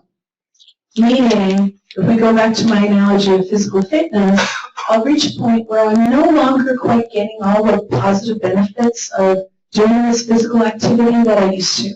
So if I was doing it to lose weight, I've plateaued, I'm not losing any more weight, I'm not noticing an increase in my energy, it's just taking away too much time out of my daily schedule. And this plateau is a really dangerous time. It's also a dangerous time in the lives of people who are on their journey to housing stability. So they'll have another freak-out zone when they hit this plateau. Through our support, one of two things can happen. They can either go MIA, again, missing in action, and we can perceive that missing in action of they're done with me, they're fired, they got all the rental assistance that they could get, and now they're done. See, I told you they didn't really want any support. And we leave them alone instead of actively re-engaging with them. You will also have individuals who will go the opposite. They want to say to Leah, you are just so amazing at what you do that other people need you more than I do. And so I'm releasing you so you can help other people and be amazing in their life as well. So we do the opposite of going MIA. They really feel that I've got all this figured out. Either one is a sign for us that they've hit a plateau, and potentially we're right at that point that unless we increase or intensify our service to them, it will potentially sabotage their tenancy. Once we get over that plateau, the key piece is once people are in this integrative stage of being housed, we've done our job around homelessness proofing, recognizing that, as Greg Shin's research told us, the only thing that we can predict is that someone has experienced homelessness at least once in their life. They're at a greater risk of experiencing it again in the future. So if you're working with people that are homeless, it will be always at a higher risk of returning to homelessness in the future, just based on the data that we have. So if we get over that plateau, The recognition being that now we're being housed feels completely abnormal, and the whole idea of reverting back to homelessness is not a part of what they would even consider doing, okay, as a part of their coping strategies. So when we think about the 5 stages, the very first one, as I mentioned, is housing. And in this first formative stage, if as support people we focus on 4 primary areas, we are going to be increasing the likelihood of success in the early days of being housed. So we're going to focus in on relationship impacts. So when you think about people who are currently homeless, whether they're staying in a shelter or they're unsheltered, who do they hang out with day in and day out? Other people in the shelter. Other people who are experiencing the same situation that they're experiencing. So right away, the very fact that if they would describe most or many of their family and friends are also experiencing homelessness, for us, that's an ideal opportunity for us to really focus in on who you have in your life and what's the possibility that these people could potentially either help you stay housed or hinder your ability to stay housed. And so things like, we know for a fact that people who would have most of their friends or family homeless are at an increased likelihood of those people coming to visit, because we want to take care of people that we love and that we care about. So we want them to have a safe place. But going from a guest to being a roommate is a violation of their lease. And so right away, beyond non-payment of rent, this is one of the fastest ways to get evicted. So I need to make sure that I'm aware of the relationships in someone's life, and we're going to actively look at that by doing a particular guest policy, so that they understand not only who would help you maintain your housing and who potentially, based on their behaviors and their activities in the building or in your unit, could jeopardize your tenancy. We also want to make sure that they're fully aware of supports. So when we talk about supports, we're talking about things like, what is it that you do and what is it that you don't do? So right away, I always like to be really clear. So I'm here to get you housed and help you stay housed. I'm here to support you in everything related to your housing life. I am not your taxi driver. I'm not your babysitter. I'm not the legal guardian for your children. I'm not anything else. And you can be really upfront and clarify that. In the early days, you may feel more like a taxi driver and a babysitter. But the recognition being is that over time, we want their dependency on you as their primary access to support and services to decrease. And so them understanding what your role is and the fact that your role as a housing specialist is very different than their mental health worker, than their addiction worker, than their doctor, than their nurse practitioner, or whoever else is involved in their life. They're also going to need to know what's the role of the property manager or the landlord. What do they do? When should you call them? When should you not call them? Like when you lose your keys at 4 a.m., please. Let's figure out some other way to minimize the risk of you losing your keys and not being able to get into your unit, because please don't go pounding on the door of your property manager at 4 a.m. Right? So you have these conversations to be really clear. We also need to make sure that when people first move into housing, that their basic needs are met. Now this is a challenge for a lot of communities, because you may not have access to a lot of thrift stores or hotel or furniture vouchers. But I can tell you both based on experience and based in research that if people don't have the basics of life to stay in their unit, which would include things like can openers to open up the cans that come from the food bank, and toilet paper, and light bulbs, they will not stay in the house. They will leave. As would you. If I would. So, making sure that people are able to actually live there, and it doesn't mean that they have everything, but they have the basics, becomes extremely important. The other piece is around safety. And in every COC, I will always rely on my DV experts to ensure that every single rehousing program knows exactly what to do around safety planning. So it may not be safety planning because there's someone who you've experienced violence with, but safety planning from the perspective of how do I get out of the building, how do I get out of the community, and what are some things to look for when you're doing housing location that will increase somebody's safety in those units. And your GD partners are experts at that. They will spot dangers long before you will, because that's their world. The other piece that becomes really important is let's not assume that people who've been homeless or in survival mode or couch surfing for a really long period of time will automatically know how to use their appliances. So it's really wonderful when there's somebody in the morning and by afternoon you're getting a call because, you know, they started to light a fire using their stove because they didn't know how to operate the stove. It's like, oh man, really? And we make sure that the keys we're giving them is actually the keys to their unit, not some other unit. So making sure that they're actually safe where they are. If there's a buzzer system in buildings, which so many buildings have now, make sure they know how to operate the buzzer system because I don't know how to operate half of them. So let's really make sure that people understand how to do it. The next stage of the 5 essential and sequential stages is when there's no eviction concerns, imminent eviction concerns. Then we can move from this sort of just getting stabilized mode in our housing unit to really looking at what historically has always been considered case management.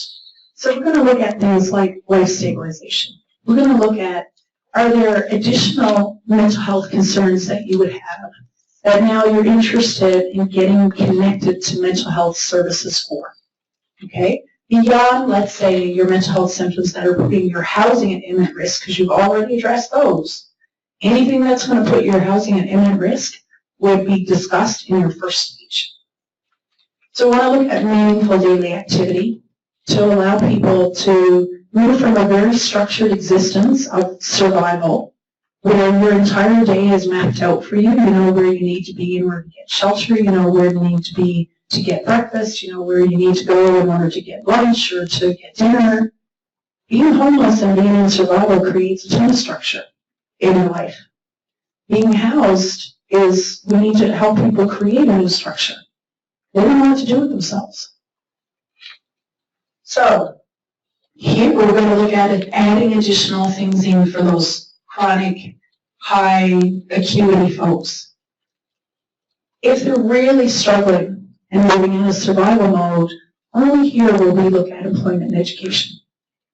So access to benefits would have started. Let's say if someone really needs to reactivate their SSI benefits or they need to apply, you can start that early on, of course. But this is around if they're interested and they're deemed to be eligible to return to work, and now they're in a safe place and they can actually do that appropriately and increase the likelihood of not only getting a job, but being able to maintain a job. We're going to go there. This is where you'll hear people talk about, I'd really like to go back to school. Okay. Our question is going to be, how's that going to impact your housing? Because going back to school costs money, and if you have kids, you have to figure out additional childcare. But that's a good thing. We're also going to look at any other system connections. So, are there other specialists, experts, programs, services out there beyond, us meeting your basic needs and making sure that you're taken care of in housing? Are there other things that you'd like to get connected to and that could assist you? At this point, we're also going to start increasing awareness of social settings. So when I think back over all my years of working with people, I really love angry, loud clients because I never had to wonder what they're thinking, right? It's the people who give me very little energy to work with that kind of spooks me out because I don't really know, are you feeling good or not? So I worked with a ton of clients who love to, wherever they're out in public, be really loud. Sometimes they'll yell at bank tellers, they'll yell at the receptionist, they want to yell at everybody in the doctor's office because they're all passing on the germs. Kind of gives you lots of opportunity to have conversations. But when you identify that you're working with an individual that seems to either overreact, be angry, be really anxious, try to avoid social settings, this is a great opportunity for us to figure out what's going on for you there. So here I'd be starting to talk about what is it about going to see a doctor and being in the waiting room that completely freaks you out? Because you just lose it. You're yelling at people, and we're trying to increase people's understanding of the fact that how we navigate the world and how we interact with people, they then reciprocate that. Right? So we start to increase their self-awareness about what they're doing that potentially could be creating barriers for themselves around accessing services and building connections. And this is where we're really going to do it. So we want to increase their awareness around it. The next stage, stage 3, out of the 5 stages, this is actually where we're going to be introducing the idea of exit planning. And we're going to do it really, really early. And some amazing transitional housing programs have actually adopted it where they're starting their exit planning long before month 12 or month 11 or month 10 in a 1-year program, for example. We want to figure out what is it about homelessness that you currently miss? What is it about your life that causes you stress? What could happen to you today, tomorrow, or in the future? And what will your reaction be? Is there any possibility of you returning to homelessness? So I shared this example yesterday, and I'll share it with you. The last time I was in Virginia Beach, I did some coaching with a case manager who does permanent supported housing. And Tony brought me to one house where it's a shared living arrangement, and there's 3 gentlemen who live there. And they've been there for about 6 months. They've got a lot of physical health, some mental health issues, but doing quite well. And so Tony brings me there, and I'm sure he brought me there because they're doing quite well. But within probably 10, 15 minutes of me being there, and Tony's doing his regular home visit to make sure everything's okay, I say to him immediately, so tell me what you miss about being homeless on the oceanfront. And poor Tony is devastated. He's like, are you freaking kidding me? Look, I've been 6 months trying to keep these people housed, and you're asking them what they miss about being homeless on the oceanfront? But the reality is, once we go from getting people housed, as housing specialists, the rest of our work focuses on homelessness proofing. So unless we know what could cause them to return to homelessness, we can't address those issues. So what these gentlemen shared with me was they really missed the fact that when they were in the oceanfront, they had easy access to food. There were meal programs. They had church groups that actually left food out for them. They were never hungry. And in the neighborhood that they were living in now, transportation was horrible. They couldn't even get back to the oceanfront. But they didn't have access to cheap grocery stores. And there were no meal programs. So that was one. The other piece was because transportation was so horrible, they were really isolated. And the only people that they saw were each other.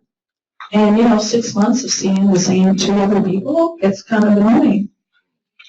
And the other piece was, in addition to being stuck with just each other, was the fact that when they were on the oceanfront that has lots of tourists, they always had new people to meet, and new stories to tell, things to do, and now they just didn't have anything.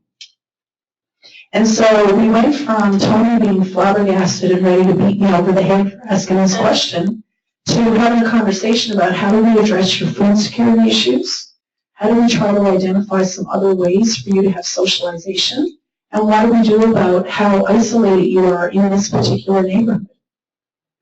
And so because of that, there's the recognition being that because people who have experienced homelessness once, in particular if they've experienced episodic or chronic homelessness, they're at a greater likelihood of returning to homelessness in the future. Because let's face it, whatever we're currently living becomes normal for us, right? Even if our normal is chaotic and traumatic and violent, it's normal. We learn to figure out how do we survive, how do we anticipate, how do we keep ourselves safe? And so often, when things get stressful, and life will get stressful, we return to whatever that normal was, even if it wasn't a good place. So our homelessness proofing has to be identifying with clients at this stage, stage 3, what was it that you believe caused you to become homeless? And what caused you to stay stuck in homelessness? And what could cause you to return to homelessness in the future? And how are we going to address those so that returning to homelessness is never an option for you again? So we're looking at the triggers that could return them to homelessness, and we want to talk about confidence.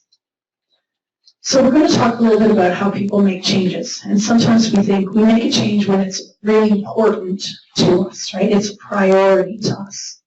Making a change isn't just about what's important and what's a priority. It's also about, am I ready to make this change? And the third option, the third variable is, how confident am I that I can be successful? Because if I feel that, yes, it's important, and yes, I would love to make a change, but I don't feel I'm going to be successful in it, the change will not happen. And so this is an opportunity to, instead of piling on more goals that they need to achieve, this is an opportunity to say, let's revisit over the last 6 months, let's say, all the accomplishments that you've made. Let's slow down long enough to recognize how your life has changed as it relates to your social environment, your physical environment, your unit, how connected you are, so that people have the confidence to find some other solution to their problem instead of a return to homelessness. And then we have self-management. When people enter self-management, their language changes. So chronically homeless and episodically homeless individuals and families will actually no longer dwell on the past about how much their SSI worker hates them. And every time they go there, they're told off. They start talking about the present and the future. So you actually notice a change in their language. They recognize that they have control over their unit, and that what happens in that unit, that they have the ability and the skills, because you've modeled those skills, they have that ability to control what's going on. They're accountable in terms of maintaining their lease, and they're very optimistic about the future. Your final stage, reframe and rebuild, this is where they got it all figured out. So they're very confident, they're very comfortable, they've moved through dependence on you to being much more independent, to now they have social networks that are really like trampolines, where if they're having a really bad day, they know where they can go to a safe place and chat with a friend, a natural support or a professional support, and they know how to cope. Their purpose and their identity is such that they recognize homelessness was part of their journey, but it does not define them anymore. And so they do not even refer to themselves or introduce themselves as a homeless individual or a formerly homeless individual when they meet you.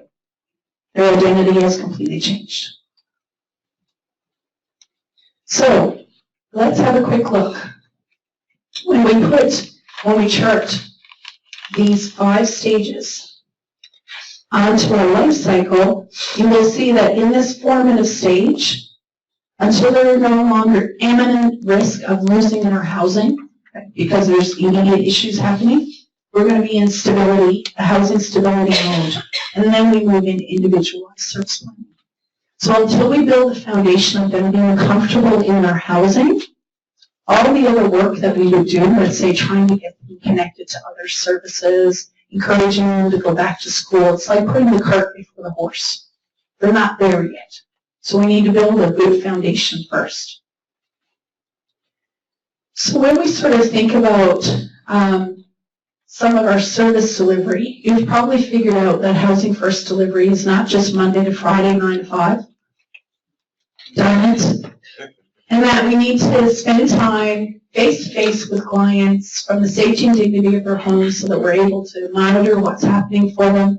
And the amount of time that we spend with them is based on their acuity levels, what's their depth of need, and also which of the 5 essential and sequential stages are they in. So someone who's in that first stage and they're chronically homeless in the past with multiple co-occurring issues, I'm going to see them a minimum twice a week, minimum. And the first 2 weeks they're housed, I might see them 3 times that week. So even how we structure our day and the number of clients that we can have on an active caseload is governed by fidelity to practice. So if you're doing rapid rehousing, you should have no more than 25 to 35 active clients. And please don't have them all minimally housed, because you will lose your mind, right? So you want some of them newly housed, you want some that are in the individualized service planning stage 2, some in stage 3. The other piece to keep in mind is that in terms of case management, it's never going to be perfect, but we want it to really be based on being proactive instead of reactive to a crisis. So I want to get to a couple of the tools that case managers have found really, really helpful. When we sort of, and you'll get all these slides, but when we sort of think about how you can do a home-based visit really effectively, there's a couple of things that become really important. When people refer to our program, this is all about defining what we do. We want to make sure they know what they're signing up for. Okay? So we're going to explain to them exactly what a home visit looks like so that they're fully aware that you're going to be coming into their intimate space and messing around in all parts of their life, anything that addresses or has concerns related to housing. The other thing that I really love is the fact that, you know, your life is going to be different than my life, and I'm not here to judge you, but I'm here to make sure that you're able to stay housed and keep you as safe as possible. So any concerns, we're going to talk about it, and honesty is always the currency of success. So when we think about service shopping and people telling us what they think we want to know, this is a huge departure of them really feeling like, okay, I can honestly tell you what's going on in my life, and you're not going to kick me out of your program. So if we don't understand what people are exposed to and what risks they're exposed to, it becomes very challenging for us to reduce their harm and also to increase the likelihood that they're going to make safer decisions in the future. So because we're a support program that comes with housing, when people are screened in, here's some of the key things that are going to be really important for us to keep in mind as we're defining our program. They need to provide informed consent to participate in our program. So in order to do that, they need to be aware of the fact that they're actually agreeing to a support program that just happens to come with housing, that they're interested and willing to accept home visits, that they want to develop a case plan and work on these goals. That's why they're coming to your program. And that they're providing assurance that they will do their best to pay their portion of the rent on time and in full. So that's our goal. That's part of maintaining a lease and a tenancy agreement. Will there be challenge to that? Heck yes.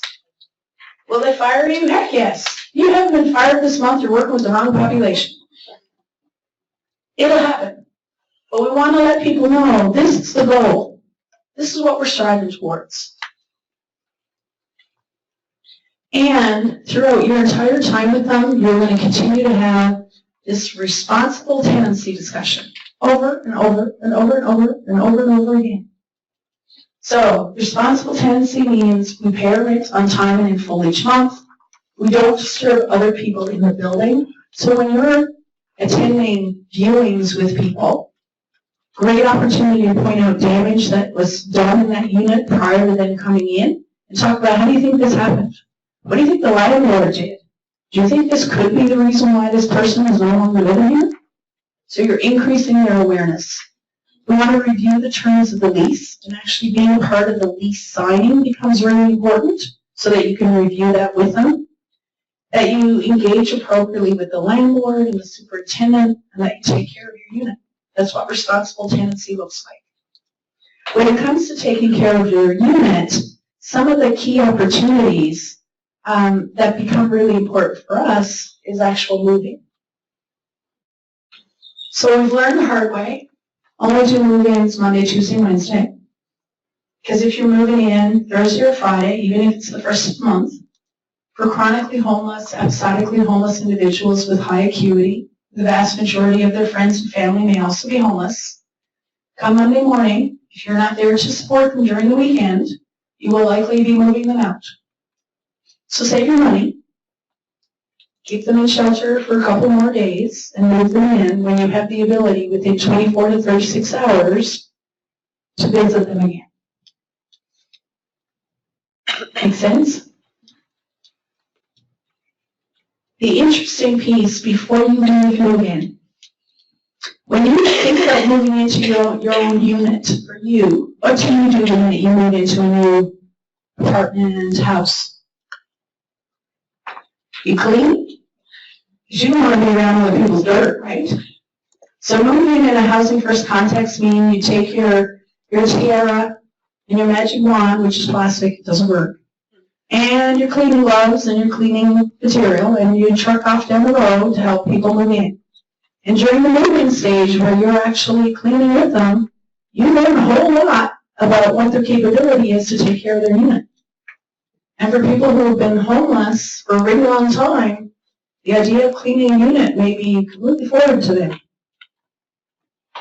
So while they're cleaning out their toilet and they're washing down the shower stall, you're learning an awful lot. You don't have to worry about building rapport in this approach. So you want to do your home visit within 2 days. And if our initial contact with the client after move-in is because the landlord called with a complaint, it will actually increase the likelihood that this client will fire you and never come back. So we want our first contact with them to be something that was scheduled, that you're calling and it's more of a proactive, positive reason for connecting with them, not because of a complaint. We will always talk about connecting with purpose. So when we talk about connecting with purpose, we mean every single time we go to someone's house, there's a purpose for us being there. And it's not to talk about what happened on Dr. Phil yesterday, right? We're going to have a maximum of 3 items that we're going to discuss. And generally, we're going to ask them to turn off the radio, the TV, unless there's children, because TV then supervises the children while you're doing your home visit. And you're going to have 3 things that you agreed last time that you're going to chat about. And then halfway through, you're going to remind them, okay, now over 50 minutes, we only have 25 minutes left. And you're going to move on to the next one. Okay? So the goal is that when you're connecting, it's connecting with a purpose. And if you're using the SPINET assessment, wherever they're scoring high, that's areas of their life that potentially is going to put their housing stability at risk. So we'll talk about the 3 and 2. You're going to look at 2 areas that are strength-based, 3 areas that are strength-based for them, where this is not putting their housing at risk, and 2 areas that unless we address concerns, they're going to lose their housing. So that becomes part of your case planning. Here are the first 90 days. For us as housing specialists, this is our golden hour. And what we do and how we approach the freak-out zone of the formative stage of the emotional roller coaster will be really, really important. Second-guessing their decision to participate is common. Don't be shocked when it happens. It should happen.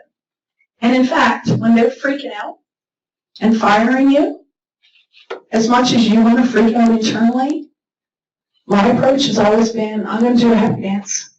Because you're freaking out here, because this is a brand new space for you to be in. Not only is your unit new, but being housed is new. So you're freaking out and you're doing exactly what you're supposed to be doing when your entire life has changed. Good job. Everybody will experience some form of freak out. For some people, they go in their unit and they never come out. That's their freak out. So we want to do our best to decrease the likelihood that they are actually going to lose their housing in the very first couple of weeks. We're deliberately going to look at homemaking. So homemaking means we're going from a house or a unit to something that they call their own. So here's some of the ways that other case managers have done homemaking. And it could be things like giving them a picture frame. And they might have no pictures to put in a picture frame, but they might be able to find a nice picture in a magazine that they'd love to look at. Don't cheap out on the sticky putty, okay, because we don't want people putting nails in the wall. But if you buy the cheap sticky putty, you'll actually wish to put nails in because you won't get it off the walls anyway. So don't cheap out on that. Learn that the hard way. Calendar, really, really important. And a fridge magnet so that the calendar is on the fridge exactly where you need it to be. And the crisis plan, which I'm going to share with you, which case managers have found really helpful, you can also use a fridge magnet and put that right on your fridge. So it identifies when you're coming and any other appointments that they have. Here are the 5 tasks for your first month, and you will get all of these. How many of you already do a crisis plan as part of your case management? No? Okay. Crisis plan should never be optional. It needs to happen. Should happen within the first 4 weeks. I would suggest within the first 2 weeks. Because remember, they're in freak out zone, right?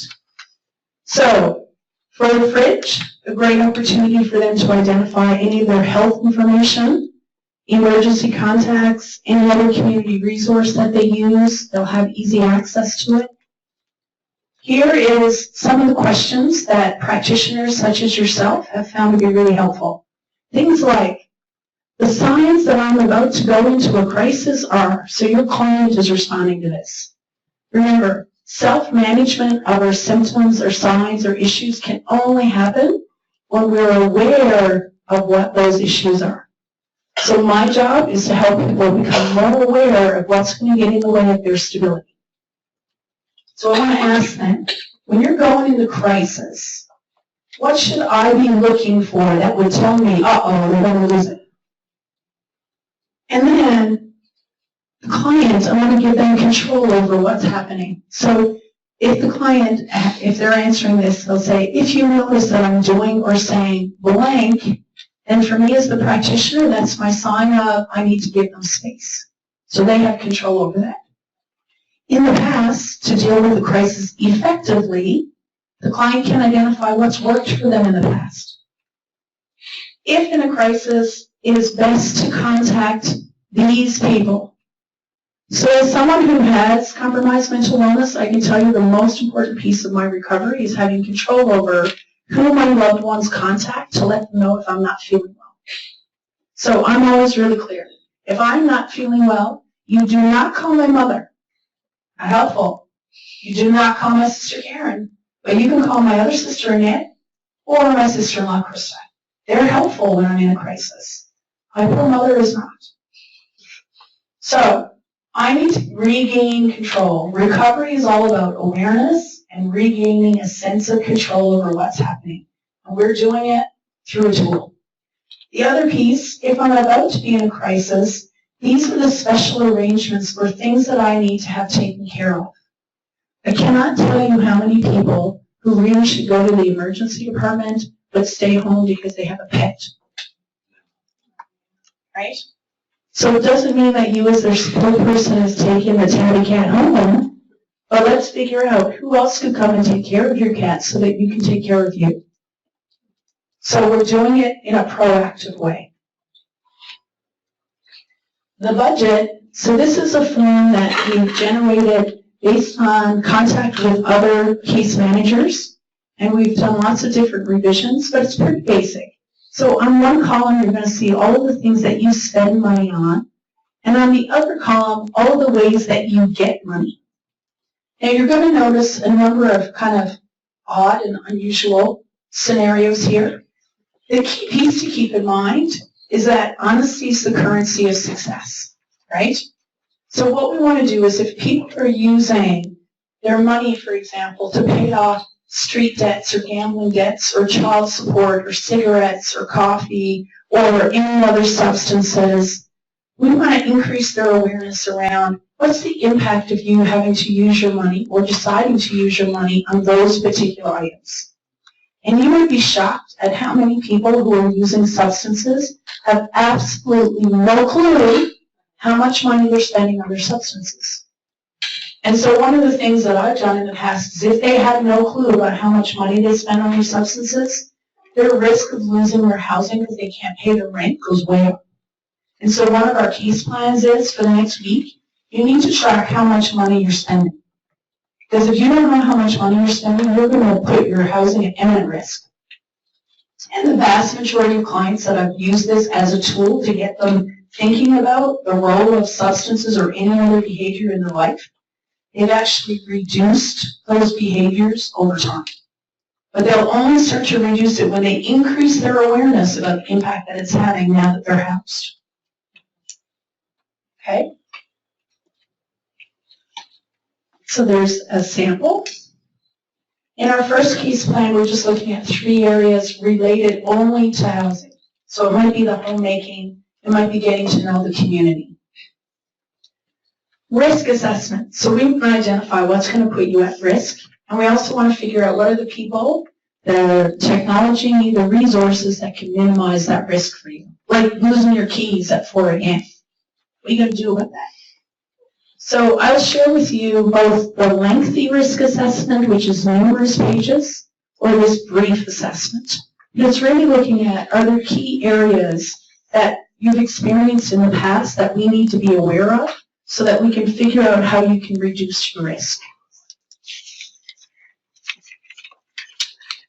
And here's your guest policy. Here's your last one.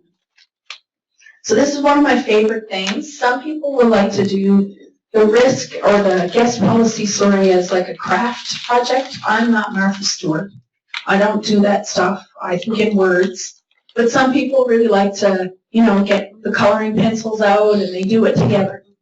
So I'm going to provide you with some questions that are proven to be really successful, in particular if you're working with a higher acuity population. But because so many of our chronic and episodically homeless individuals and families would say most of their friends or family are also homeless, this is something that I would say should be done in the first week, if at all possible, to increase the likelihood that guests that are coming into their unit aren't actually causing problems and noise complaints and damage and becoming roommates. So here's some questions to get them thinking, and also an opportunity as a tool for you to increase their awareness. What time of the day do you want guests or not allow guests? Is there anyone that you don't want at your apartment, even though you may hang out with them somewhere else? So Lee, this crazy woman, party animal, right? So we may not want Lee at our apartment on the weekends, ever. But you might hang out with her somewhere else, but we're not interested in her causing a ruckus in our unit. Is there anybody that you'd only invite over on certain days or certain times? That's the Lee thing. If someone comes over with a friend and you don't know that person, is that all right with you? So they'll usually stop and think, and that's an opportunity for me to say, okay, do you need the words to tell your friend that it's not okay for them to come over and bring a stranger with them? Because I'll do the coaching with you. Let's role model this. So you have the words. If a guest damages something on the building or in the building, who's responsible? Not my fault. That was Lee did that. Well, you invited Lee. It is your responsibility. So we're increasing their awareness. Are there any activities, language, or other things that you do not want happening in your apartment? If people want to crash on your floor or your couch, is that cool with you? Or if doing so is against your lease? If people want to smoke drugs in your apartment, how will you make sure that doesn't result in you getting evicted? If a buddy wants to forego your apartment for a couple of hours to have a date with his girlfriend, is that okay with you? If people get in a fight, including a fight with you, how will you respond to that and not lose your house? Can people eat your food and use your things? What can you do to make sure there are no noise complaints? So these are pretty basic questions, but the goal of it is to really ensure that you have an opportunity to coach people through these scenarios before they happen, and your client has no idea how to respond appropriately, and they get themselves in trouble. But your guest policy, if you can do it in the first week, week and a half, it will save you so much headache and heartache. Have you ever do like a strike system in a sense? Like I'm thinking of one gentleman that leave his ID and he does some of our long-term host managers. Yeah. And series of issues, but one of them is that he reports the friends come over, take advantage of him, take his money. I mean, we hear that story all the time. Yeah. So somebody like him, like I wonder if, just at least having that discussion, writing it out, there's a craft, there's a reinforcement. Right. But because of the situation too, like if he finds that he couldn't confront somebody or didn't understand in context that it was wrong, like Totally. you do like a 3-strike and reinforce. The 3-strike is for your client? Oh. Yeah, like So, whatever yes. you do to reinforce. You bet. Yeah. And I would see that as risk minimization. So I've had lots of clients over the years that were very vulnerable to their friends who only happened to be friends when they got their money, after they had their money. And so we actually had to move the individual into a building that had a buzzer system. And so it was easier for him to just pretend he wasn't there and not buzz his friends in. So he had more control. So you kind of look at risk minimization around, is there technology or is there a location that's more appropriate for them that doesn't leave them as vulnerable? Yeah. Any questions? I kept you like 6 minutes over. Okay. All right. Thanks, everybody. Thank you.